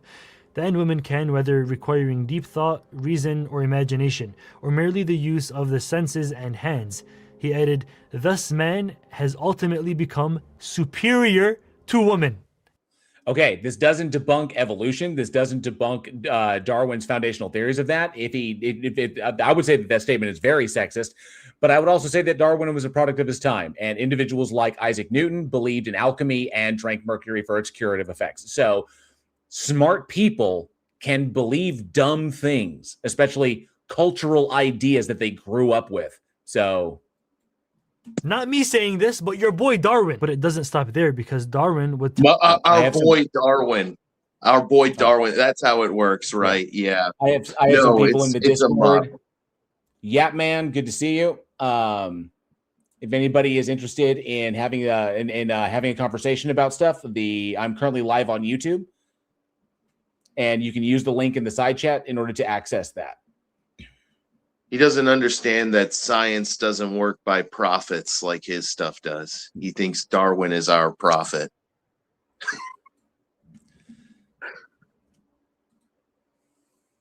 How the Reverend Charles Kingsley, in a letter dated February 6, 1862, "It is very true what you say about the higher races of men, when high enough, replacing and clearing off lower races. In 500 years, how the Anglo-Saxon race would have spread and exterminated whole nations, and in consequence, how much the human race viewed as a unit would have risen in rank. Remember what risks the nation of Europe ran not so many centuries ago, being overwhelmed by the Turks, and how ridiculous of such an idea was. The more civil..." Wrote another name, but JL, don't you know that if you're wrong about one thing, you're wrong about everything? Yeah, I remember that was a big thing in philosophy. Yeah, so none of this had to point out, and anybody in the chat who gleaned this, none of this has anything to do with evolution. About Darwinism or neo-Darwinism or the theory of modern synthesis, none of this has anything to do with this. This is all just a hit piece by an infallibilist, fideist church against a scientist who actually had the gall to fucking investigate reality and figure out what's out there and explain the evidence impartially instead of just saying, "Oh, the story this scripture told us is true." Right. Sorry, I gotta plug my vape in. Civilized so-called Caucasian races have beaten the Turks hollow in the struggle for existence. Looking to the world at no very distant date, what an endless number of lower races will have been eliminated by the higher civilized races throughout the world. Not only did he predict this, but he created this ideology and gave room to prove it scientifically, which made a lot of negative and nasty things happen throughout history because of his theory. And okay, but it doesn't mean the theory is wrong. It just means that bad actors can twist it to fit antisocial ends, which we've seen multiple times in multiple different things, even not even just evolution. Multiple different concepts can be twisted to fit antisocial ends. Doesn't mean that the science and the underlying theory is false. So I don't. This is such nonsense. No, if you live in the USA, you're not safe either, because there were previously anti-miscegenation laws in the USA, which made it a crime to let somebody categorized under a different race. Darwin's theory helped to justify these claims with his scientifically backed racism. These inherent beliefs had... The social Darwinism bullshit wasn't even... It didn't even come from Darwin. It comes from, I think, the progenitor of social Darwinism...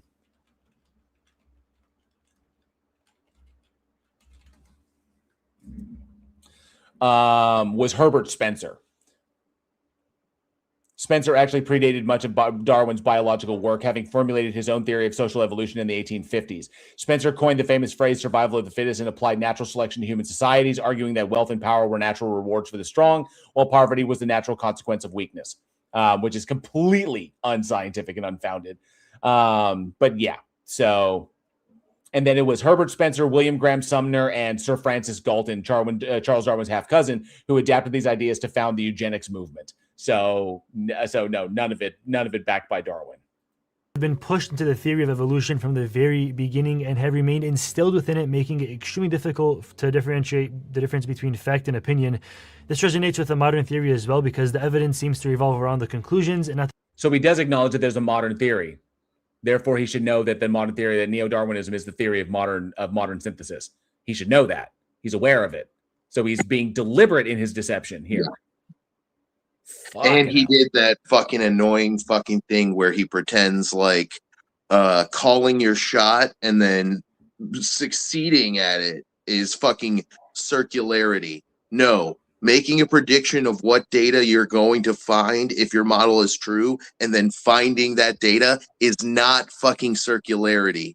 And this whole fucking argument is completely performative because you only pretend like this isn't a validation of a principle when it comes to things like evolution and the Big Bang. But it's the exact same principle that validates starting your fucking car engine every morning. And you don't go out there and say, oh, I better not start my car engine because maybe all the laws of science broke down and turned it into an explosive overnight. Like, this is the level of solipsistic science denial you're resorting to when you declare that predicting a specific data set and then discovering that data set is circularity. Get fucked. This isn't just straight denialism. See, he's done a conflation at this point because he's mixed and an equivocation between social evolution versus biological evolution. Because we're all still humans. We're the exact same damn species. We're just talking, a social grouping effect. So this doesn't debunk evolution. And he's trying to basically make a moral argument to make it seem like ick. But it hasn't debunked evolution itself. This is social, flow, not biology. So he switched domains entirely. Jared Juggernaut Reed Jared Reed sent me a link that I am currently pulling. It's interesting because this evidence is converting atheists. I have to hear that. I'm going to have to hear this as soon as we get done with this jagoff and his bullshit.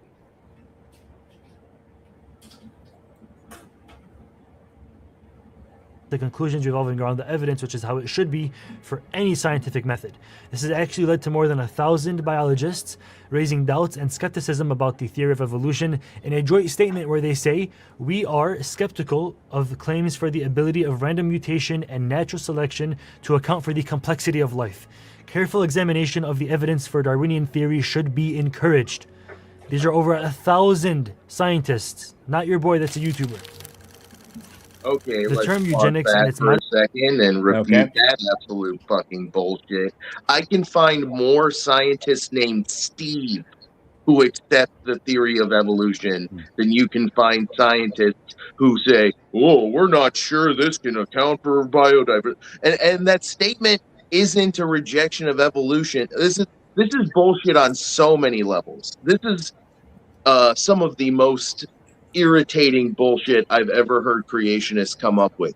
Over 1,000 scientists. By the way, that's less than fucking 1% of 1% of the total number of scientists. Most of these lists are inflated. It's not actually 1,000. It's like 120 at the most. Most of them aren't fucking scientists. We're talking about engineers. I've seen lists that include weightlifters, okay? They're really scraping the bottom of the barrel. Okay, I am familiar with exactly what he's quoting on this, okay? Because it's come up in other reviews for exactly this kind of argument. They're polling exclusively Christians. Yeah. And nobody said they were related fields, because trust me, we got dentists in that pile. And I know I give a shit about that from a dental technician. So yeah, the range of fields that they polled for this is garbage. This is how you lie with numbers. So we've seen the lists. It's gone in circles, The Steve thing is not an exaggeration, by the way. Look up Project Steve. This is a thing that, I think NCBI did, where they were able to collect a list of thousands of Steves and actual biologists who understand evolution and understand that the theory is a fact-based model, and that it's almost certainly either it's extremely accurate. There's virtually no chance statistically that the model is like actually generally wrong. It would violate our understanding of probability to say, oh, this theory isn't a fact. It's a fact. What's debated is which specific mechanisms of change cause which changes. Minutia. We're not debating the central tenets of the theory anymore. Mutation, selection, genetic drift, migration, adaptive radiation, speciation, all that shit happens. It's just there's been shifts in evolution towards like an embryological developmental viewpoint of evolution that says that selection actually starts even before the organism is born, that selection starts at a chemical level. That's here. Something Kunin's a proponent of. Field of study were first coined by Francis Galton in 1883-1887, drawing on the recent work of his half-cousin Charles Darwin. The practice of controlled selective breeding of a human population to improve the genetic composition, basically forcing survival of the fittest onto a population on what the leader defines as fittest. I'm sure we can all think of a time in history where this happened. Obviously can't say the name of that thing. Matter of fact, he's talking about World War II is what he's talking about. Darwinism actually played a huge role in the radical ideology. Trying to claim that Hitler, that the mustache man, we're allowed to say Hitler, right? Yeah, we can say Hitler, yeah.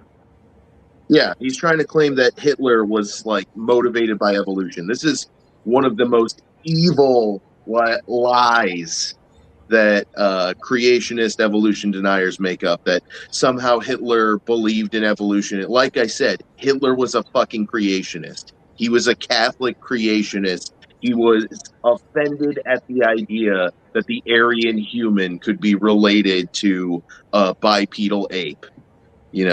So this is just fucking bullshit. This guy, he's gone from being an idiot to now he's an asshole. Like, fuck you, dude. By doing what they did with the use of propaganda and a warped pseudoscience and pseudo-moralistic view of Darwinism, they were able to convince thousands, hundreds of thousands of people that what they were doing was actually okay. They were Christian occultists. Fuck you. You lying motherfucker. They were Christian occultists. Dude. Hey, Professor Hizzle, good to see you. Thanks so much for being here, bud. What an inversion of reality. For the human race. He really thought that he was lending a helping hand to the evolutionary struggle for existence, as he literally. Oh my God! No, the fuck he was. Where are you getting this shit? This shit he's just making up. He's just literally taking the idea and he's extrapolating. Yeah. All this stuff he's just pulling out of his ass. That I can't say the name of. Actually, I would love to get into this deeper and tell you exactly what happened and how the two extremely horrific events that happened on the human Earth are linked with Darwinism. So they forced the survival of.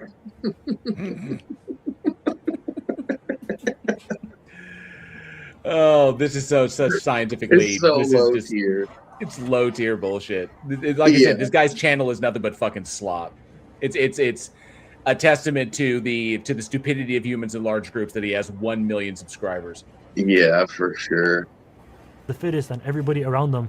Oh yeah, I can't even mention more about this. To learn the full part of the eugenics part of this video, which I can't say on YouTube, to get the full in-depth version of this video, go to iamlucid.com, where I will have this section in specific so that you can learn more about the nitty-gritty parts of Darwinism that school will never ever teach you. It's on iamlucid.com. Once you become a member and support your boy, you can also get a V card while you're there to stainless steel V card, my boy.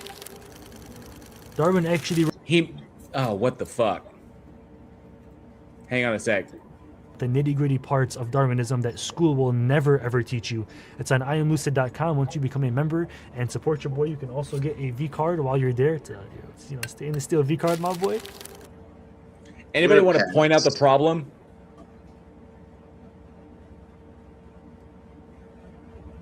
No, I'm curious. What's the problem? Anybody live chat? You want to point out the problem? Somebody point out the problem. I was distracted. On the screen right now. Somebody point out the problem. With the atheism? Yeah. I before E is nice in a lot of words, but not this word. It's not the first misspelling that has occurred in this fucking video, but it's atheism. Atheism. So yes, this guy is a fucking moron.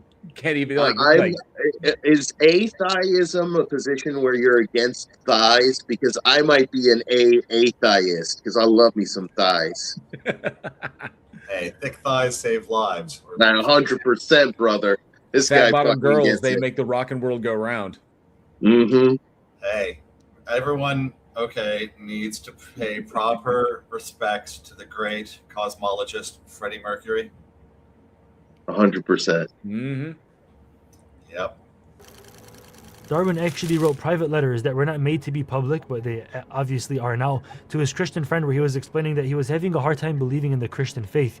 He had a hard time believing in theism in general, but he did know that a God had to have existed. There has to be a God that has made all of this.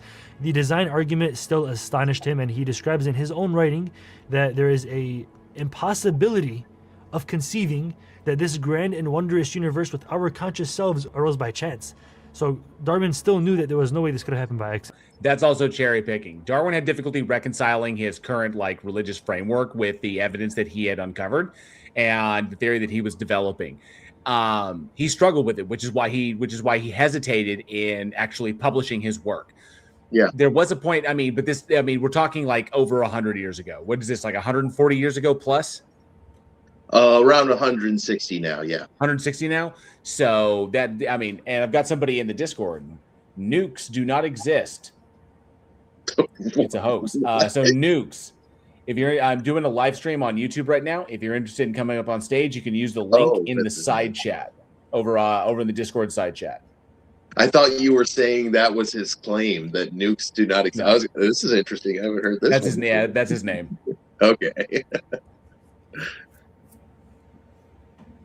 I'm doing a live stream on YouTube right now. I'm live on YouTube right now. If you would like to join the stage and have a conversation with us about what you believe and why, or ask questions, then you can use the link in the side panel.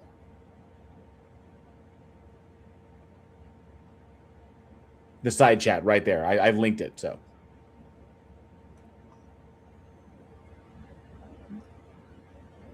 I think we should, if you're looking to have them come up to stage immediately, that's a question about whether or not you wanted to have them sit in behind first and then follow the StreamYard link, or provide the StreamYard link directly in the side chat.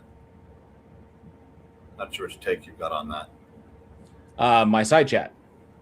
No, I know. Like in the side chat, you've got the YouTube link, but if you wanted to have them go directly to StreamYard for the conversation, it's a question about whether or not you wanted to link that directly or have them go through two stages. Yeah.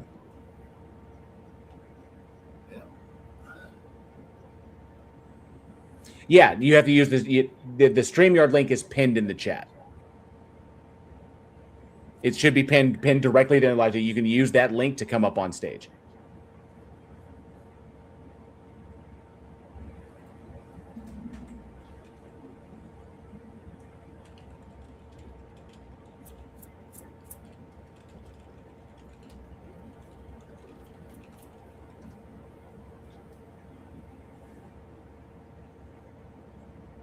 Cool.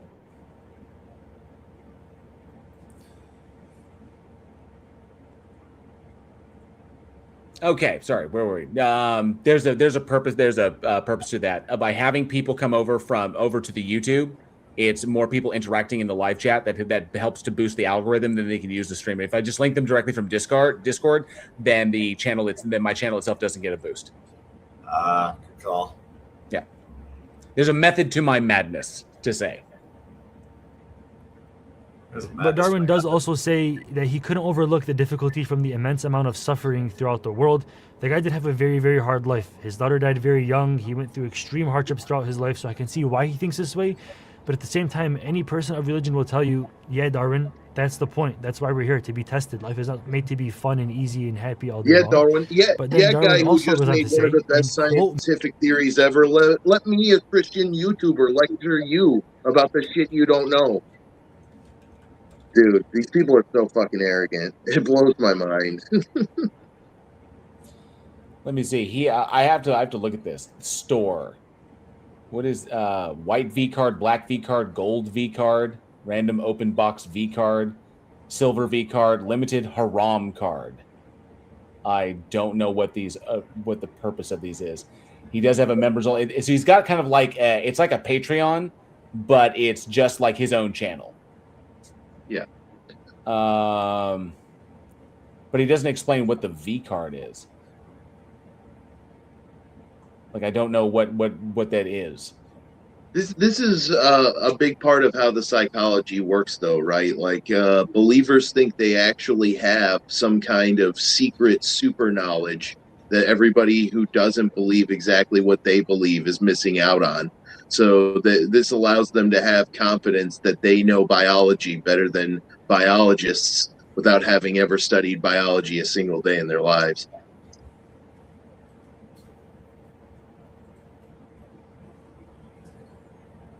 Yeah. Members only chat, early access to videos, watch all previous live streams, members only live stream chat. Oh, well. Well, debunking his shit now, so. Well, were you letting him know that we're taking exactly the what big he says, dump all over this? Oh, I linked his video in the description. and I tagged him, so. Word verbatim, tell this to your teachers in school. Darwin also says, it seems to me absurd to doubt that a man may be an ardent theist and an evolutionist. Oh my God. I would if he's going to stop there, because there's much more on there. I've never been an atheist in this. You are right about Kingsley. Asa Gray, the eminent botanist, and is another case in point. What my own views may be is a question of no consequence to anyone except myself. But as you ask, oh, there you go. What my own views may be is a question of no consequence to anyone except myself. But as you ask, I may state that my judgment often fluctuates. Moreover, whether a man deserves to be called a theist depends on the definition of the term, which is much too large a subject for a note. In my most extreme fluctuations, I have never been an atheist in the sense of denying the existence of a God. I think that generally, and more so as I grow older, but not always, that an agnostic would be the most correct description of my state of mind. Boom. Yeah. An agnostic theist, yeah. Maybe even a theist. I would say after discovering the evidence that he did, I would say deist would probably be best describe him.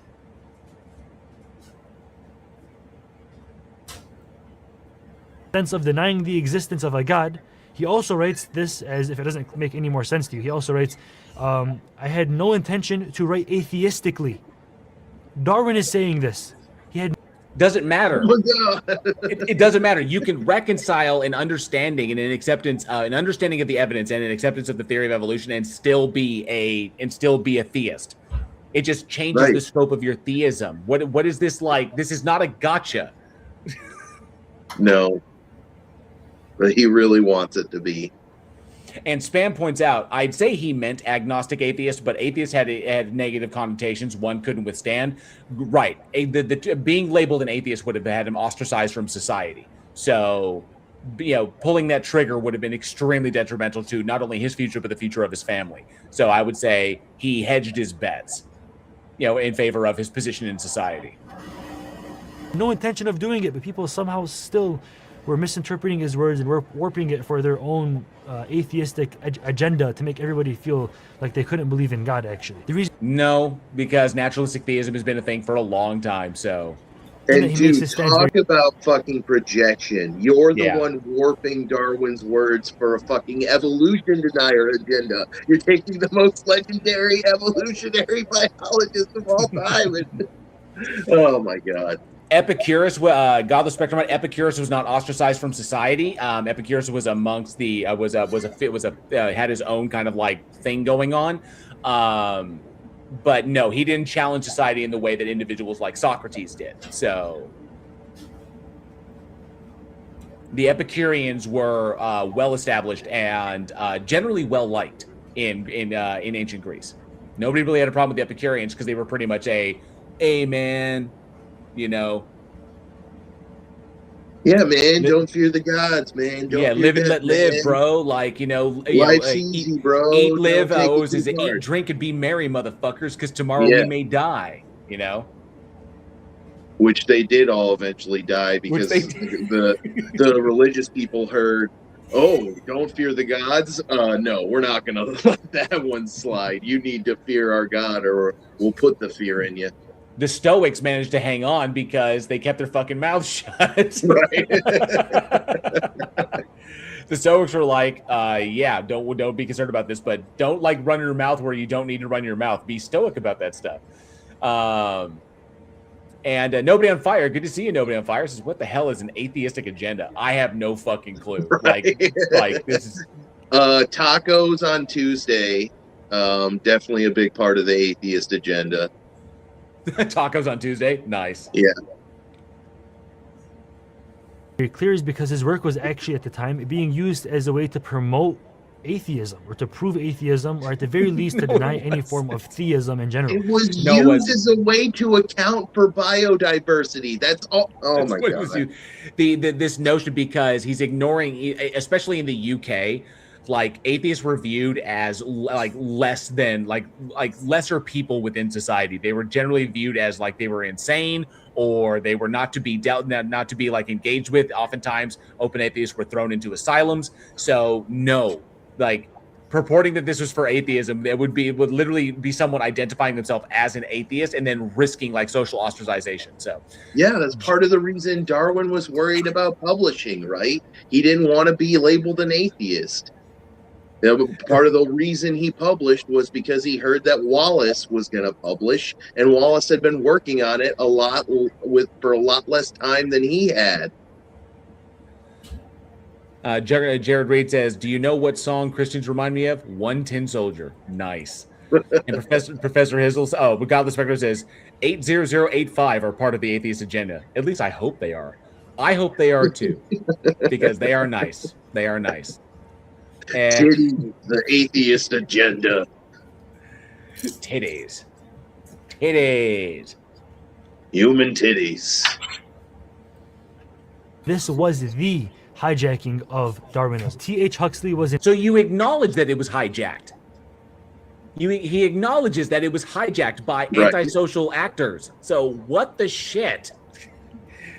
He espouses that it's wrong because of these things, while acknowledging that it was hijacked by bad actors. Giving him way too much credit, JL. Fucking just contradicting himself left and right. This dude is how does this fucker have 1 million subs? This is insane. I know. Yeah, it's upsetting. An atheist that used the Darwinian evolution and linked it to atheism.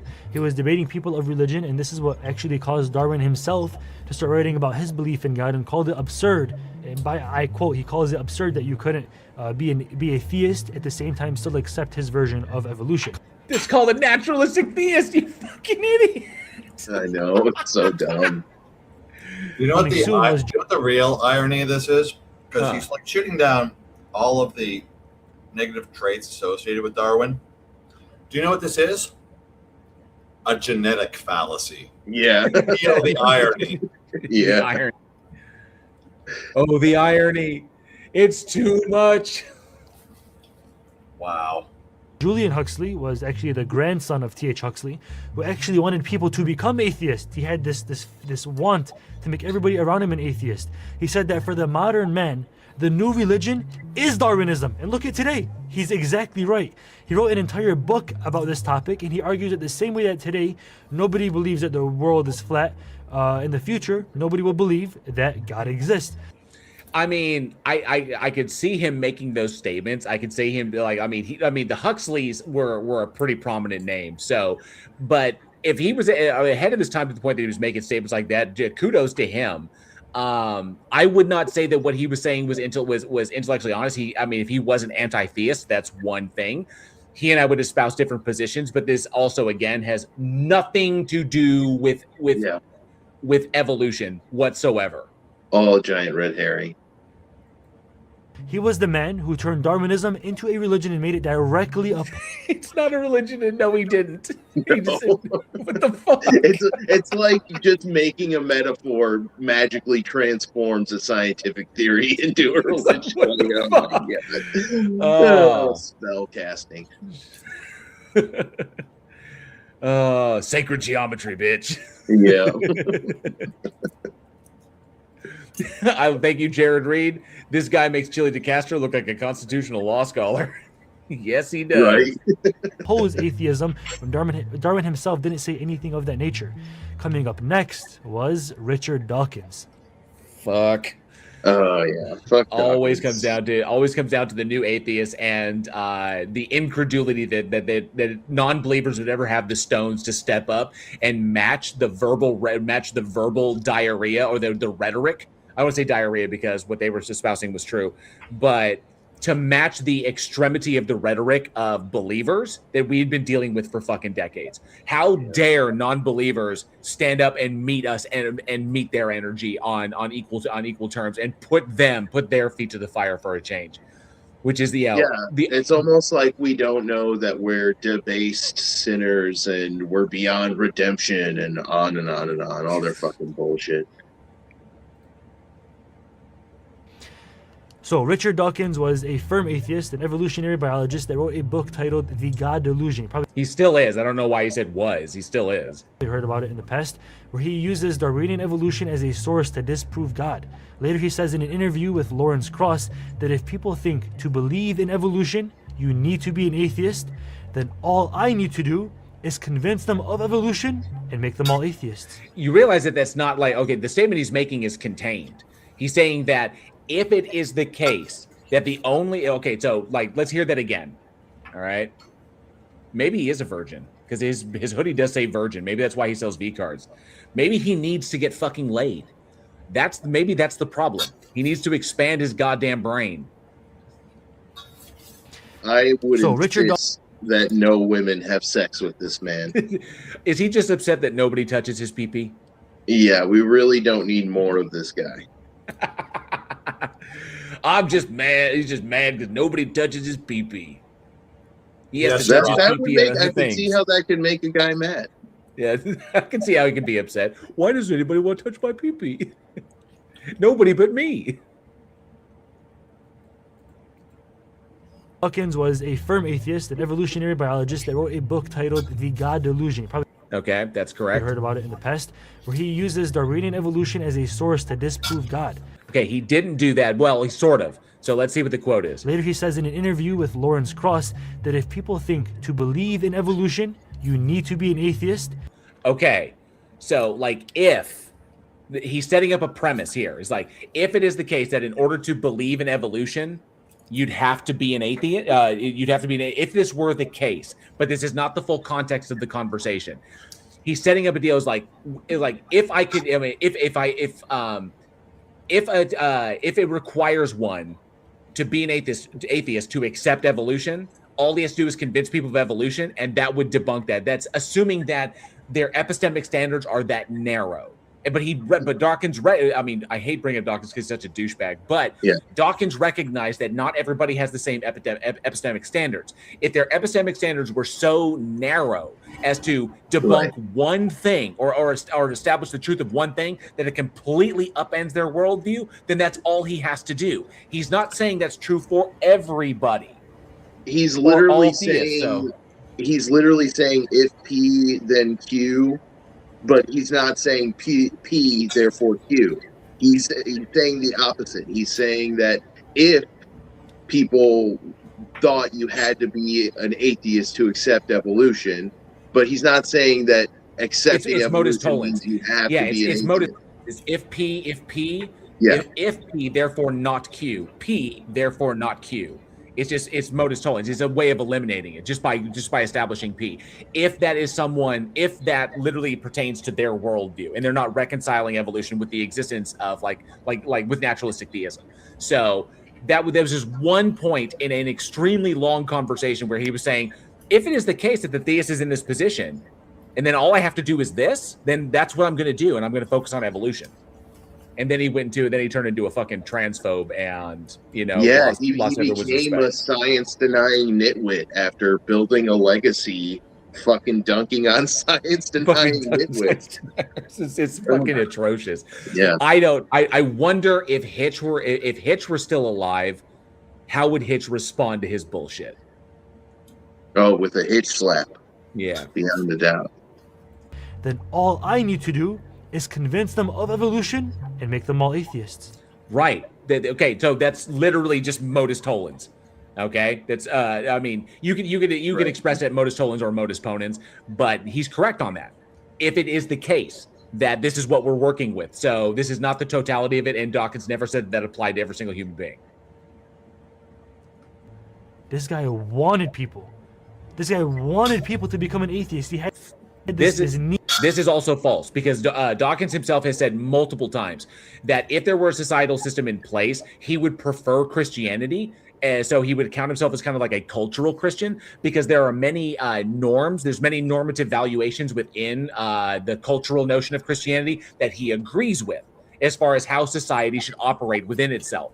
And it's kind of limited to like all the positive shit that Jesus said, but he would count himself as a cultural Christian, but does not believe in the existence of a God. So he never was saying that like everyone should be an atheist or like this. No, the point was to aggressively advocate for people to critically evaluate why they believe shit, and to do it as aggressively and as full-throatedly as fucking apologists and theists have been doing to us for ages.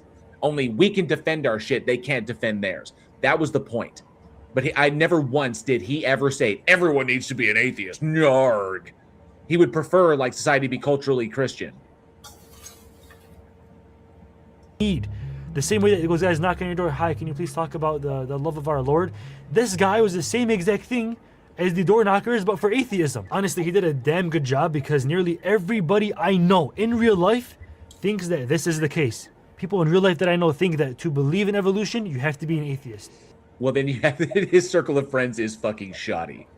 I'm sorry. Oh, Austin. Andrew, he's going to refute naturalism. Yeah. I can't wait for this. This should be fascinating. So, just to make sure we're operating. So, naturalism is a philosophical worldview asserting that the natural world is all that exists and that reality should be understood entirely through the methods of the empirical sciences. You can adopt naturalism one of two ways. You can do it from a top-down perspective, where you start from the assumption of naturalism and then work to fit everything underneath it into that philosophical worldview, into that metaphysical standard. Or you can work bottom up, and that will lead you to a metaphysical conclusion of naturalism, because that is what the evidence indicates. But you can change, but if new evidence is presented, that could warrant changing your metaphysical outcome. So you either start with it as like you begin with it as though the conclusion is true, or you start and you wind up there as a tentative conclusion based on the evidence, which you could change provided more evidence. So I'm kind of curious how he's going to refute this. He'd have to demonstrate that something supernatural exists, essentially, that supernaturalism is the case, or something divine or immaterial, and how these things exist concretely, standing in causal relation to other things. Because you can't do that. The evidence doesn't get you there. So why would you go beyond that realm unless it was to validate like your emotions or some shit? So you have to be able to demonstrate these things. It's not an assumption of naturalism. It's a conclusion of it per the evidence. Go ahead. I'm guessing we're going to get miracles and we're going to get typical appeals to ignorance about consciousness. That's what I'm predicting. I'm calling my shot. Right. And you can go, and yes, Sir Equinox is right. You can go one step further and go methodological naturalism, which literally pertains to the methodology that goes into how we determine these things to be most likely the case. He'd have to demonstrate the existence of these things in order to say that something other than naturalism is out there. So, or like metaphysical naturalism or ontological naturalism. So, and then they kind of goes down into like physicalism and shit like that. So, I'm betting he'd probably go, okay, if we're going to hedge on this, then he might go down the idea that we're shutting out evidence because of the preconceived worldview, so that he's going to poison the well on that. Yeah, as per this, methodological naturalism, rather than making a claim about what exists, this branch dictates how we should investigate the world. Scientific focus, it establishes that scientific inquiry, observation, hypothesis, and testing is the only reliable path to knowledge. Naturalistic explanations, it assumes that the physical universe is orderly and governed by consistent laws, meaning that every event has a natural cause. And so the kind of like the tenets that kind of break that go into this, the core tenets of it, empiricism, no teleology, humanity and nature, constructed ethics, shit like that. We could go on and on and on about this, but I want to see how he's going to refute fucking naturalism, because this would entail a demonstration. And I wonder if he's got that. Otherwise, he's just going to be begging the question. Now, naturalism starts to come into play. This ideology is scary. Now, the atheist that I've just mentioned... No, it's not. If he thinks that all... The only reason he would say that it's scary is because he's convinced of the apologist bullshit trope that every action, any and all actions are permissible under naturalism, which is not the fucking case, because that goes into morality and ethics, which is completely different, which can also be explained, their premise could be explained by naturalism as well. I have my God, a way of explaining the world without making up a magic god man who can wave his magic god wand. How scary. You know, I bet it is scary to a believer. And nobody on... Oh, if somebody was in... I didn't get a chance to... Yep. Oh, anyway, nobody on fire. Thank you so much for the $2 super chat. I bet this $2 quantum interaction. I bet this $2 quantum interaction is brought up. Ooh, interesting prediction. We will definitely see nobody on fire. Thank you so much for that super chat. I do appreciate that. I keep getting people popping in and then they leave after a moment. Damn it. Let's see how he's going to refute naturally. Oh yeah. So this notion that he's crossing boundaries here. This is a category error. It's scary because that means the things that would scare him would be actions that he finds that he's fearful of. So this notion that under naturalism, all actions are permissible. That doesn't even it goes to morality, because morality would go to like moral realism or moral anti-realism, and naturalism does not logically entail either one of those. So would actually have to accept naturalism as their new age religion in accordance with their hijacked version of Darwinism, obviously. Naturalism is the idea that everything in the universe occurs only as a result of natural phenomena, of natural forces that exist within the universe that are totally measurable. That sounds pretty coherent, but if you don't believe in anything outside the universe, or there's no room for divinity, this might make perfect sense to you. So why? Okay, so at this point, he needs to be providing a rational justification to believe in the things that he just asserted. Why would we believe that anything exists outside the universe? Why would we believe that there is any kind of telos? Why would we believe these things? Does he have anything to present this? Can he rationally justify believing that these propositions are true? This is where he would he would show his work. Okay, he's the kid doing the problem, like showing the problem on the board. This is where he needs to break this down as to why there would be rational justification to go beyond this scope, especially if we're working bottom up from the evidence. Chances are, I predict he will not do that. Magog again. Good to see you. Thanks so much for being here. Ezekiel 38 earthquake incoming Israel. That's intriguing. Considering it's, let's look at this real quick.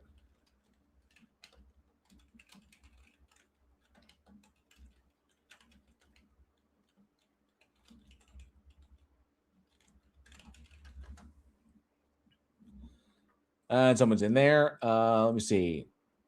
AB, good to see you. Or Ab, good to see you. I'm currently doing a live stream on YouTube. If you would like to join the link, if you'd like to join the stage to talk about what you believe and why, the link is in the side chat.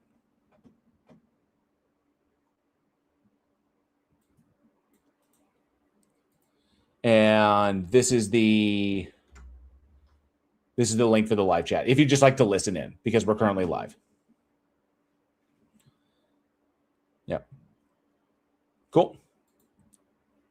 So, how frequent are earthquakes in Israel? According to accepted estimates, the significant earthquake strikes Israel roughly once. Significant earthquakes. Last major one was in 1927, was a magnitude 6.2. Given where it is, the location of Israel, the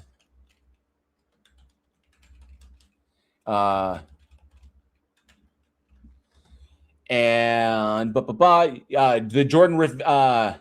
So the Jordan Rift Valley forms a major part of the country's eastern border. The Jordan Rift Valley is a fault line. Okay, that's where the water is there. Is a rift valley is what that's called, and is prone to earthquakes. So saying there's an earthquake that's going to strike Israel is like saying it will rain in the Amazon rainforest. So you're not saying anything, because earthquakes strike there all the time, because the vast majority of that area is literally established on a fucking fault line. It's like saying, oh, an earthquake will strike San Francisco. Ooh, this is not prophecy. But there's a few flaws in this school of thought, to say the least. The worst of is that you cannot believe in free will and believe in naturalism at the same exact time. Bullshit. Two different topics. And no, accepting naturalism or methodological naturalism does not invalidate free will. It's two different things. Compatibilism is one way to one way to reconcile shit against each other. Because if you believe that everything in the universe only occurs as a result of natural phenomena, then even the thoughts you're having, all the physical and empirical measurable processes happening inside of your brain, all the decisions that you make may be a result of neurons firing a certain way and chemicals being affected by the natural forces in the world, which free will doesn't even hold room for. And yes, nobody on fire. He is conflating materialism, naturalism, and determinism in one fell swoop. Agreed. These, he's lumping them all together, and he's doing it as though it is a negative, which is problematic. I personally hold that the question of free will can't be determined. It's indeterminate at this point, because it could very well be that we obviously perceive that we have a degree of free will. We perceive that we do, but just because we perceive we do doesn't mean that we actually do. So. But it could very well be that our perception of free will is something that itself is determined. So I reconcile that it's that the do we have free will is an indeterminable question at this point. It's an unanswerable question. So it appears that we do. It could be that we do, but evidence indicates that we might not. And it's possible that the perception that we do is a result of the way the universe is the way it's determined to be. So I say that it can't really be answered. I would say it's unknown if you put a gun to my head, but for the sake of argument, I will typically take compatibilism because it works too. So, but none of this follows from evolution being false. His statement that evolution is wrong, or that neo-Darwinism is a fucking political psyop. Yeah, Hitch answered this one already, which was, of course I believe in free will. I have no choice but to believe it. Pretty much. Yeah. So the funny thing is that he right before we continue with them, this isn't a refutation of naturalism. This is just a potential entailment he doesn't like. He doesn't refute it at all. It's just like, you have to believe this other thing. And I'm like, well, even if I happen to believe it, congratulations, you haven't refuted anything. You just pointed out another thing I might believe. So and Magog again. So a little bit of detail that I did not mention in that. Of the major fault lines on the Earth, which includes there's one up in Europe. I had them listed at one point. Of all the major fault lines, the most active fault lines on the planet, the Jordan Rift Valley is number 4 on that list. The number 1 is the San Andreas Fault. That's the number 1 most active fault line on the planet currently. Its slip rate is the highest. resulting in a greater abundance of earthquakes. Now, as far as slip rates go, the Jordan Rift Valley is number 4 on that list. I know this because I debunked the. I did a video one time that went deep into debunking the stories of Jericho, the city of Jericho, and shit like that. If you're a naturalist, free will is contradictory to your belief, and if someone decides to do harm to somebody, it can't be their fault because this is a result of natural forces. Oh my God. So yeah, so you see that it's gone. So my prediction is correct.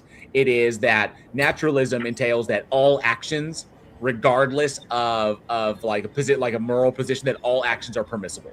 Is where he went with this. This is just straw manning naturalism, is what this is. Absolutely. And natural phenomena. So you can't blame that person for doing the worst thing in the world. It's not their fault. It's the natural forces' fault. This is not logically entailed. Who are they?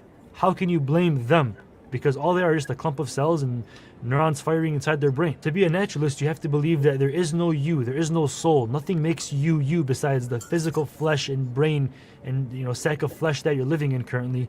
This is all you are, basically. Just this physical thing that I'm looking at right now. So what? What's the problem here? Demonstrate that a soul exists for me to accept your position. But if you believe in this, then if somebody steals something from you, for an example, it's not their fault because it's a result of their environment. It's a result of their poverty. That's what caused them to actually go and steal. So they can't be punished for it, and you have to completely neglect the fact that this person is actually guilty. If every single decision their brain makes is just a result. This is everything he's saying here is philosophically bankrupt. Like he has no understanding of philosophy whatsoever on this. Yeah, pure sophistry. This is sophistry, yeah. Result of the natural and physical forces acting on it, then there is no self to hold accountable for any actions. This is pure delusion. Without separation of the mind and the body, there can be no such thing as free will. Oh my God. And free will is only logically entailed by fucking mind-body dualism. Fuck this ignorant asshole. This guy. Wow. This guy is fucking. I'm inclined to use the R word on this one. This is some fucking trash. Is what this is. Yeah. Still not refuting anything. Still not refuting anything. Not in the slightest. So instead of punishing, let him cry a little. We should let somebody him cry. for doing something really, really bad.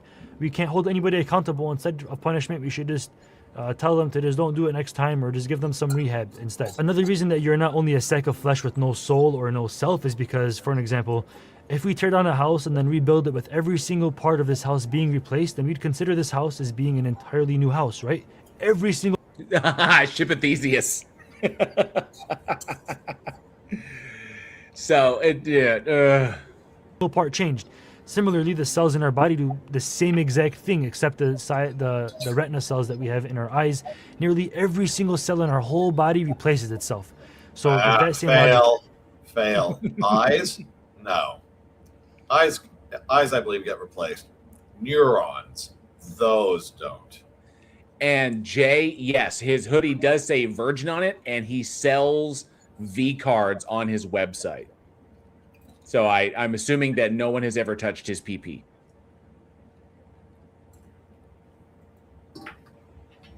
If you commit the biggest act of sin in the book, and all that person really is just their physical body, then you should release them from prison and drop the charges after the cells that committed the act have been renewed or destroyed. No, because even if it was shown to be that determinism was in fact the case, and that we weren't like if these things were determined to happen, they could not have been otherwise. We would just reformulate how we do justice. We would just. I want this guy to be my lawyer. Your Honor, those cells were a completely different set of cells. Oh my God. It wasn't the same person that existed. Identity over time is a fucking illusion.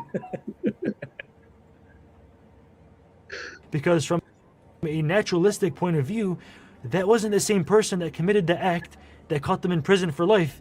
That was their old arm. That was their old body that has now been renewed and changed. So to be consistent with your argument, you would be delusional. Which you are. The Big Bang and evolution not being a choice of man or God.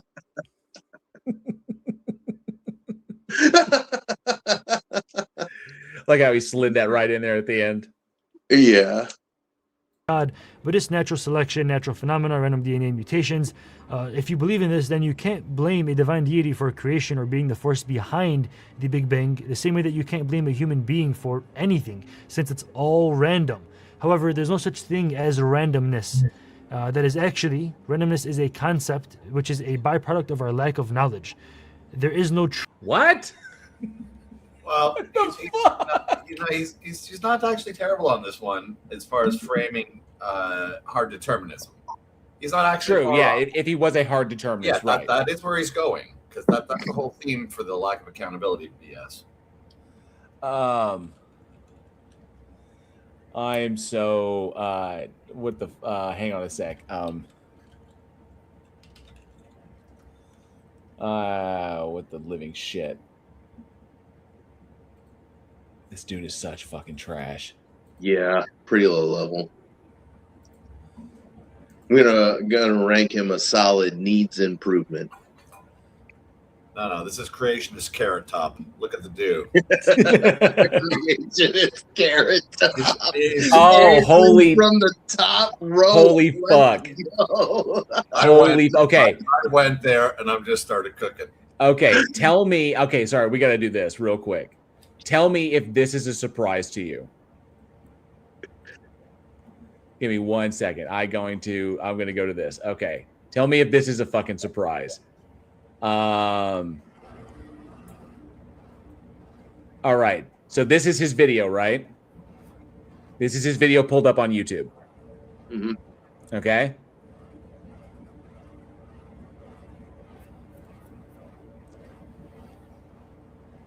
Can you see that? Comments turned off? Yep. Oh, of course. So now I've got an argument. I've got a claim that 0.01 million of his subscribers weren't bought. Oh. Shots fired. Buying a shit like Chili DeCastro. Yep. Comments are turned off. Learn more. Wow. And this video is 3 years old. Is 3 years old. Probably because he was inundated with motherfuckers telling him how fucking stupid he is. 100%. All right, I just had to pull that up. I found that to be hilarious.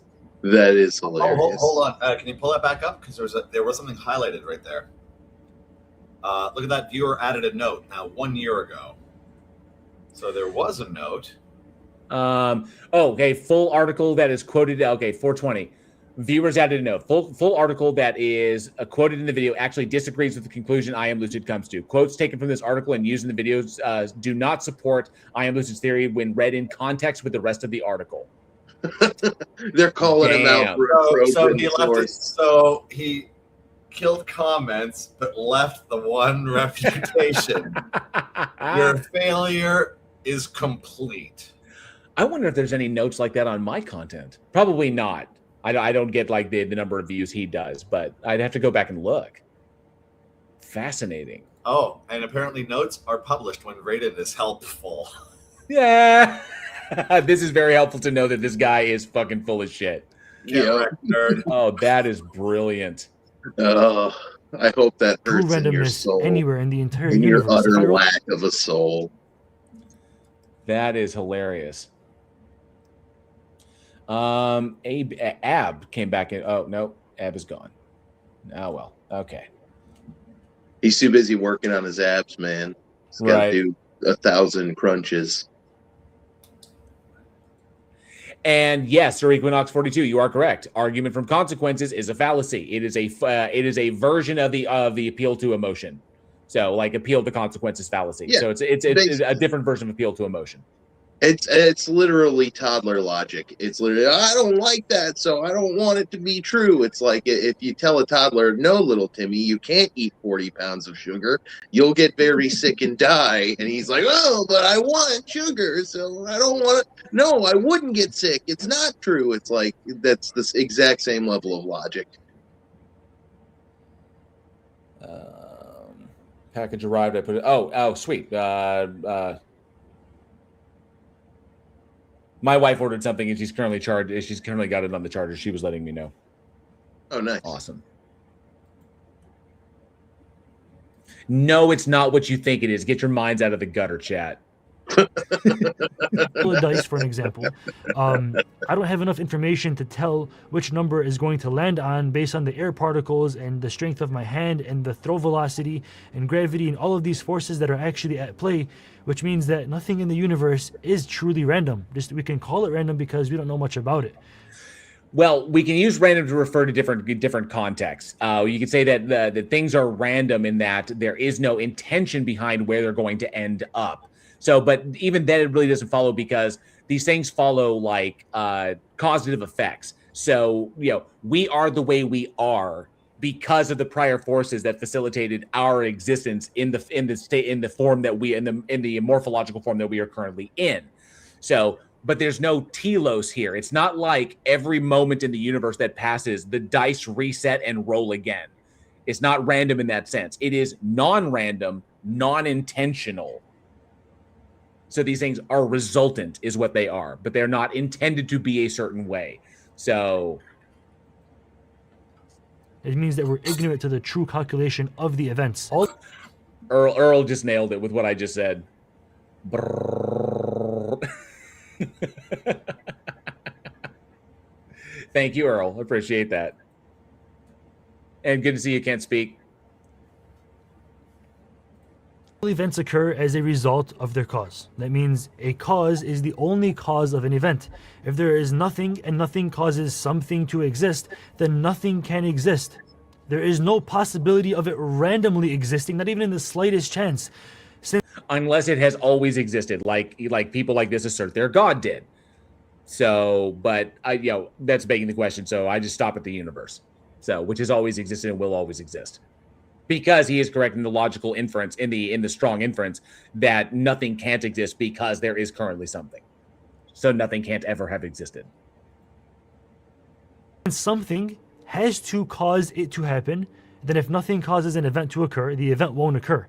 So there had to have been a source, there had to have been a necessary, a non-contingent, a being that has pure free will that actually decided to make the contingent thing, which we all are, the entire universe is. It must have the creative capacity to create that contingent thing. It must have the ability to create that contingent thing through its intelligence. And that's how we can come to the conclusion that God does exist. It is. No, that's not how you do it. You're basically making an assumption about the nature of the universe itself that is not backed by any of the evidence. So, and plus, you can kind of get into like PSR and like the principle of sufficient reason and the inference of the best explanation.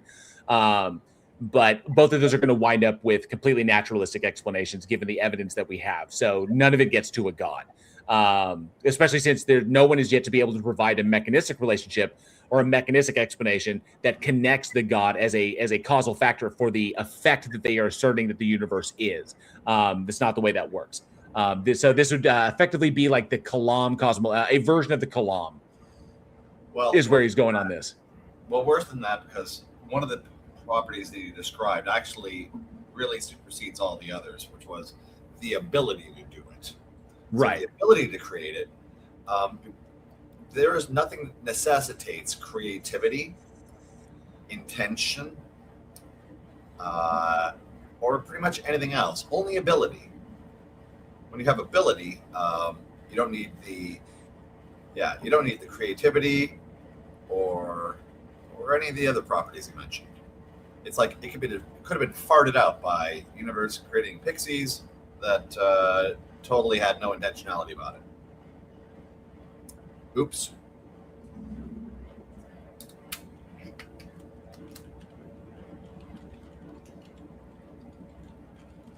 Meanwhile, he's false dichotomied himself into this.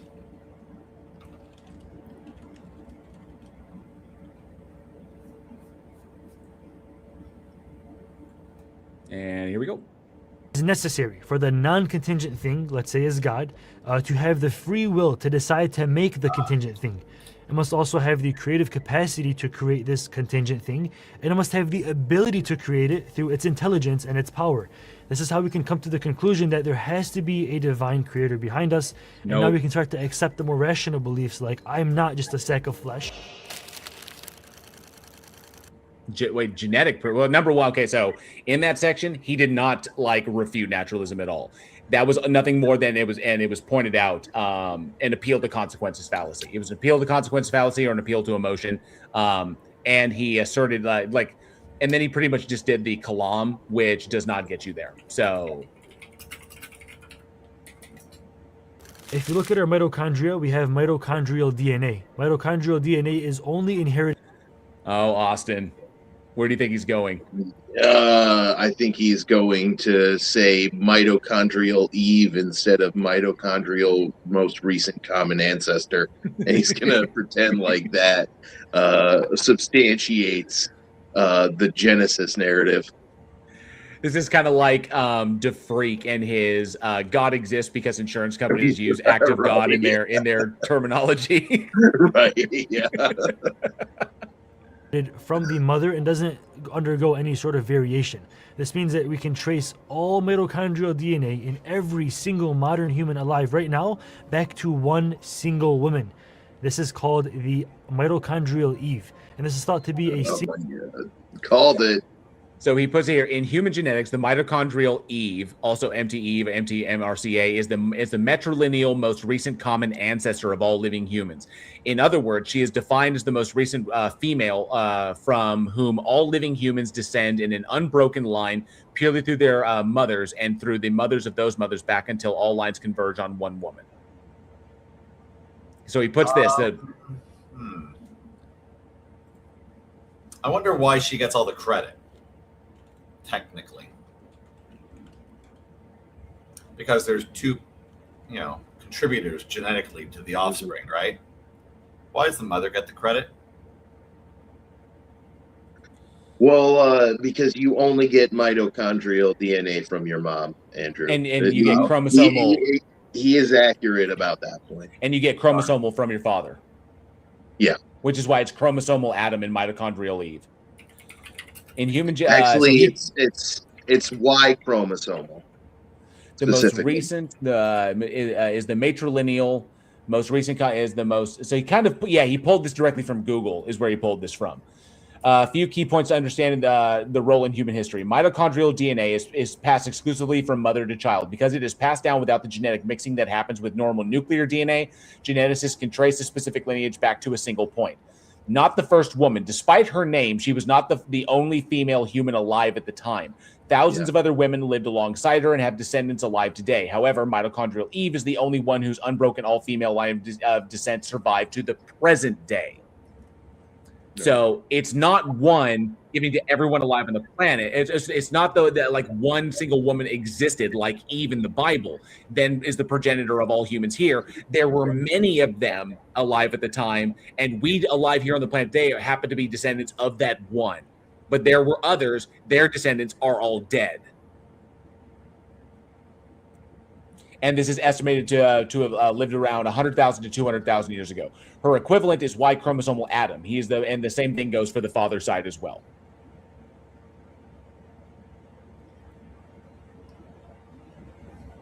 Single woman who survived a genetic bottleneck while all other women died or either couldn't give birth, were infertile, or died. She was the only one who stayed alive and was fertile. We can't verify this as a fact since she was the only person alive, and we can't say that. So you can't assert it as though it is the case. He just defeated himself. This is a solid fact, but I mean, rationally, we can come to that conclusion. No, you can't. You can't, because you just admitted it. You literally just said, we can't verify this as fact, but it's rational to conclude it. No, it isn't, because what the fuck? Oh, man. Because there's no evidence otherwise. The minimum gene count is about 525, though the exact number is disputed. There is prediction, big number, be scary. Yep. A minimum number of genes that are required for even the most basic forms of life to have life. The genes have to work in perfect order, and abiogenesis, No, they don't have to work in perfect order. They have to work in sufficient order for that species to continue to propagate itself. So that's not perfect, that means sufficient. They have to be sufficient enough for the species to continue to propagate itself. If they fail to a degree, they wouldn't be able to reproduce. So why did they say perfect? It's got to be such perfect working order. No, it doesn't. No, it does not. As You long as want the to talk reproduction. about some remote odds? Let's calculate the odds that a single family could produce all of human biodiversity without getting mutated by consecutive generations of inbreeding and utterly collapsing generations and generations before that happens. Like, come on, dude. You're arranging Theory deck that chairs we on came the from Titanic. amino acids in a hot pool of water totally misses the mark on the complexity of even the most basic forms of life. Yeah, I think the idea being that this doesn't trace back to one single woman. This traces back to a population.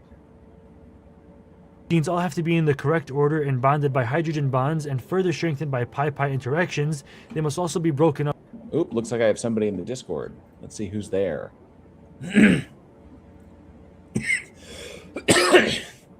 Turner, how's it going?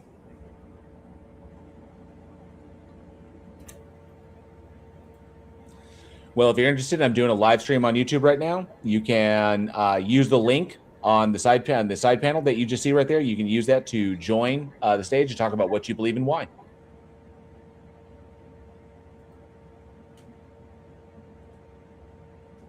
By enzymes to replicate. So the rarity of this happening naturally. Yeah. Hey, I'm currently. Say again. Not a problem. I'm currently live on YouTube, doing an open stage discussion platform. The link for it is in the side chat, just above where you told me you were eating, and you can click on that link and you can use the StreamYard link to join the stage if you'd like to talk about what you believe and why. If you're a believer, present arguments, evidence, or ask questions. But that's available.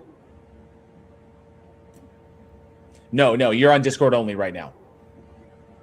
Yeah.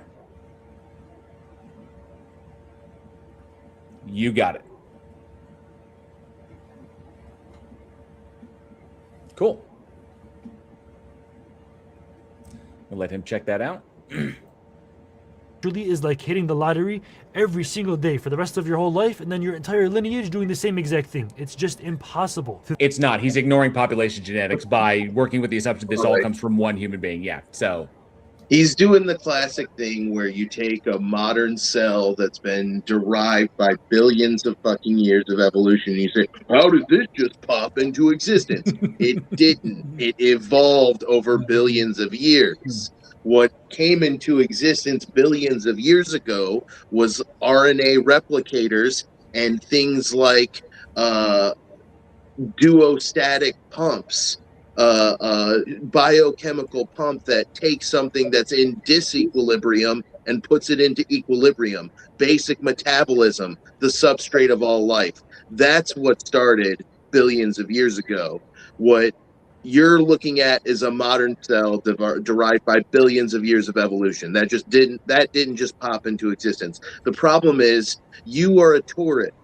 You read just enough biology, you read just enough chemistry to ask questions with zero sincere curiosity and no ability to entertain the answers that deeper forays into science yield. It's pretty disappointing. Yeah. Yeah, the lottery thing, though, that only applies if you look at exactly where we are now and then determine that that was supposed to be the outcome. That's the outcome that was desired, right? It's that smuggling in of telos, that there was a desired outcome and that there was something that wanted to achieve that outcome and needed to randomly hit these marks in order to succeed in doing that. Yeah. That is the automatic assumption that humanity is a goal, that humanity as it exists today is a goal in mind, which it is not. So, yep.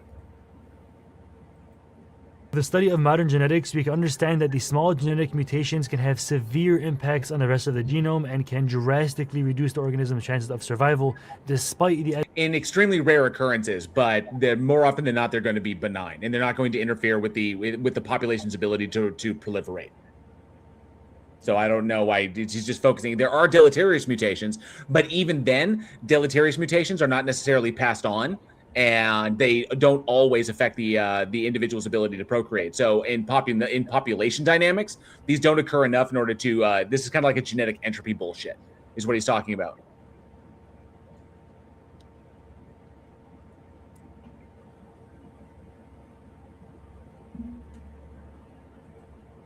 Advantageous characteristics gained.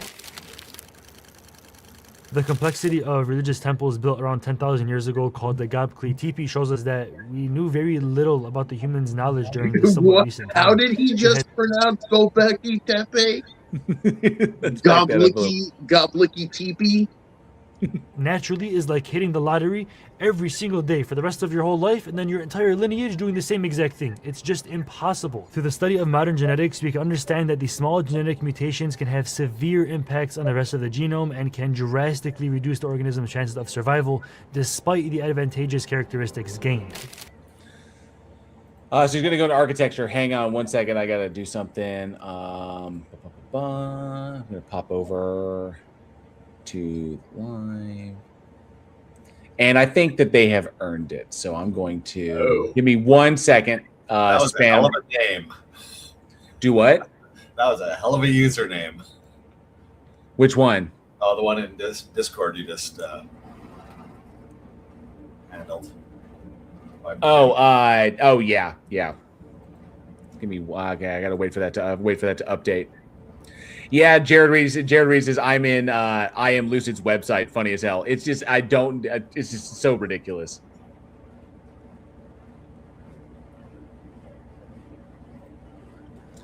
Come on, waiting for that to update. He doesn't, John O'Neill. He doesn't realize that sex makes us incoherent only during orgasms. After we are perfectly lucid. Post-nut clarity is a thing. Yeah. Post-nut clarity is a real thing. It'll get you. I've made a huge mistake.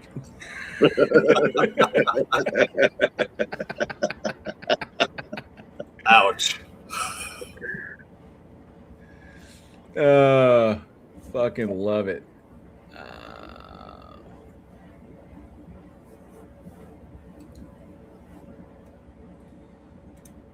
Congratulations, Spam.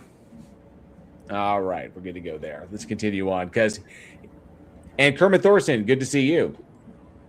Kermit Thorson, post-nut religious clarity is devastating. Oh, man. It's so true. That is the worst form of post-nut clarity.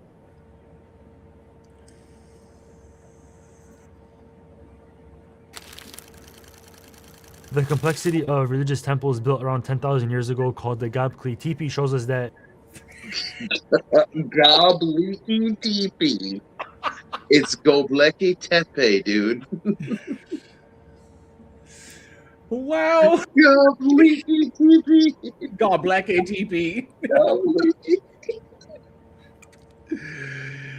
Oh, was that a nightmare I heard there? Are we talking on a walkie-talkie? Sorry, fucking Tommy boy thinking motherfucker. we knew very little about the human's knowledge during this somewhat recent time. Okay, hang on a second.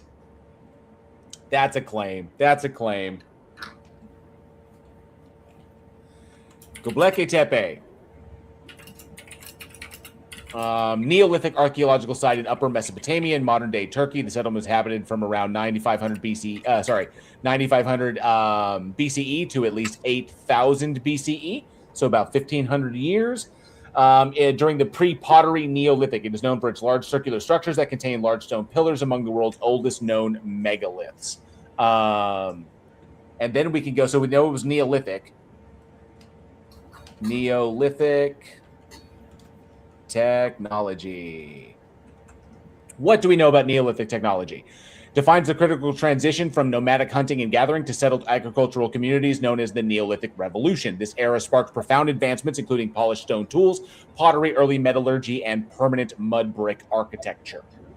So we know plenty about their technology. Why? Because we found remnants of it in those sites. They had built precise engravings into stones, multi-level structures. They made even an oracle room to make and reverberate vocal sound effects to make a powerful acoustic sound. They have richly decorated geometrical patterns of spirals.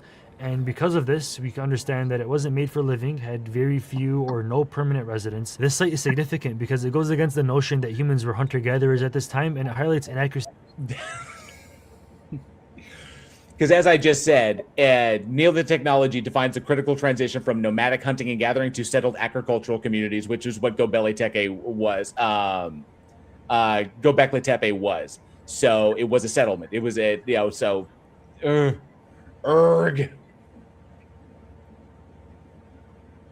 within our modern understanding of only 10,000-year-old, very recent human beings. While this argument is not really related to the theory of evolution, it plays a big role in showing how weak our understanding of the past really is. We can't just dismiss. No, it doesn't at all. This is well understood. Their precise and innovative architecture because it shows a lot about them. They worked with stone.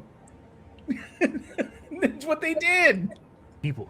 Like when an artist makes a beautiful painting, we can tell about the fucking Neanderthals engaged in art.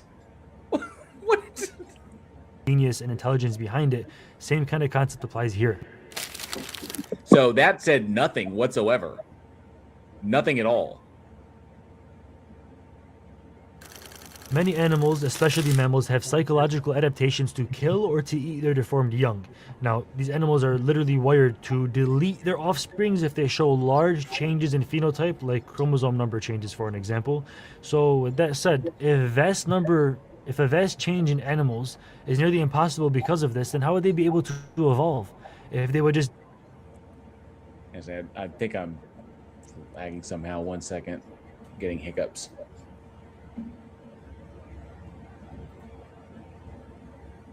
Let me clean this up real quick. Sorry. Göbekli Tepe. Okay, we should be good there. Okay, yeah. All right. Delete the animals who show large changes in phenotype. This mechanism actually actively stops evolution and the chances of advantageous characteristics being passed down to begin with. One thing this is just patently false about evolution is that it doesn't explain complex emotions that are disadvantageous to survival. Yes, it does.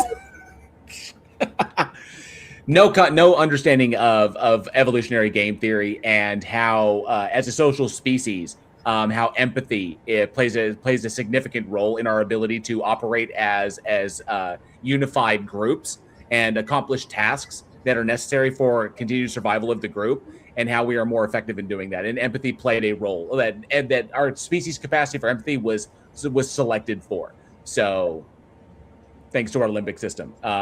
What the living shit. Emotions unique to intelligent life, such as sympathy or empathy, can lead to hesitation or even death when hunting a prey or when fighting for territory from the members of the same exact species. The ability for humans to have an addiction mechanism, for an example, or even feel guilt or have the capacity for higher thought are all actually bad for evolution. But no, they're not. There's evolutionary advantages to perceiving these things because it allows for bonding. It's all about population dynamics, not about the individual. He's focusing on these things as though evolution is only talking about single individuals and not the entire population itself. So, yes, there was interpersonal conflicts between different tribes, but as a population, as a species, these things were evolutionary advantageous. Those individuals that they didn't have these capacities or had limited capacities for these things were often ostracized from the group because they posed a threat to the rest of the group. Yeah, I think he's misapplied this, by the way, in terms of scope. If you want to rewind about 10 seconds, you can listen to that again. I'm pretty sure his scope went wide. Let's see. Contagious to survival. Emotions unique to intelligent life, such as Tawhid Islam, I see you're in the chat yakking nonsense. This is patently false. If there were no proof of God, majority of people would be atheist. False.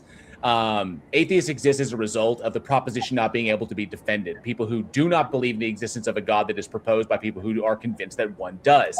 So if someone proposes that one exists, they are unable to show that it does exist. They can't convince another person. The person who is unconvinced would therefore, by definition, be an atheist. So you have no proof of a God. You cannot demonstrate that it exists. We've been through this before. So Bring evidence and argumentation, bring it up on the stage, or just don't spam in the chat. Just going to cut that off. And yes, well, from Brittany, good to see you. Thanks so much for being here. Sympathy or empathy can lead to hesitation or even death when hunting a prey or when fighting for territory from the members of the same exact species. The ability for humans to have an addiction mechanism, for an example, or even feel guilt or have the capacity for higher thought are all actually bad for evolution, but we have these things. These emotions shouldn't have been naturally selected because they're disadvantageous for the species and could potentially lead to its demise. All of this is patently false. And has been shown in numerous scientific studies. Papers have been published. I mean, there's a mountain of evidence completely against this. There's an entire field. The field of evolutionary game theory shows that all of this bullshit he's spouting, all of this is just false. Apologetic talking points that he's scoured from other sources. He has not done 1 ounce of work on this thing. So this is just straight up bullshit. He's also looking only from one side. So imagine if he's taking a look at those the warring parties, right? The two conflicting groups. Thinking that empathy plays against survival.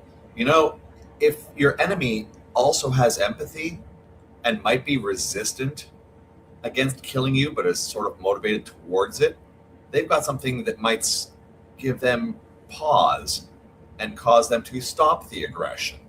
It plays in your favor if they have empathy. The empathy plays for both sides, and so instead of risking your life over the fight over resources, attempting to negotiate for equal access to the resources, and so it pushes us. Yes, there has been conflict as a result of tribalism, but that empathy allows different groups to come together and potentially agree to access the same amount and take only what they need. And allow the survival of the other group, so that empathy is allowed for what would be the word there, for cooperation amongst groups, because we are. Or you could call it. Yeah, go ahead. What is it that we are, Austin, as a species? Humans. A social species. Right. Yeah. Because that is what we are. Yeah. Now I was gonna say you could also call that niche partitioning in a way. True. Works on both, and Andrew, very astute. Yeah, very, very important point. It works on both sides of it. Try to make it unilateral. Yep. Very sloppy. So these things, they get passed down into us, when in reality, if we're just all natural selection, like with no limits at all, then we shouldn't have sympathy, empathy, the addiction mechanism, higher thought, and all of the above. Evolutionary. No, that's not logic. I don't know where he's getting that from. That's just fucking nonsense. Nonsense. He's probably getting it from a profound ignorance of evolutionary science and specifically nearly neutral theory, which is that's fair. I mean, it's a little more nuanced view of evolution. A lot of people think evolution, like the slogan "survival of the fittest" really sticks in their brain, but really what we're finding out is that evolution works just fine by survival of the good enough. Like the peacock is a fantastic example. This is a peafowl in an ecosystem that's full of predators, and it's got this clunky tail feather. It's not good for camouflage. It's not good for flight, but it is good for attracting mates. And so that's why evolution selected for it. It's not because it's a perfect trait. It's because it is a perfectly good enough trait for getting your genes into the next generation before you get eaten by a larger predator. Yeah, tigers do stalk peacocks, as it were, and yeah, that also does lead to their deaths. So it's kind of a give and take scenario. So the funny thing was, like, he was describing the disadvantageous side of this, but this is functionally like nut picking, as it were, because he's trying to take the scenario where your hesitation may cost you, but he's not statistically counting all the times that it saves your ass. So it's like, yeah, maybe for one guy it was a bad call, but for everyone else, we all pay off. I think this is a fun anecdote. Darwin hated peacocks. Darwin, we were talking about Darwin earlier. Darwin wrote in his journal, "It makes me sick when I look at it." And it was because he couldn't figure out why this little peafowl would adapt this big, gaudy, non-aerodynamic tail feather. And eventually it clicked when he finally realized sexual selection was the reason. All right, sorry about that. I had a Yeah, fitness values are complicated. You can have a net positive fitness value of a trait that is actually somewhat detrimental. Another great example is sickle cell anemia, because as much as it sucks to have sickle cell anemia, you know what sucks even worse? Malaria. And so if you have sickle cell anemia, you're less likely to get malaria. So the it's beneficial if one of your parents has the gene. Yeah, the net fitness value is positive, even though there are detriments to it. Right. Now, if one parent has it, but if both parents have it, that's when it becomes detrimental. Beyond that, but if one parent has the gene, that's an evolutionary advantage over malaria. But both parents having it, I mean, this just goes to show that evolution doesn't have a goal in mind. Now, following that same chain, just for full comedic value, is the understanding that malaria also cures syphilis. So malaria does have its redemption arc. And you know what's funny is if you're a creationist, you have to believe that God invented malaria, and he was like, you know what, let's not just invent this thing, let's create a whole fucking distribution system to give people malaria called the mosquito. What a dick, man. Fuck that guy. But don't worry. And good to see you, Randall Flagg. Thanks so much for being here. Remember, before the fall, though, mosquitoes didn't suck blood. That's right. They ate plants. They're all vegetarian. They're all vegetarian. Psychologists cannot explain the brain's complexity from an evolutionary standpoint, so they make each part of the brain independent and make it seem like... Yes, they can. Yes, they can. Of course they can. It's explained the same way any fucking feature is. Are you serious? Each part of the brain is dedicated to a specific function, which actually isn't true. The neocortex is developed over time through synaptic plasticity and not strictly modular. So they totally missed the mark on this once again, warping reality to supplement their theory of evolution. Oh, great. I thought I might ask like an actual neuroscientist about that, but good thing I got this YouTuber here to let me know. Oh, fucking nonsense. Beginning. And he just tacks it on there at the end as though it's something, but right. Again, everything he threw out there, complete nonsense and bullshit. Completely refuted by science. Logical arguments. Okay. I will take this for the slam that it is. That basically every other argument that he has been proposing up until the logical arguments are finally beginning.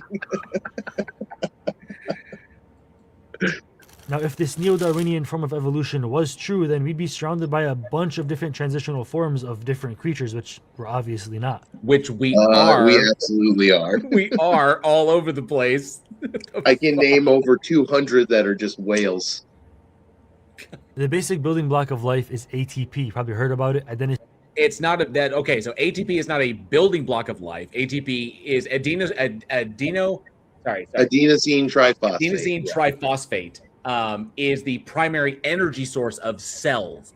Cells produce ATP. Okay, so via the Krebs cycle.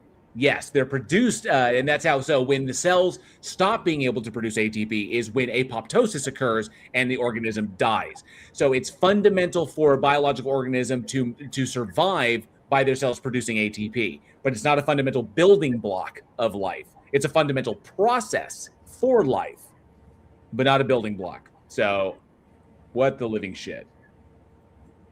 Triphosphate. It's an energy carrying molecule that sometimes is referred to as the fuel of life because it's the universal energy source for all living cells.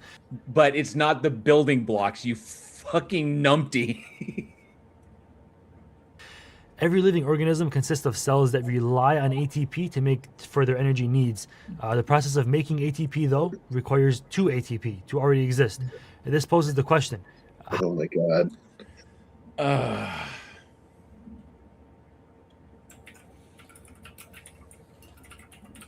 Now we have to do all this guy's an expert on the Krebs cycle now too. So let's hear his take on the tricarboxylic acid cycle, which I doubt he can even fucking pronounce. So the process of ATP production relies on nutrient availability like glucose or fatty acids and oxygen. It functions via cellular respiration, glycolysis, the Krebs cycle, and the electron transport chain, which I actually went down in a previous video, to fuel oxidative phosphorylation and substrate level phosphorylation. The process primarily relies on the mitochondria to generate an electrochemical proton gradient that drives ATP synthase. You crushed those terms, JL. Fucking golf clap. Thank you. How was the very first ATP ever created? I wrote in his name. ATP2, Electric Boogaloo. I Killed It says, this is giving me a headache. And Jay Patrick with the I like illogical arguments. It's almost over, I promise. And Zeitgeist Omega, good to see you. Thanks so much for being here. If it requires 2 ATP to exist, it's like a chicken and egg kind of theory. Glycolysis is a process that kickstarts the production of ATP. It converts the glucose into a form that the body can actually use to begin the Krebs cycle. This process requires 2 enzymes, hexokinase and phosphofructokinase. It's a long name. Phosphofructokinase.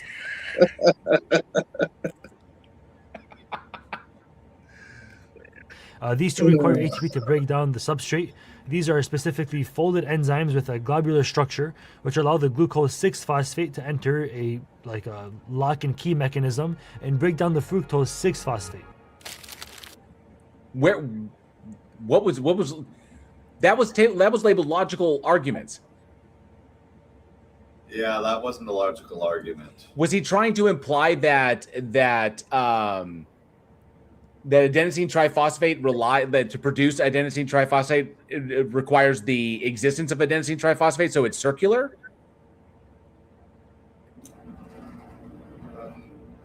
Maybe. But yeah, a quick Google search on that.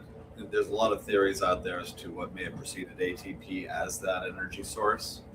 See, ATP may be something that we converted, like it was created by there's a question about whether it can form as a byproduct. Then the rest of the system to go around it. So there's a few theories for how ATP may have arisen as part of that cellular process. But there's nothing circular about it, because glycolysis produces 2 net ATP. When a cell breaks down glucose, it actually invests 2 ATP to start the process and then produces 4 ATP. This leaves a net gain of exactly 2 ATP. That's the amount of ATP that's being produced. So in the presence of oxygen, glycolysis also produces high energy electron carriers, NADH and FADH2. These carriers go on to power the electron transport chain, generating a massive amount of additional ATP to fully power the cell. So there's no circularity involved in this. By what he said. I don't know what he meant by a logical argument. That's okay. Let's move on to debunked evidence, in which he has a quotation mark, 2 different quotation marks around evidence. Yep. Everything that proves me wrong, all of that isn't actually evidence. It's all fake. Yeah. Rodent Noah's name says, obviously STP was the precursor to ATP, Stone Temple Pilots, because we came from rocks or something. I approve of whoever said that. It was Rodent Noah's name. Okay. Someone in the Discord, student president, good to see you. If you're interested in having a chat, the link is over in the side chat. Yep, as they said, flies in the Vaseline we are. Days of the Stone Temple Pearl Dog. Yeah. Or sorry, Days of the Stone Temple Pearl Creed. I like them too. Do we have to bring a Christian band into this? Well, no, it's Days of the New, Stone Temple Pilots, Pearl Jam, Creed, all those bands that all pretty much sound the same. But Creed is Christian rock functionally. No, it's pretty student, similar. hang on a sec, guys. Student, I'm currently live on YouTube doing an open panel. If you'd like, no, that's not a problem. If you'd like to join, the link to join is over in the side chat here in Discord. Cool, no problem. Thank you. Yeah, I did a quick search, by the way, concerning ATP. So ATP is not always required to make ATP. So there are other processes that can synthesize it, which may have kickstarted its adoption into the cell. Oh goodness. Rodent name. The grunge era. Them's fighting words. Rodent. I was big into grunge at the time. Freeman, good to see you. Thanks so much for being here. I'm doing a live stream on YouTube right now. If you are interested in joining the open panel or the open stage to talk about what you believe and why, the link is available in the side chat here on Discord.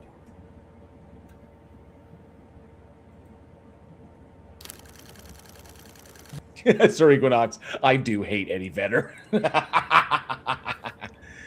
I've heard he's a bit of a douche. Oh, here we go. Humans and apes share 95% of DNA, so we must have come from apes, right? Humans are apes. Humans are apes. He's like, yeah, right. And Grizzly Adams had a beard. Grizzly Adams did have a beard.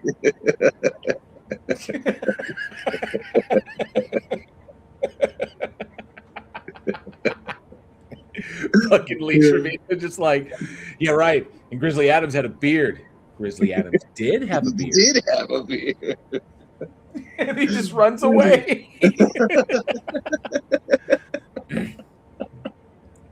Yes, Juggernaut. I'm full of them. I am full of them. So, okay, so there's a big thing on here. Austin, if you can provide some elucidation. The difference between what the 98% is talking about and what the 80% is talking about. Yes. So this is a lot more complicated than just saying a number will tell you, right? So humans share a certain amount of genetic alleles with zebrafish. We share like 40-50% of our genes with zebrafish. That's because things like Hox genes, developmental genes, things like cytochrome C that are super necessary for getting nutrition from your food, those are highly conserved by natural selection. Those genes that are highly conserved exist in almost every animal species, right? So there's a lot of genetic similarity between everything in the kingdom Animalia. When it comes to humans, chimpanzees, bonobos, siamungs, gorillas, there is a high level of genetic similarity between that entire group, the primate, hominoid, archont group. So creationist evolution deniers have been flipping out about it ever since comparative genomics became a field. So you've probably heard people say things like we share 95 to 99% of our genes with chimpanzees. And that's technically true because in genetics, what a gene is it's a codon. It's nucleotide identity sequences that actually code for a protein. They produce an amino acid, a sequence of amino acids, which folds up into a protein. That's what we call a gene. And in the human genome and the chimpanzee and bonobo genome, 99% of those nucleotide identity sequences are the same. So it is accurate to say humans and chimpanzees share 99% of their genes. What has changed, what I'm guessing his talking point is going to be, is that we've recently completed telomere to telomere sequencing of the genome, meaning we compared the entire genome, not just genes that produce proteins, but genes that don't produce proteins as well. And we found that the overall similarity is lower than 99%, but still extremely high. Still higher between humans and chimps and bonobos than it is between any other species. And more incredibly, what we found is the inter and intraspecies difference pattern. You can have two humans be as much as 15% different from one another. You can have two chimpanzees that are as much as 15% different from one another. And you can both have a human and a chimp that are only 15% different from one another. So if 15% difference is too much for humans and chimps to share common ancestry, then it also must be too much for humans and humans to share common ancestry. This argument breaks down because of the not just the similarities, but the pattern of similarities and dissimilarities. Nice. Excellent breakdown. Mic drop. If you want to get more in depth about it, go watch Justin Gibbons' video about it. Erica is an extremely reliable source on all evolutionary science stuff. He's done her homework very awesome. And yes, I do miss. I love this. Yeah, depends on what is being counted. Guts of Gibbon has a huge multi-hour long breakdown. Guts of Gibbon is a fantastic resource, and I do miss Chris Cornell. I miss Chris Cornell badly. So. Oh my gosh, what a singer. That guy. Man, the emotion in Like a Stone. What a song.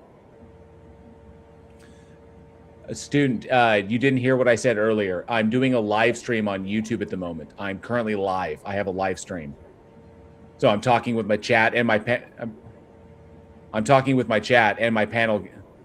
I'm talking with my chat and my panel guests at the moment. So if you'd like to join, the link is in the side chat.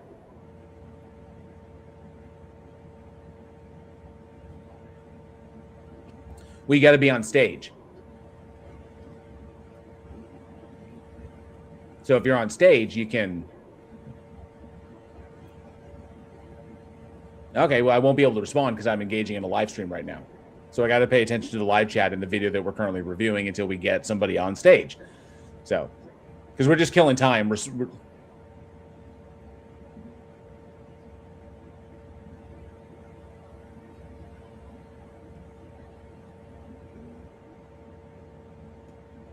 Yeah. Okay. So if there's something that you want to discuss, the live chat needs to be able to hear you because they can't hear you. Only I can hear you right now.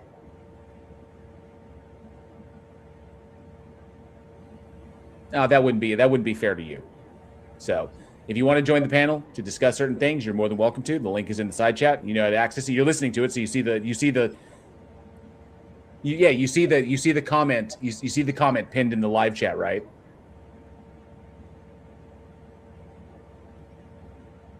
Yeah. There you go.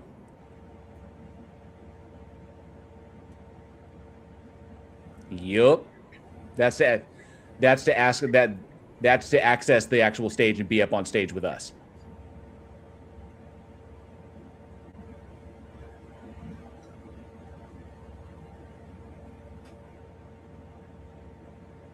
Yeah, that's what I've been telling people. That's what I told Fremen when he was in here earlier. So, but feel free. You can use that link and you can join us on stage if there's something. Yeah. Just as people come into the chat, just so they can just so they know. You're roboting.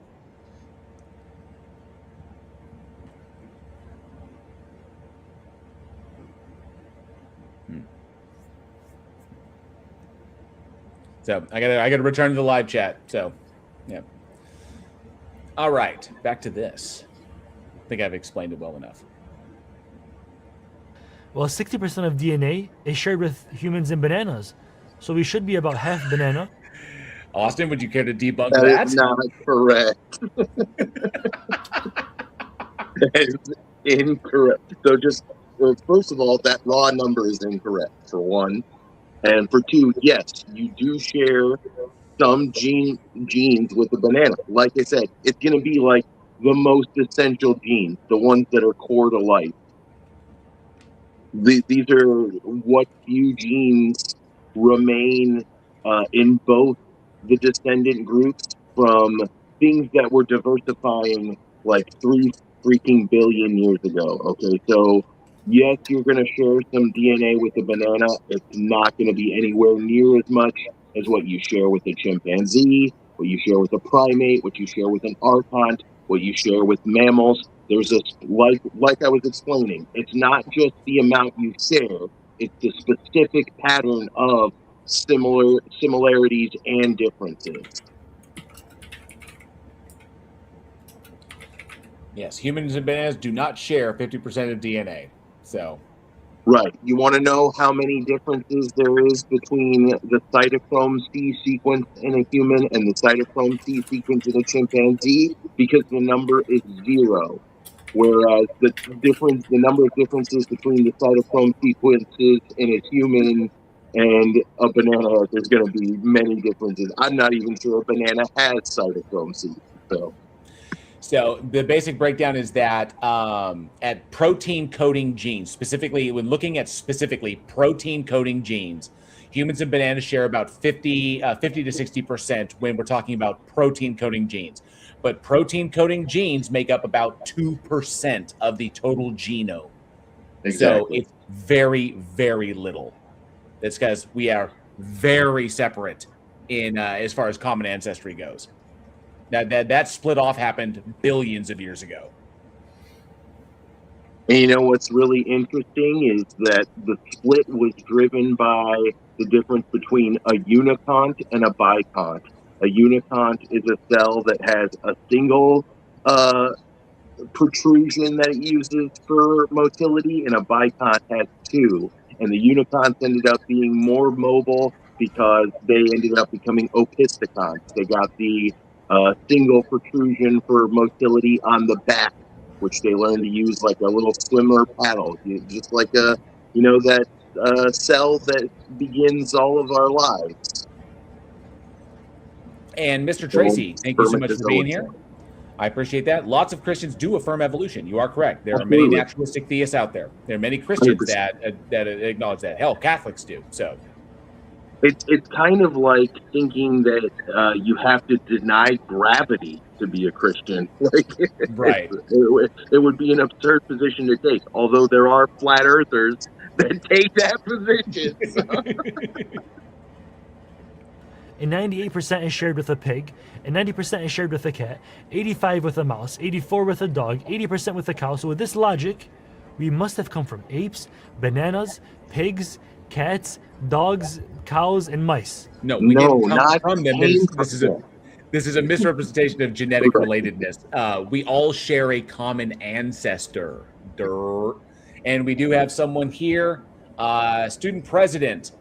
I see you in the back. Not sure if you can hear me. You can use the private chat to let me know if you hear me, but your devices are not connected. So in order to bring you up, your devices need to be connected. That's a StreamYard thing. It's not my thing. You can see the error on there. It says device is not connected. So if you connect your devices, I'll be able to bring you up. But I see you in the back. You use the link. Good work. But you need to connect your devices in order to actually come up on the stage. It won't let me bring you up on the stage without that, because without a mic, we won't be able to talk to you. So just a heads up. Yes, we're going to know his name. When did your cousin give birth to your grandmother? So, although this guy might be his own grandpa. To the unlearned and... Oh, there we go. And good. You got your devices connected. Can you hear me? Just doing an audio check. Are you able to hear me?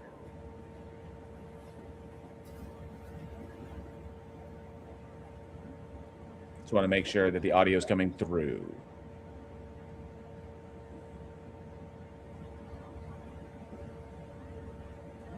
Just want to make sure you can. Let's pull this down and go to the floor. Are you able to hear us?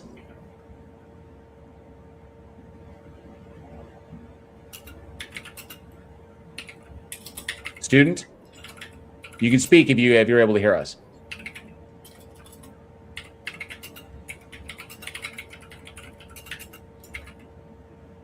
Well, at least we know he's probably not a flat earther with that big beautiful globe in his picture. Oh yeah, he may be double checking. And yes, probing time. There is a song, "I'm My Own Grandpa," sung by Tom Arnold, sung by Tom Arnold in the movie The Stupids.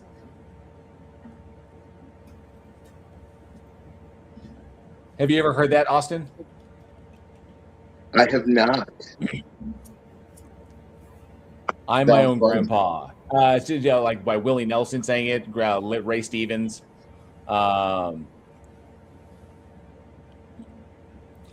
Let's see. Many years ago, when I was 23, I was married to a widow who was pretty as could be. The widow had a grown-up daughter who had hair of red. My father fell in love with her, and soon they two were wed. This made my dad my son-in-law and changed my very life because my daughter was my mother, she was my father's wife. To complicate the matter, even though it brought me joy, I soon became the father of a bouncing baby boy. This little baby then became a brother-in-law to dad, and so became my uncle, though it made me very sad. For if he were my uncle, then it also made him brother of the widow's grown-up daughter, who of course was my stepmother. Now, my father's wife then had a son that kept him on the run, and he became my grandchild because he was my daughter's son.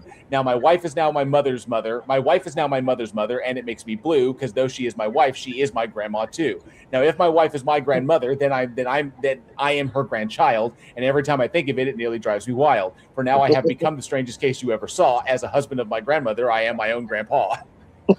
That was amazing. Oh my God.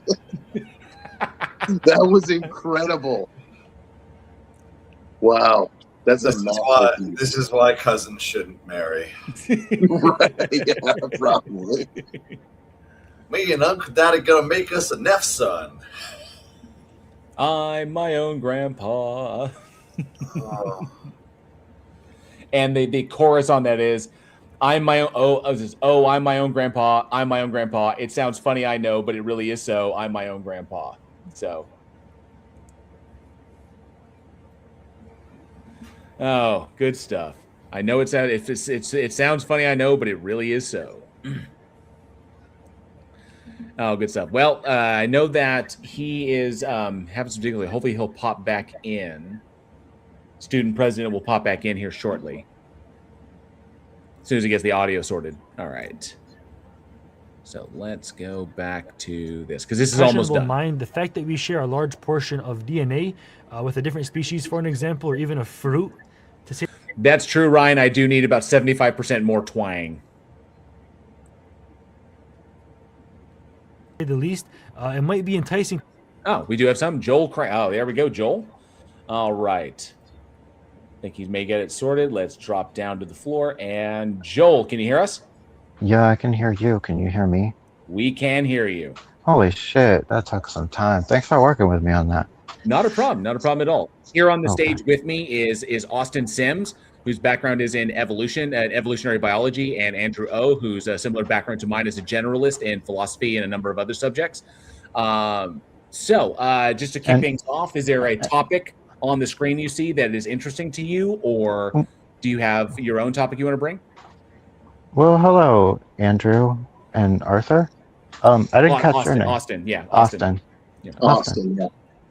Sorry. You can call me Austin or Sims, whatever. Sims, cool.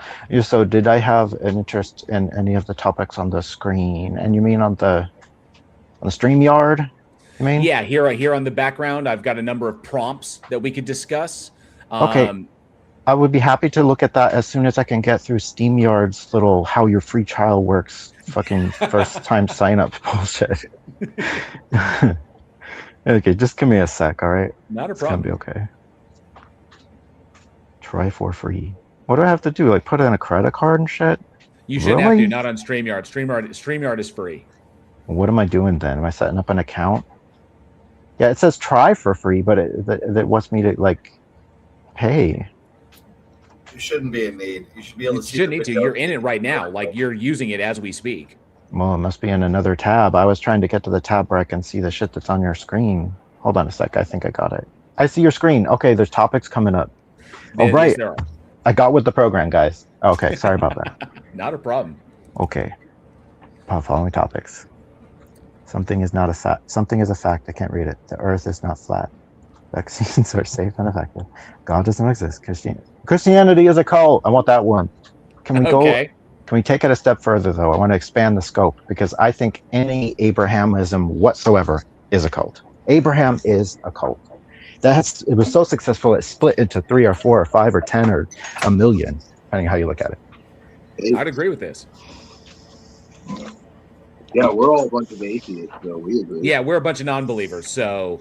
The cult of Abraham. Yeah, but I had it destroy my family and my life, like my birth family as a child. So I am forever looking at the Abraham cult and realizing what it's up to. And it's at play in all of the power that you see being thrown around today in the hands of despots and tyrants. 100%, dude. Been there, was indoctrinated into being a young earth creationist as a child. Hell yeah. Pretty much did a complete 180 on that. So, yeah. There you go. We are legion. We are like the angels of our movement. We are so many of us who left that bullshit behind. And yet, rather than tapping into us and what we have to offer in terms of counterpoints to that way of living and so forth, we've seen the dark side from the inside. Instead of that, what you get is people just constantly attacking and aggravating the ones who still believe those Abrahamic myths and who live by them and quote them ad nauseum. And instead, we could be building intelligence, literal intelligence within ourselves of the machinations of these cults, because they have a lot in common, all of them.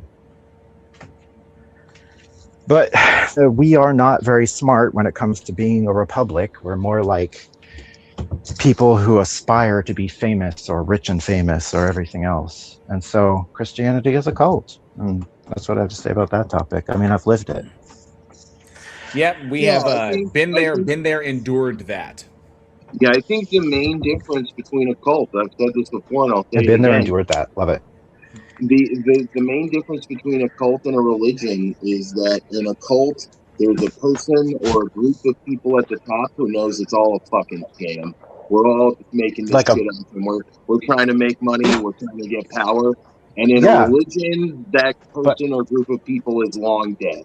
That's the main difference. The Pope, the fucking Pope is that guy. Yeah. And so is the Shah of Iraq and Iran and whatever, and so are so many people being the pinnacle of Abraham's malignant patriarchy. So many of them are being the spokesperson of that identity and way of life and tradition that makes our history legible to us. The fact that we understand that there's guys who want power so bad they won't stop at anything to get it.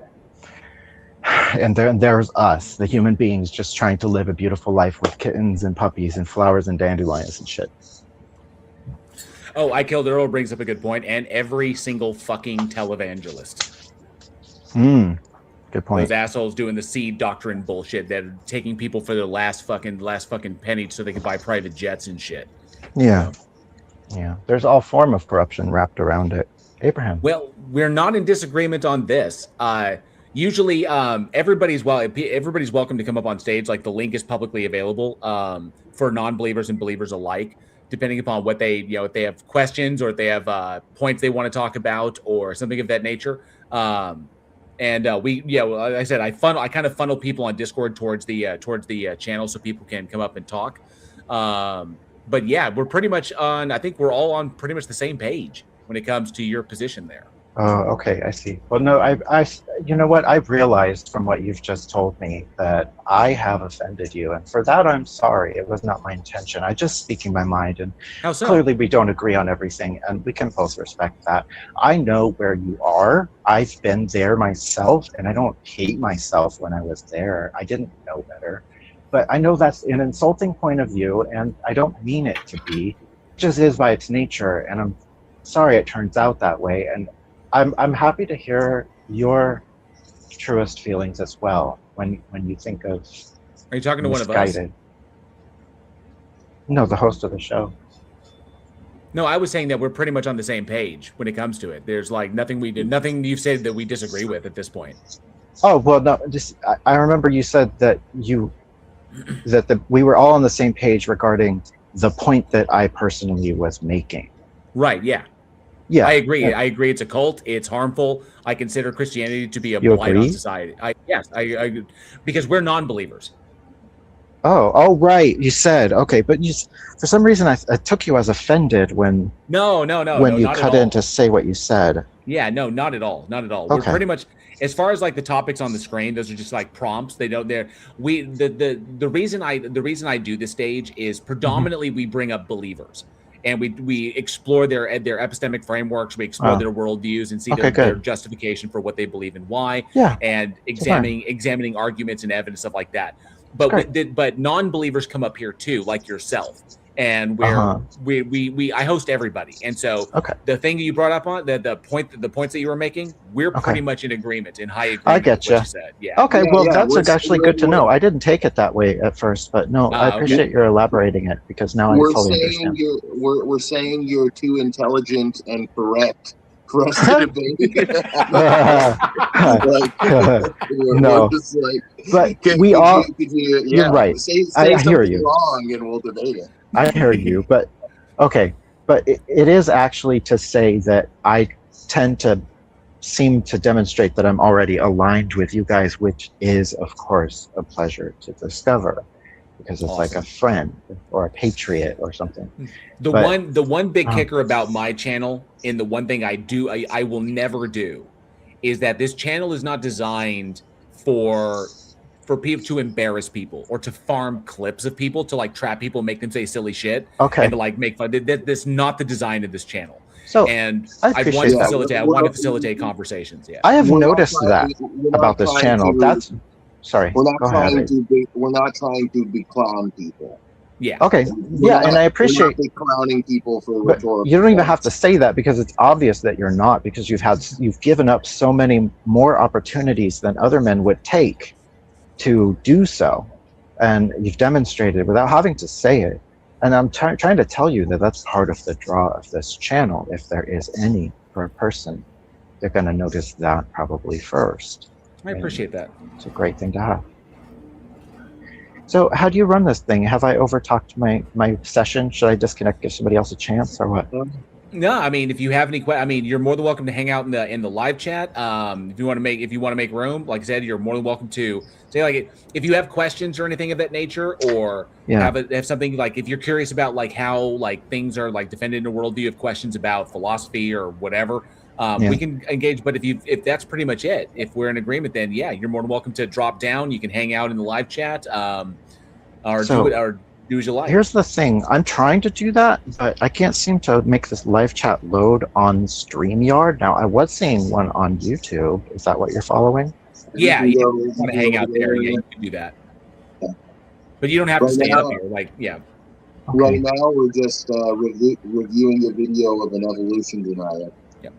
When we don't have anybody up on the stage, I typically just do reviews of content, of like theist content out there, like making silly claims and stuff. And right now we're just looking at an evolution denier, and just debunking that, just doing response content until we wait for somebody to come up on stage.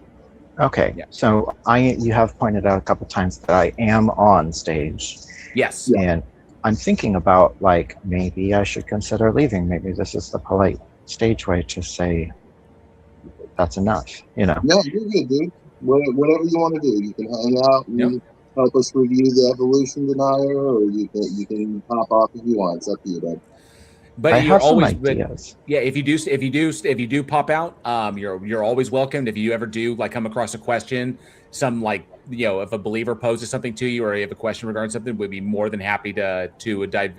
You're more, like I said, I do this twice a week, Sundays and Wednesdays. You're always welcome to join.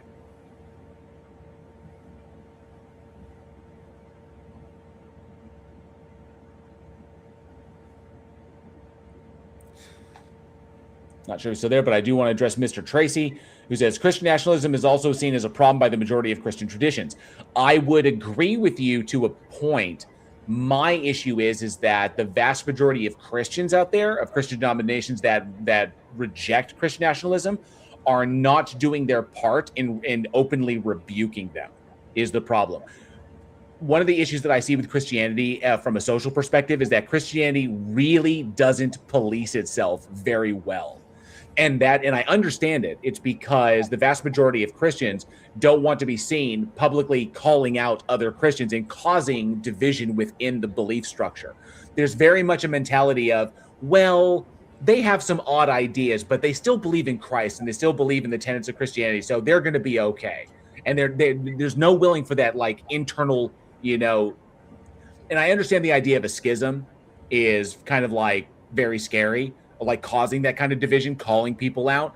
But but Christians, in my mind, cannot allow other Christian groups to go to the extent where they have to do something atrocious before they will denounce them. For example, the Branch Davidians. It wasn't until the Branch Davidians were in open defiance of the government and threatening violence that the Baptist Church took an active stance against them. It literally led up to that point when all the entire time the Baptist Church was not supporting them, but they never said that. They never denounced them from the beginning. They never said David Koresh is a heretic. He does not represent the faith, blah, blah, blah, and cut them off.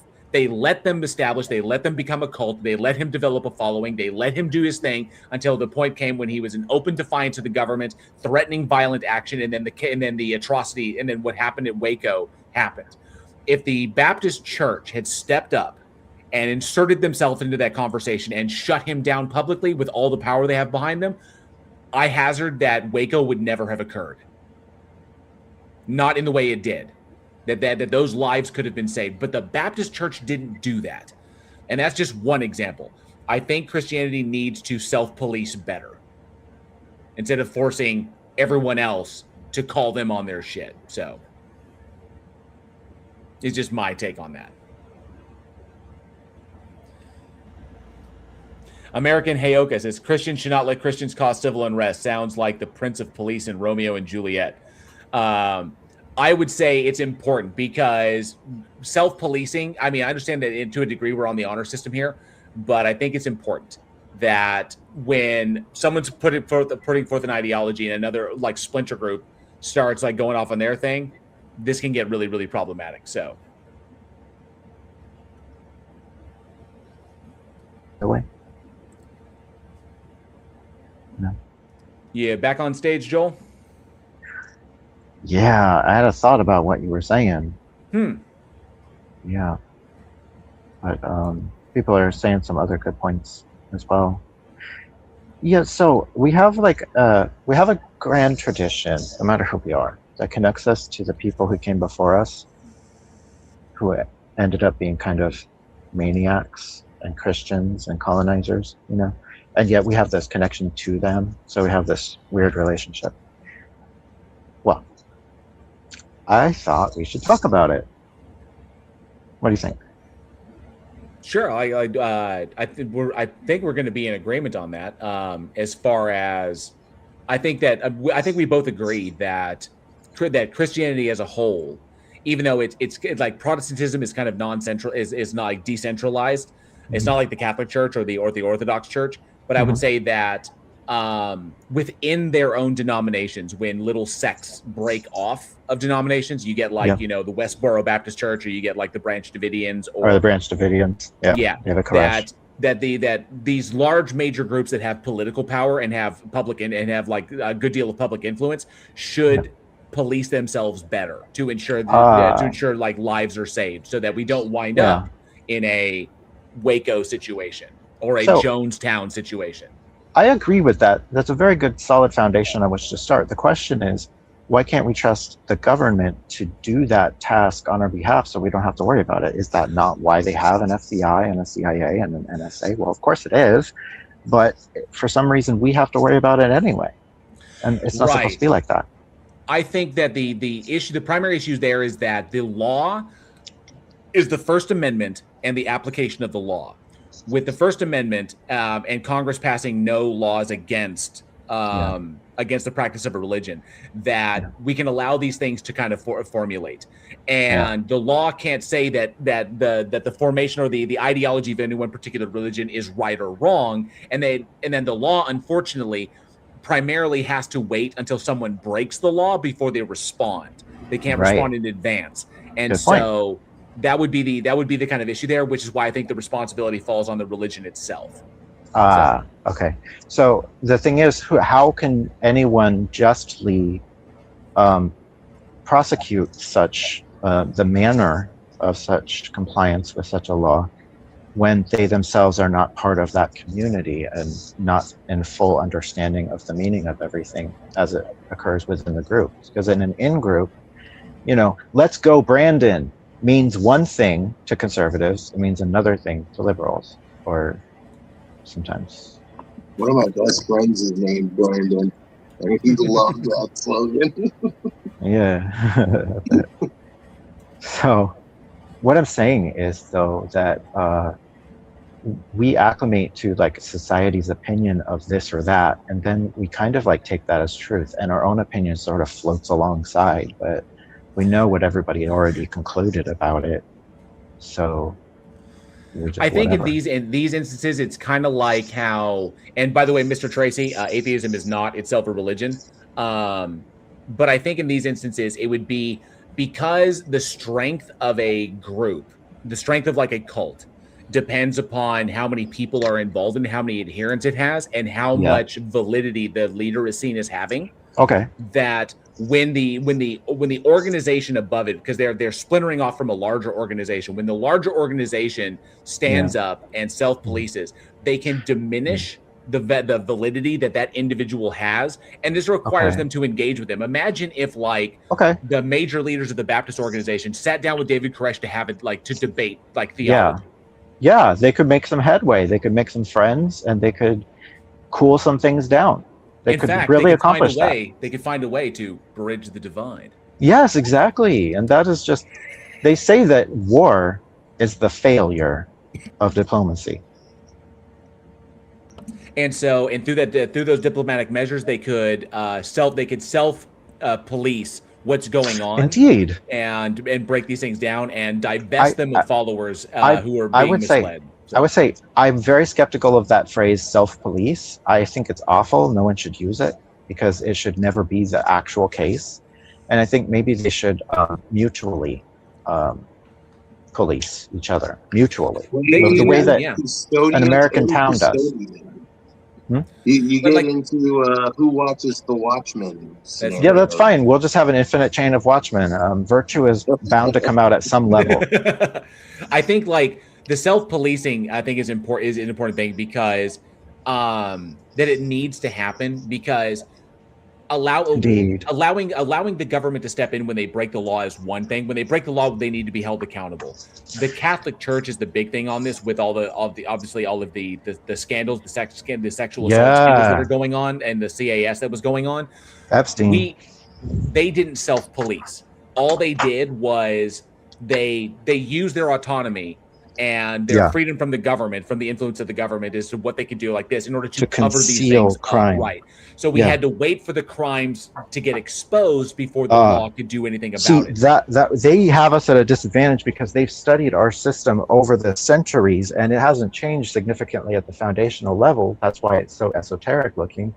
And they've learned how to game it and loophole it, and they're just laughing at it. Once in a while, they get a little pinched, they get a little caught, like one of the people's little mousetraps of laws springs on their toe and they hop around on one foot in pain.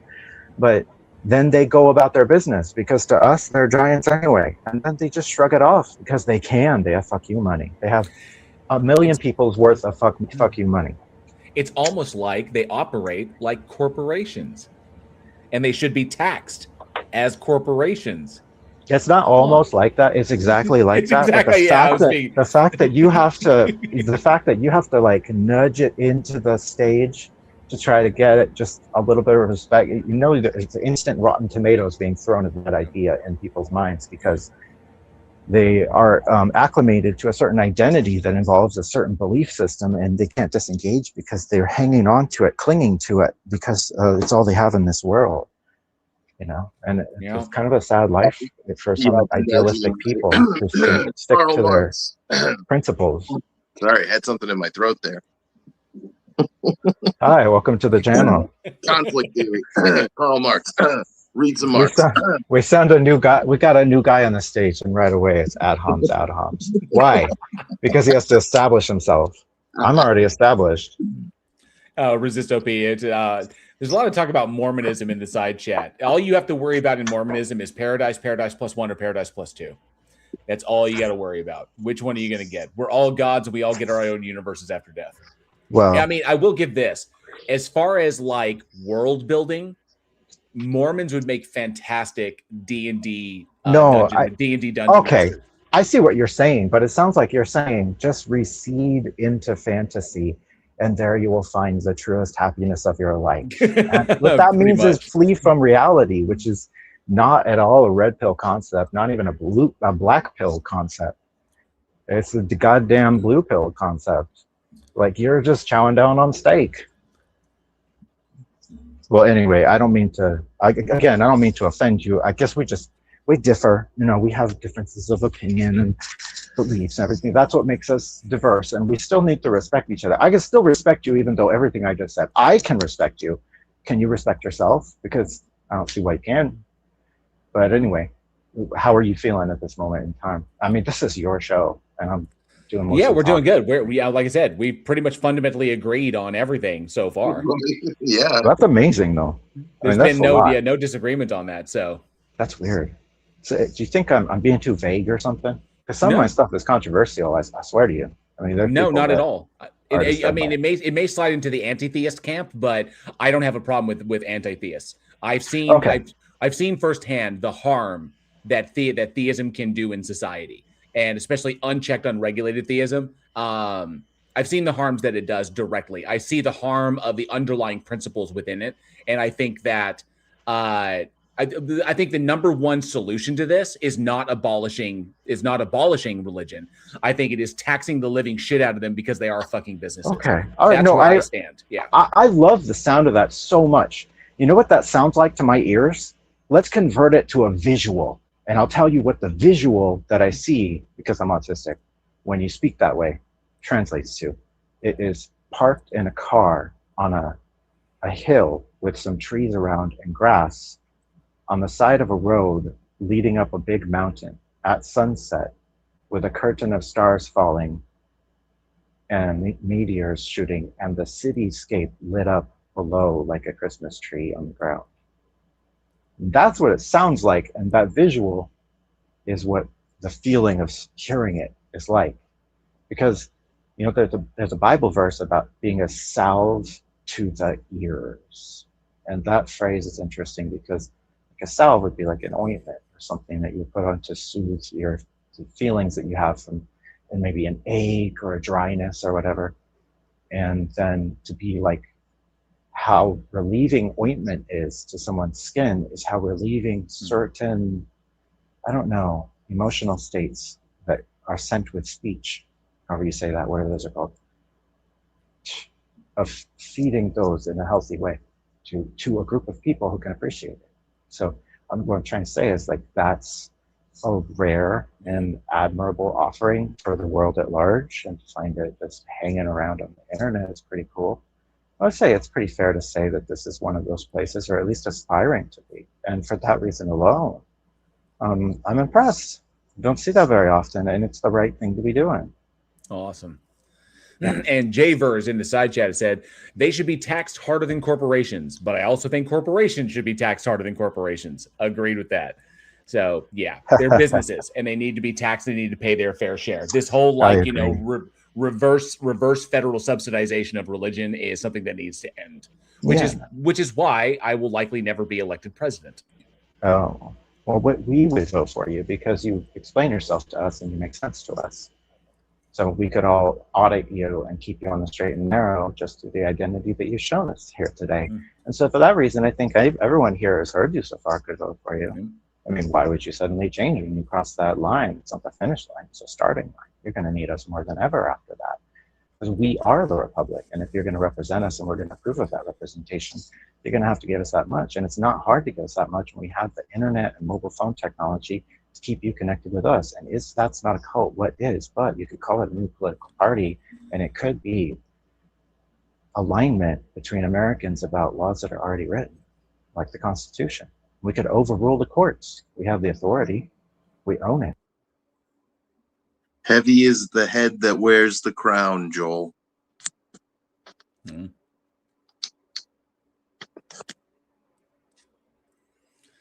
All right.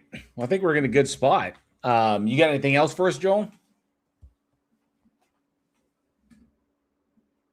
I hope we didn't lose him. Maybe you lost me. Oh, no, we can hear you. Oh, okay. So there's a crown, right? It's like a plastic Burger King crown, but it was created by a president who wishes that we had one to give him and that we wanted to give it to him. But we don't either have one to give, nor do we approve to give it to him. And so what we take is his crown that he has his power in, and we break it into 1 million pieces and we distribute those among, there's just the laity, the living people of the land, of this republic. And now the crown still exists and it still has power, but whose hands is it in? One guy, 2 guys, 10 guys, a committee, people working together, or just people working together for this nation, for democracy?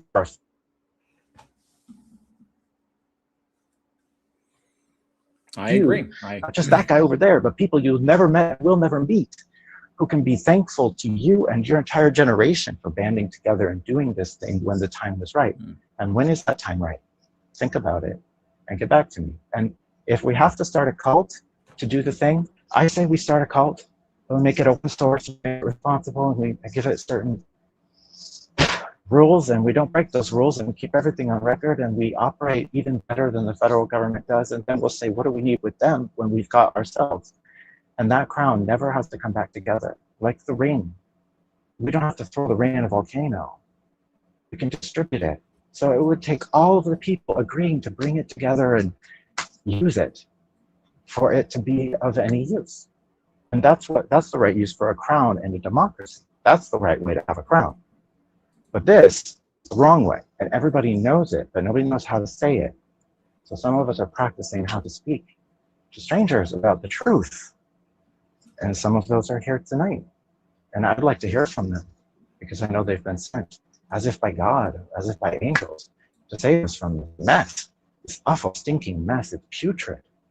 They're doing private trading on the stock market on inside information right in front of our eyes, colluding with foreign governments right before our eyes. We could go on and on. We could go on for days.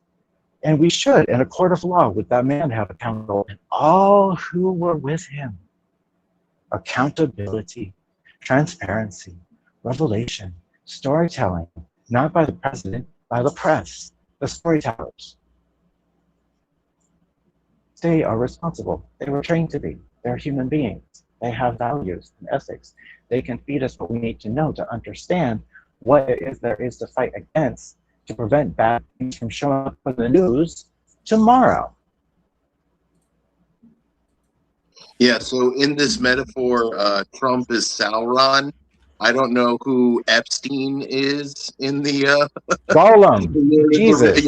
Yeah. It's Sauron Gollum. was on Gollum Island, okay? We know he went out there. I'm going to AI that right now. Sauron, Trump as Sauron, and Trump as Sauron. And who is Gollum? Epstein. Epstein is Gollum, and they're hanging out together. That sounds great. No, Epstein would be Wormtongue. What? Wormtongue would be Grima Wormtongue. Yeah. Oh. Then who is the Witch King of Angmar? Ghislaine Maxwell. Ghislaine Maxwell was the Witch King of Angmar.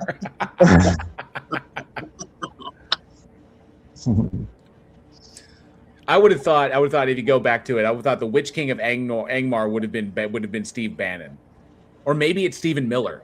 It's Stephen Miller is the Witch King of Angmar. That's a good one too. Yeah. And who's and like Pam Bondi and Kash Patel, these are all like members of the Nine. These are all like the Nazgul. Yeah. Right.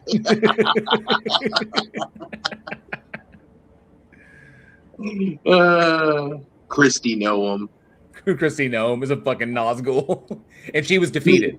And she's a Nazgul in every scene she's in. She abruptly excuses herself to go execute her dog again.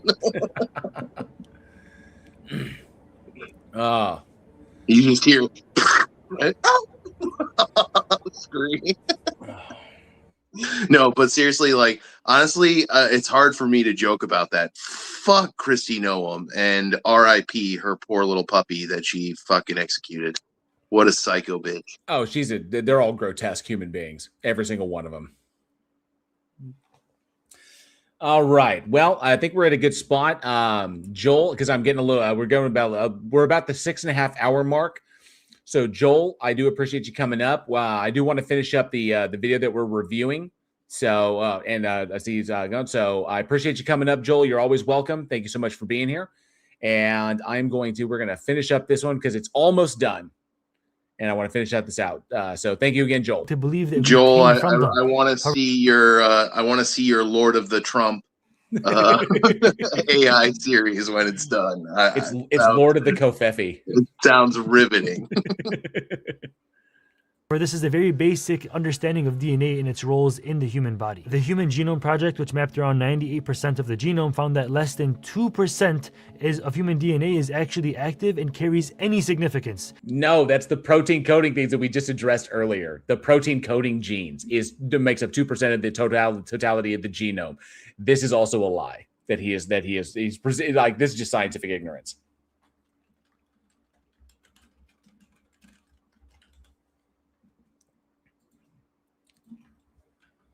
To put this case to rest, though, a 2005 study from Pennsylvania State University claims and concludes that although nucleotide sequence identity between humans and chimpanzees is very high, only 20% of proteins are identical between the two species and 80% of proteins are different.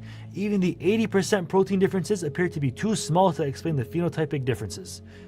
Case closed. The difference in humans and apes goes all the way down to DNA splicing differences. This changes the way that the genes are expressed at a molecular level. But honestly, after the last point, I don't even have to explain this one. If you want to just read the source for yourself, go ahead and do so. I'm straight on explaining that.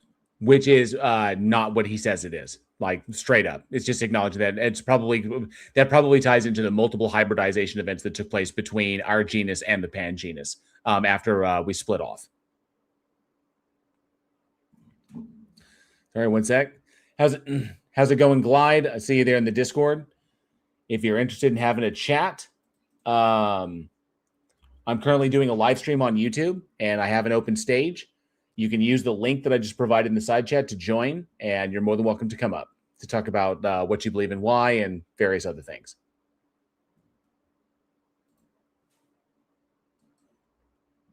Yeah, so it's just it's the the name of it, stage of reason why I believe a God exists, live debate, stuff like that. Because I'm a non-believer as well. So that's what the room is for. Cool.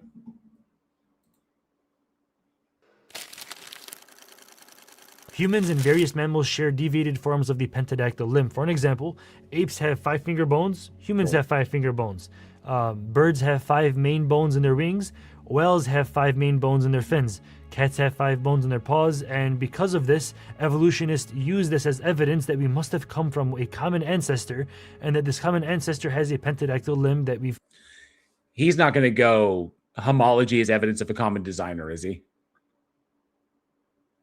That's what I'm smelling. I'm getting a little stink downwind of that's where we're heading. That common design is common design is common designer is where he's going to go with that. Let's see. That's my prediction. However, if we look into our evolutionary tree of life, we can see that the pentadactyl limb actually disappears and then reappears throughout history. So it's always coming and going. There's actually a PubMed study that proves this by Cameron Seiler and Rafe Brown that says the results of our study join a nascent body of literature showing strong statistical support for character loss, followed by evolutionary reacquisition of complex structures associated with a generalized pentadactyl body form. Now this... Okay, so that just means that it was advantageous to have that at one point and then not advantageous to have at another point, but that doesn't deny that all of these organisms have this structure because it came about. And yes, it is evidence of common descent. So I don't know where he's going with this. This proves that a once big proof of evolution is actually pointing towards its own disproof. It came back and slapped itself in the face, because if the limb can evolve and then de-evolve and then evolve again, it doesn't necessarily mean that we must have got it from a common ancestor, because it can always come and go between the different animals and species. Okay, so that taken alone could potentially support his point, but not when you introduce the field of genetics, of phylogenetics and cladistics.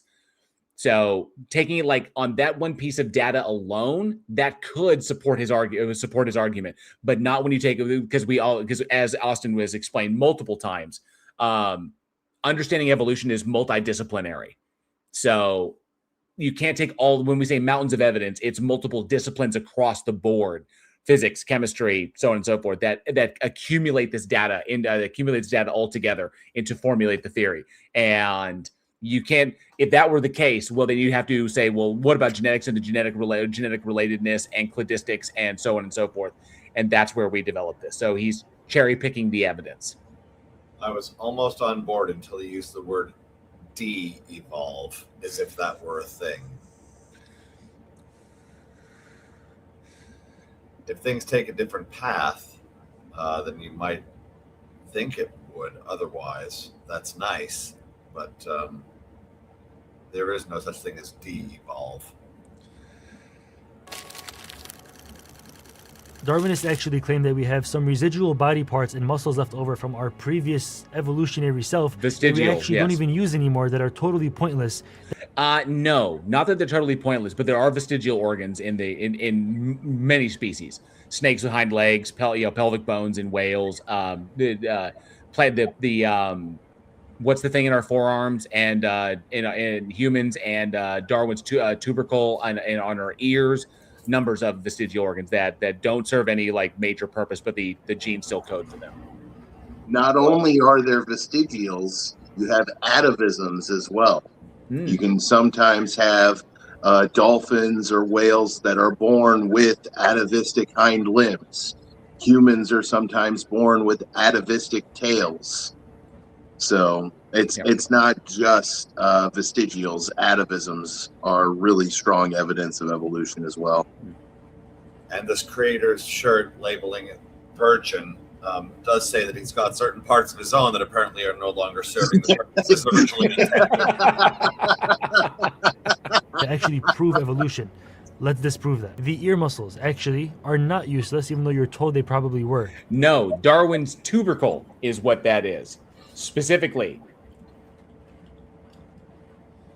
Darwin's tubercle, ear. Darwin's tubercle, also known as the auricular tubercle, or Darwin's point, is a small congenital bump or pointed projection located on the outer edge, the helix of the human ear. It is entirely harmless, does not affect hearing, and is considered to be a vestigial trait from our evolutionary ancestors when we had more ear control to focus ears towards sound.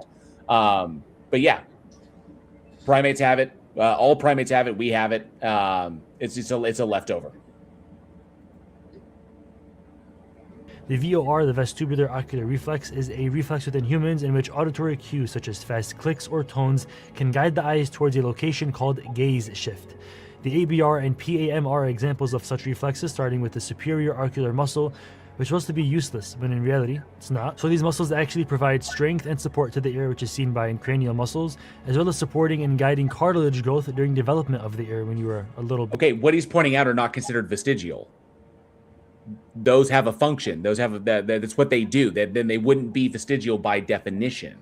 So, well, it's important to clarify that vestigial does not mean functionless.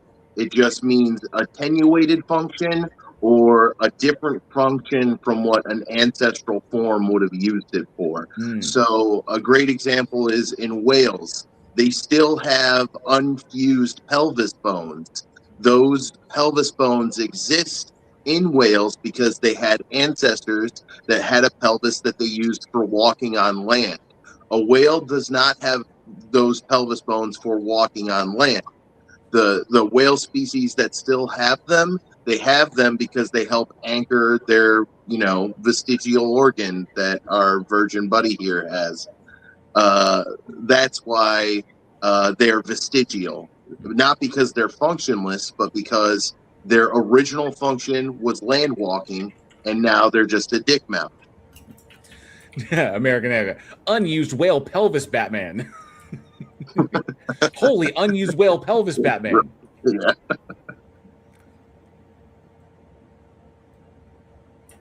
Baby. Darwinists claim that the appendix is useless and was once used to digest a heavy leaf diet. However, that's not true at all. The appendix is a part of the immune response and contains lymphoid cells. That's the function it serves now, which is confirmed now. It does play that role, but this is just confirming vestigiality. These are believed to be a part of the T and B lymphocytes mediated immune responses. Also, it acts as a backup for the digestive bacteria held within the human body. When a person suffers from a disease, for an example, such as chloria, a lot of their digestive bacteria is... That's cholera. What the living fuck? Go bleaky teepee and what do you call it? Choleria? Choleria and globiki teepee. Oh, globiki teepee. Oh my goodness. No. Actually flushed out in the GI tract, and the appendix can actually release the digestive bacteria to kickstart the gut microbiome for important digestion. Once again, a lack of knowledge plus a longing and desire to make the theory work is how anybody can come up with the idea that we don't need our appendix anymore and it does nothing for us. We don't. It can be quickly removed. And the palmar's longest muscle in the forearm, given that given that more and more of our species, of our collective species, is losing that muscle, is evidence of evolution. So palmaris longus is a muscle seen that is a remnant of evolution that is currently useless entirely. Not useless entirely, but it is vestigial because it does not serve the purpose that it served when our ancient ancestors, when our ancestors were arboreal in nature. When in reality, a new study actually shows us that 54% of the population has this muscle, but 96% of all elite athletes have this muscle. So further tests into sports that required grip strength also revealed that there's similar disparities. But those don't represent, elite athletes don't represent the entirety of the population. You realize that the evolutionary advantage of having it has been relegated to the small group of the population that engages in those level of sports. But because the vast majority of the population doesn't do that, population dynamics would relegate that as something that is not selected for, and it would eventually phase out. So, because they don't need it. Welcome to evolution. That when sports need you to actually grip something tough, this muscle does actually have some use. The human tailbone, this is definitely misrepresented as... Just say the coccyx, man. Just say coccyx. As the remnants of a tail from our ape ancestors. It is. In reality, it's actually connected to the pelvic floor muscles, providing balance for humans to stand. Which is what a tail did. Yeah. Which is the function of a tail. And this is why humans sometimes are still born with tails. Up and sit up straight like I'm doing right now. As a matter of fact,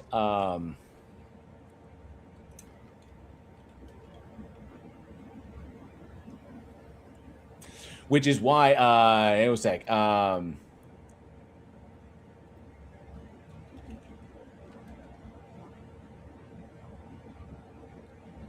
caudal appendages, just in there. They contain, typically these ones, harmless evolutionary remnants don't contain true vestigial tails, contain no bones. They are a rare developmental anomaly occurring in only about 60 documented medical cases. They can be easily removed surgically. Pseudo tails. Sometimes babies are born with a lumbosacral protrusion that resembles tails, do not contain bone, cartilage, or parts of the spinal cord. These are often markers of underlying birth defects, spinal issues such as spina bifida. Then you have the tailbone itself, and while the protrusion itself does not contain bone, all humans possess an internal vestigial tail. This is your coccyx, which is a fusion of 3 to 5 small tail vertebrae at the base of your spine.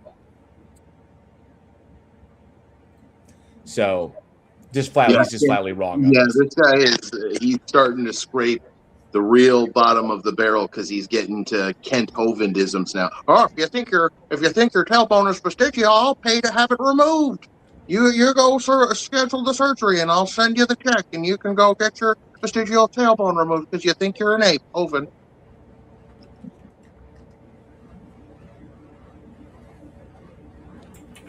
Evolutionary remnants of the tails of our ancient primate ancestors, once used for balance and communication, which is identified by the exact muscles that are attached to the coccyx. which is something that he pointed out. It's literally the function of a tail is what that piece of our anatomy does. An ape has 48 chromosomes and a human has 46 chromosomes. Now the theory says that chromosome 2 fused and to make it into 46. That's how we went from being apes to humans. That's right, motherfucker. Bingo bango. That's fucking A right. And guess who verified the second chromosomal fusion? It wasn't an atheist. It was a Christian biologist named Kenneth Miller. Okay? So, ouch. Boom. Proofs of it, supposedly. But when a chromosome fuses... He also invoked theory. I mean, I'm assuming... I think he's invoking theory as though it's hypothesis here, when he doesn't understand. He's not operating with like what a theory actually is. That's probably right. Yeah. It gives rise to a satellite DNA that leaves behind a signature. At the fusion site, there is usually a lot of telomere signature, about 10,000 to 30,000 bases, but there's actually 768 bases at the supposed site, which is 10 times less than what is expected. The supposed fusion site also doesn't fit the traditional chromosomal fusion point use case. When a gene fuses, it has to fuse in a way that's like the least destructive, so that it tends to fuse at the least useful parts of the chromosome. However, this gene is expressed in over 255 different cell types and is co-expressed further with other genes. The fact that this gene is so active and strongly used, it kind of refutes the idea that this was a product of chromosomal DNA fusion and that we once had 48 chromosomes back when we were apes. Oh my good God. No. This is just an argument for personal incredulity, isn't it? 100%. And it's especially frustrating because it's so simple and it's so easy to follow and understand, and there's nothing to be incredulous at all. Your chromosomes have things on them called telomeres, centromeres, verifiable, it's like a landmark, you know? And so when we are looking for a chromosomal fusion, we're looking for telomeres where telomeres don't belong. And we find telomeres in the middle of human chromosome 2.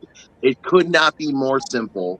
Like you can do, so the same basic analysis you do when you're doing criminology, when you're trying to verify a DNA sample found at a crime scene belongs to a suspect, that's the exact same analysis that verifies the chromosomal fusion site in human chromosome 2. So if you're going to reject one, you're basically just you're full on rejecting science at this point. Right.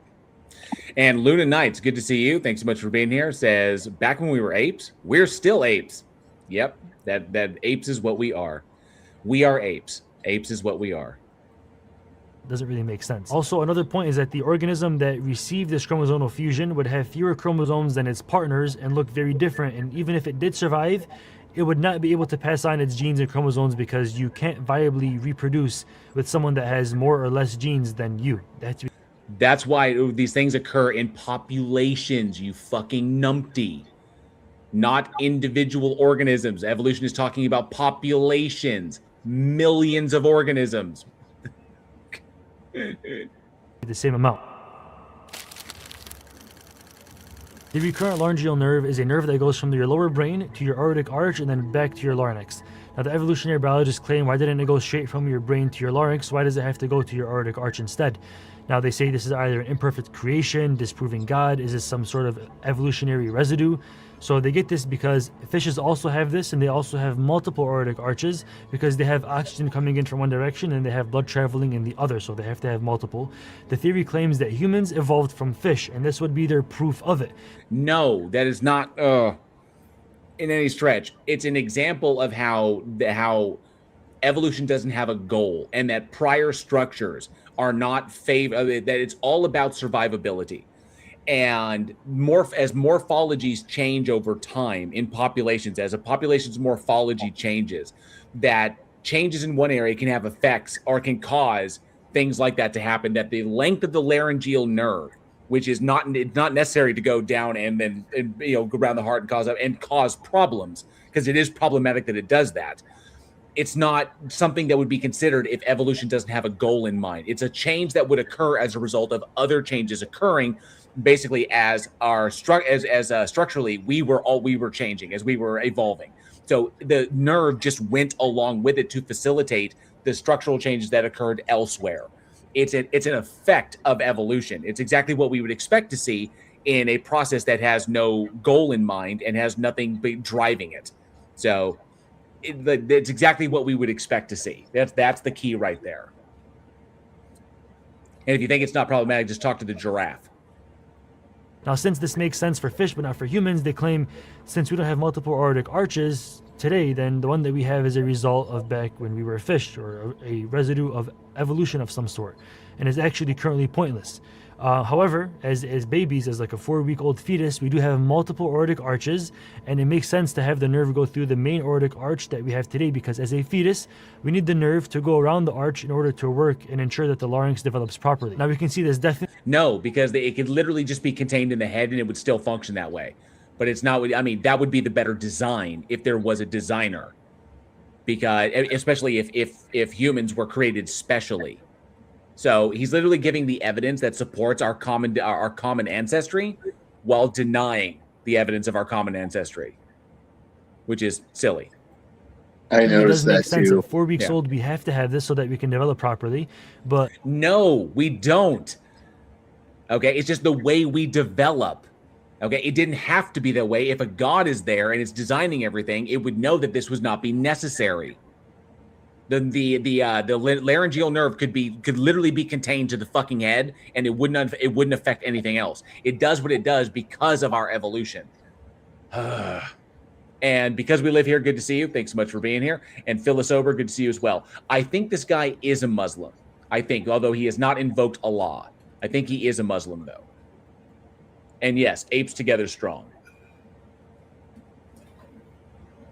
Yes, if God designed us specifically, then he should have done a better job, because it's atrocious. To literally create an organism by which oxygen and gravity are literally the two things necessary for survival are simultaneously killing us. So oxidizing us and destroying our backs.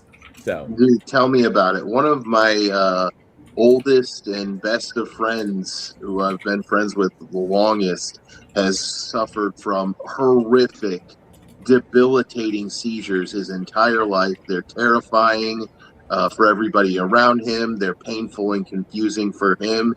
If God designed that shit, I'm giving it a solid F-. Needs improvement.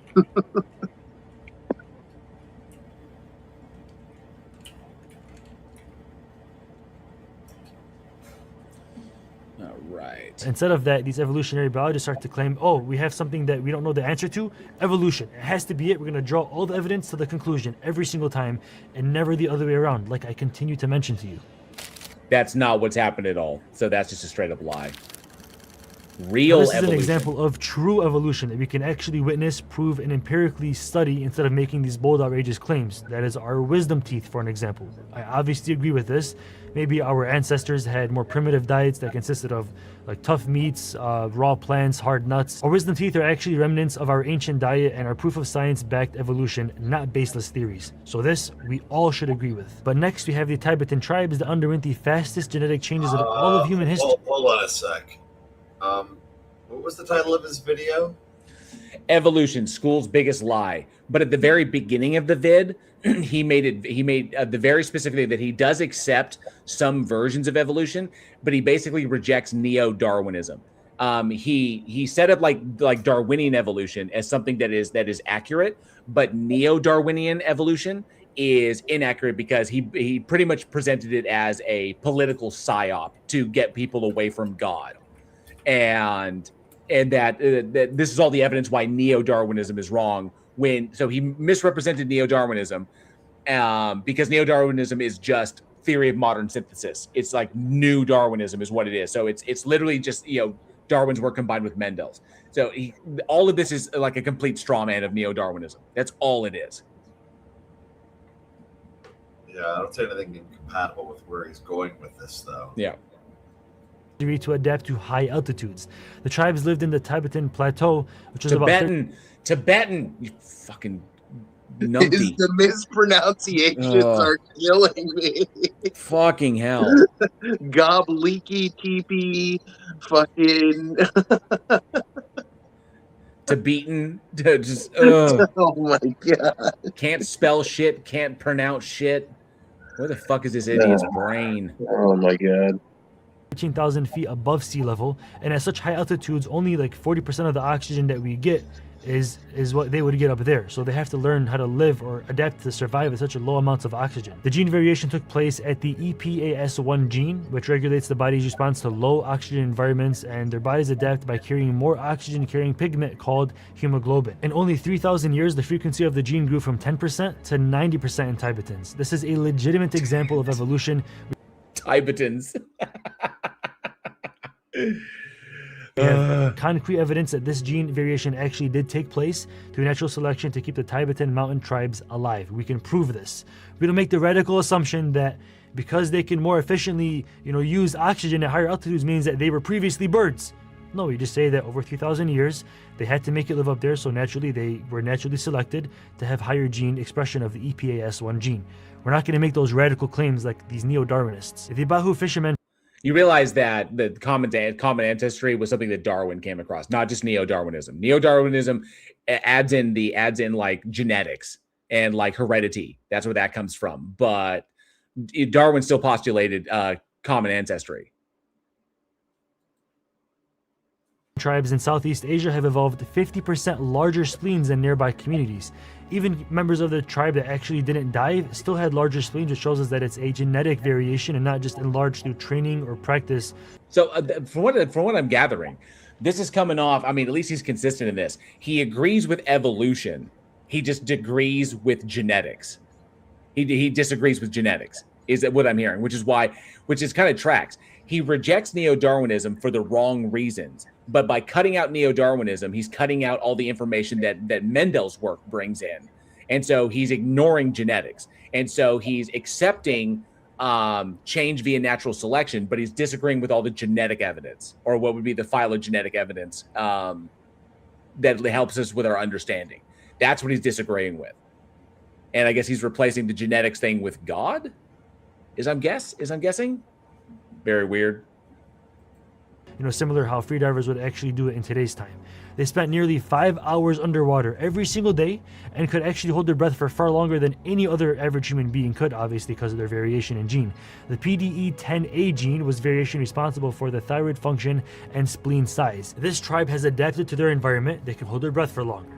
They can dive better. They have larger spleens, but because of this, we don't go and make the outrageous claims that they came from sharks, do we?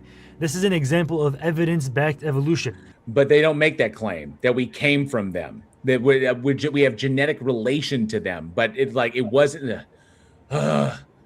We have common ancestors. Fucking moron. At the time that those common ancestors lived, the modern examples that live today did not exist. When you go back to the time that the common ancestor between us and chimpanzees and bonobos, between our genus and the pan genus existed, those us, like Homo sapiens, all like that, we didn't exist. Modern chimpanzees and gorillas did not exist then because they had not evolved yet. Okay, so if you go back to the time to the organism that is the last common ancestor between us and sharks didn't exist then because they hadn't evolved yet. So, Similarly, we shouldn't go and make such an exaggerated claim saying that human beings came from apes. The fact that this is taught in school is a problem. It's not, because we are apes. Taxonomically, we are apes. We are great apes.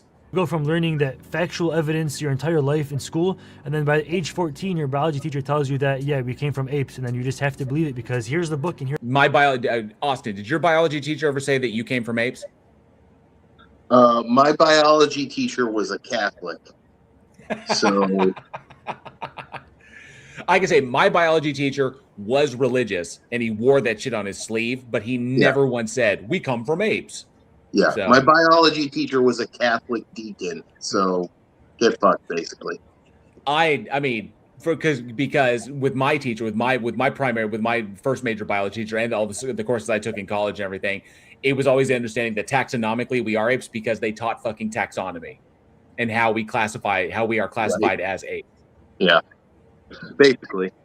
Yeah, but that's what happens when you use your brain instead of, 3,000-year-old scripture written by desert nomads who weren't very good at indoor plumbing. So the evidence, it's a theory. It's nothing more than a theory. And there it is. Don't know what a theory is. But it's being taught as a fact.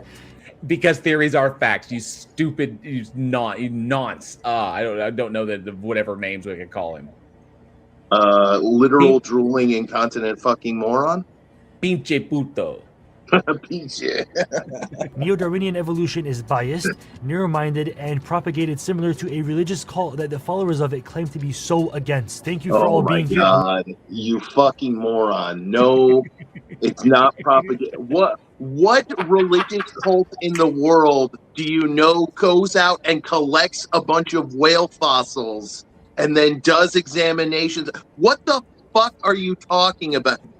How much fucking weed did you smoke before you recorded this fucking shit? Good fucking God. Fucking Sideshow Bob over here. And that is the end of it. He was about to go. He's about to go into his plugs. I'm fed up with creationist carrot top. That is done. I can now remove that from my back catalog. I am done with that vid. And in the trash it goes.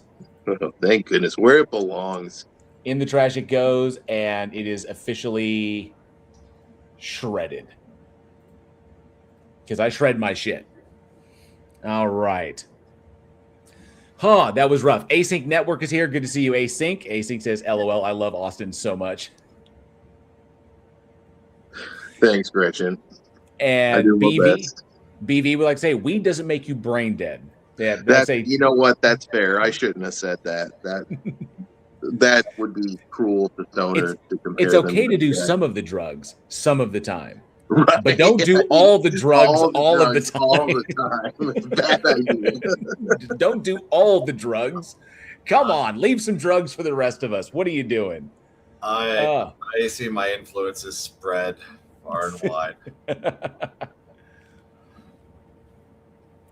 You can do some of the drugs all of the time, or all of the drugs some of the time. Just don't do all of the drugs all of the time. Yeah, a little bit of drugs. Close enough. Yeah, it's right. You should never, ever do all of the drugs.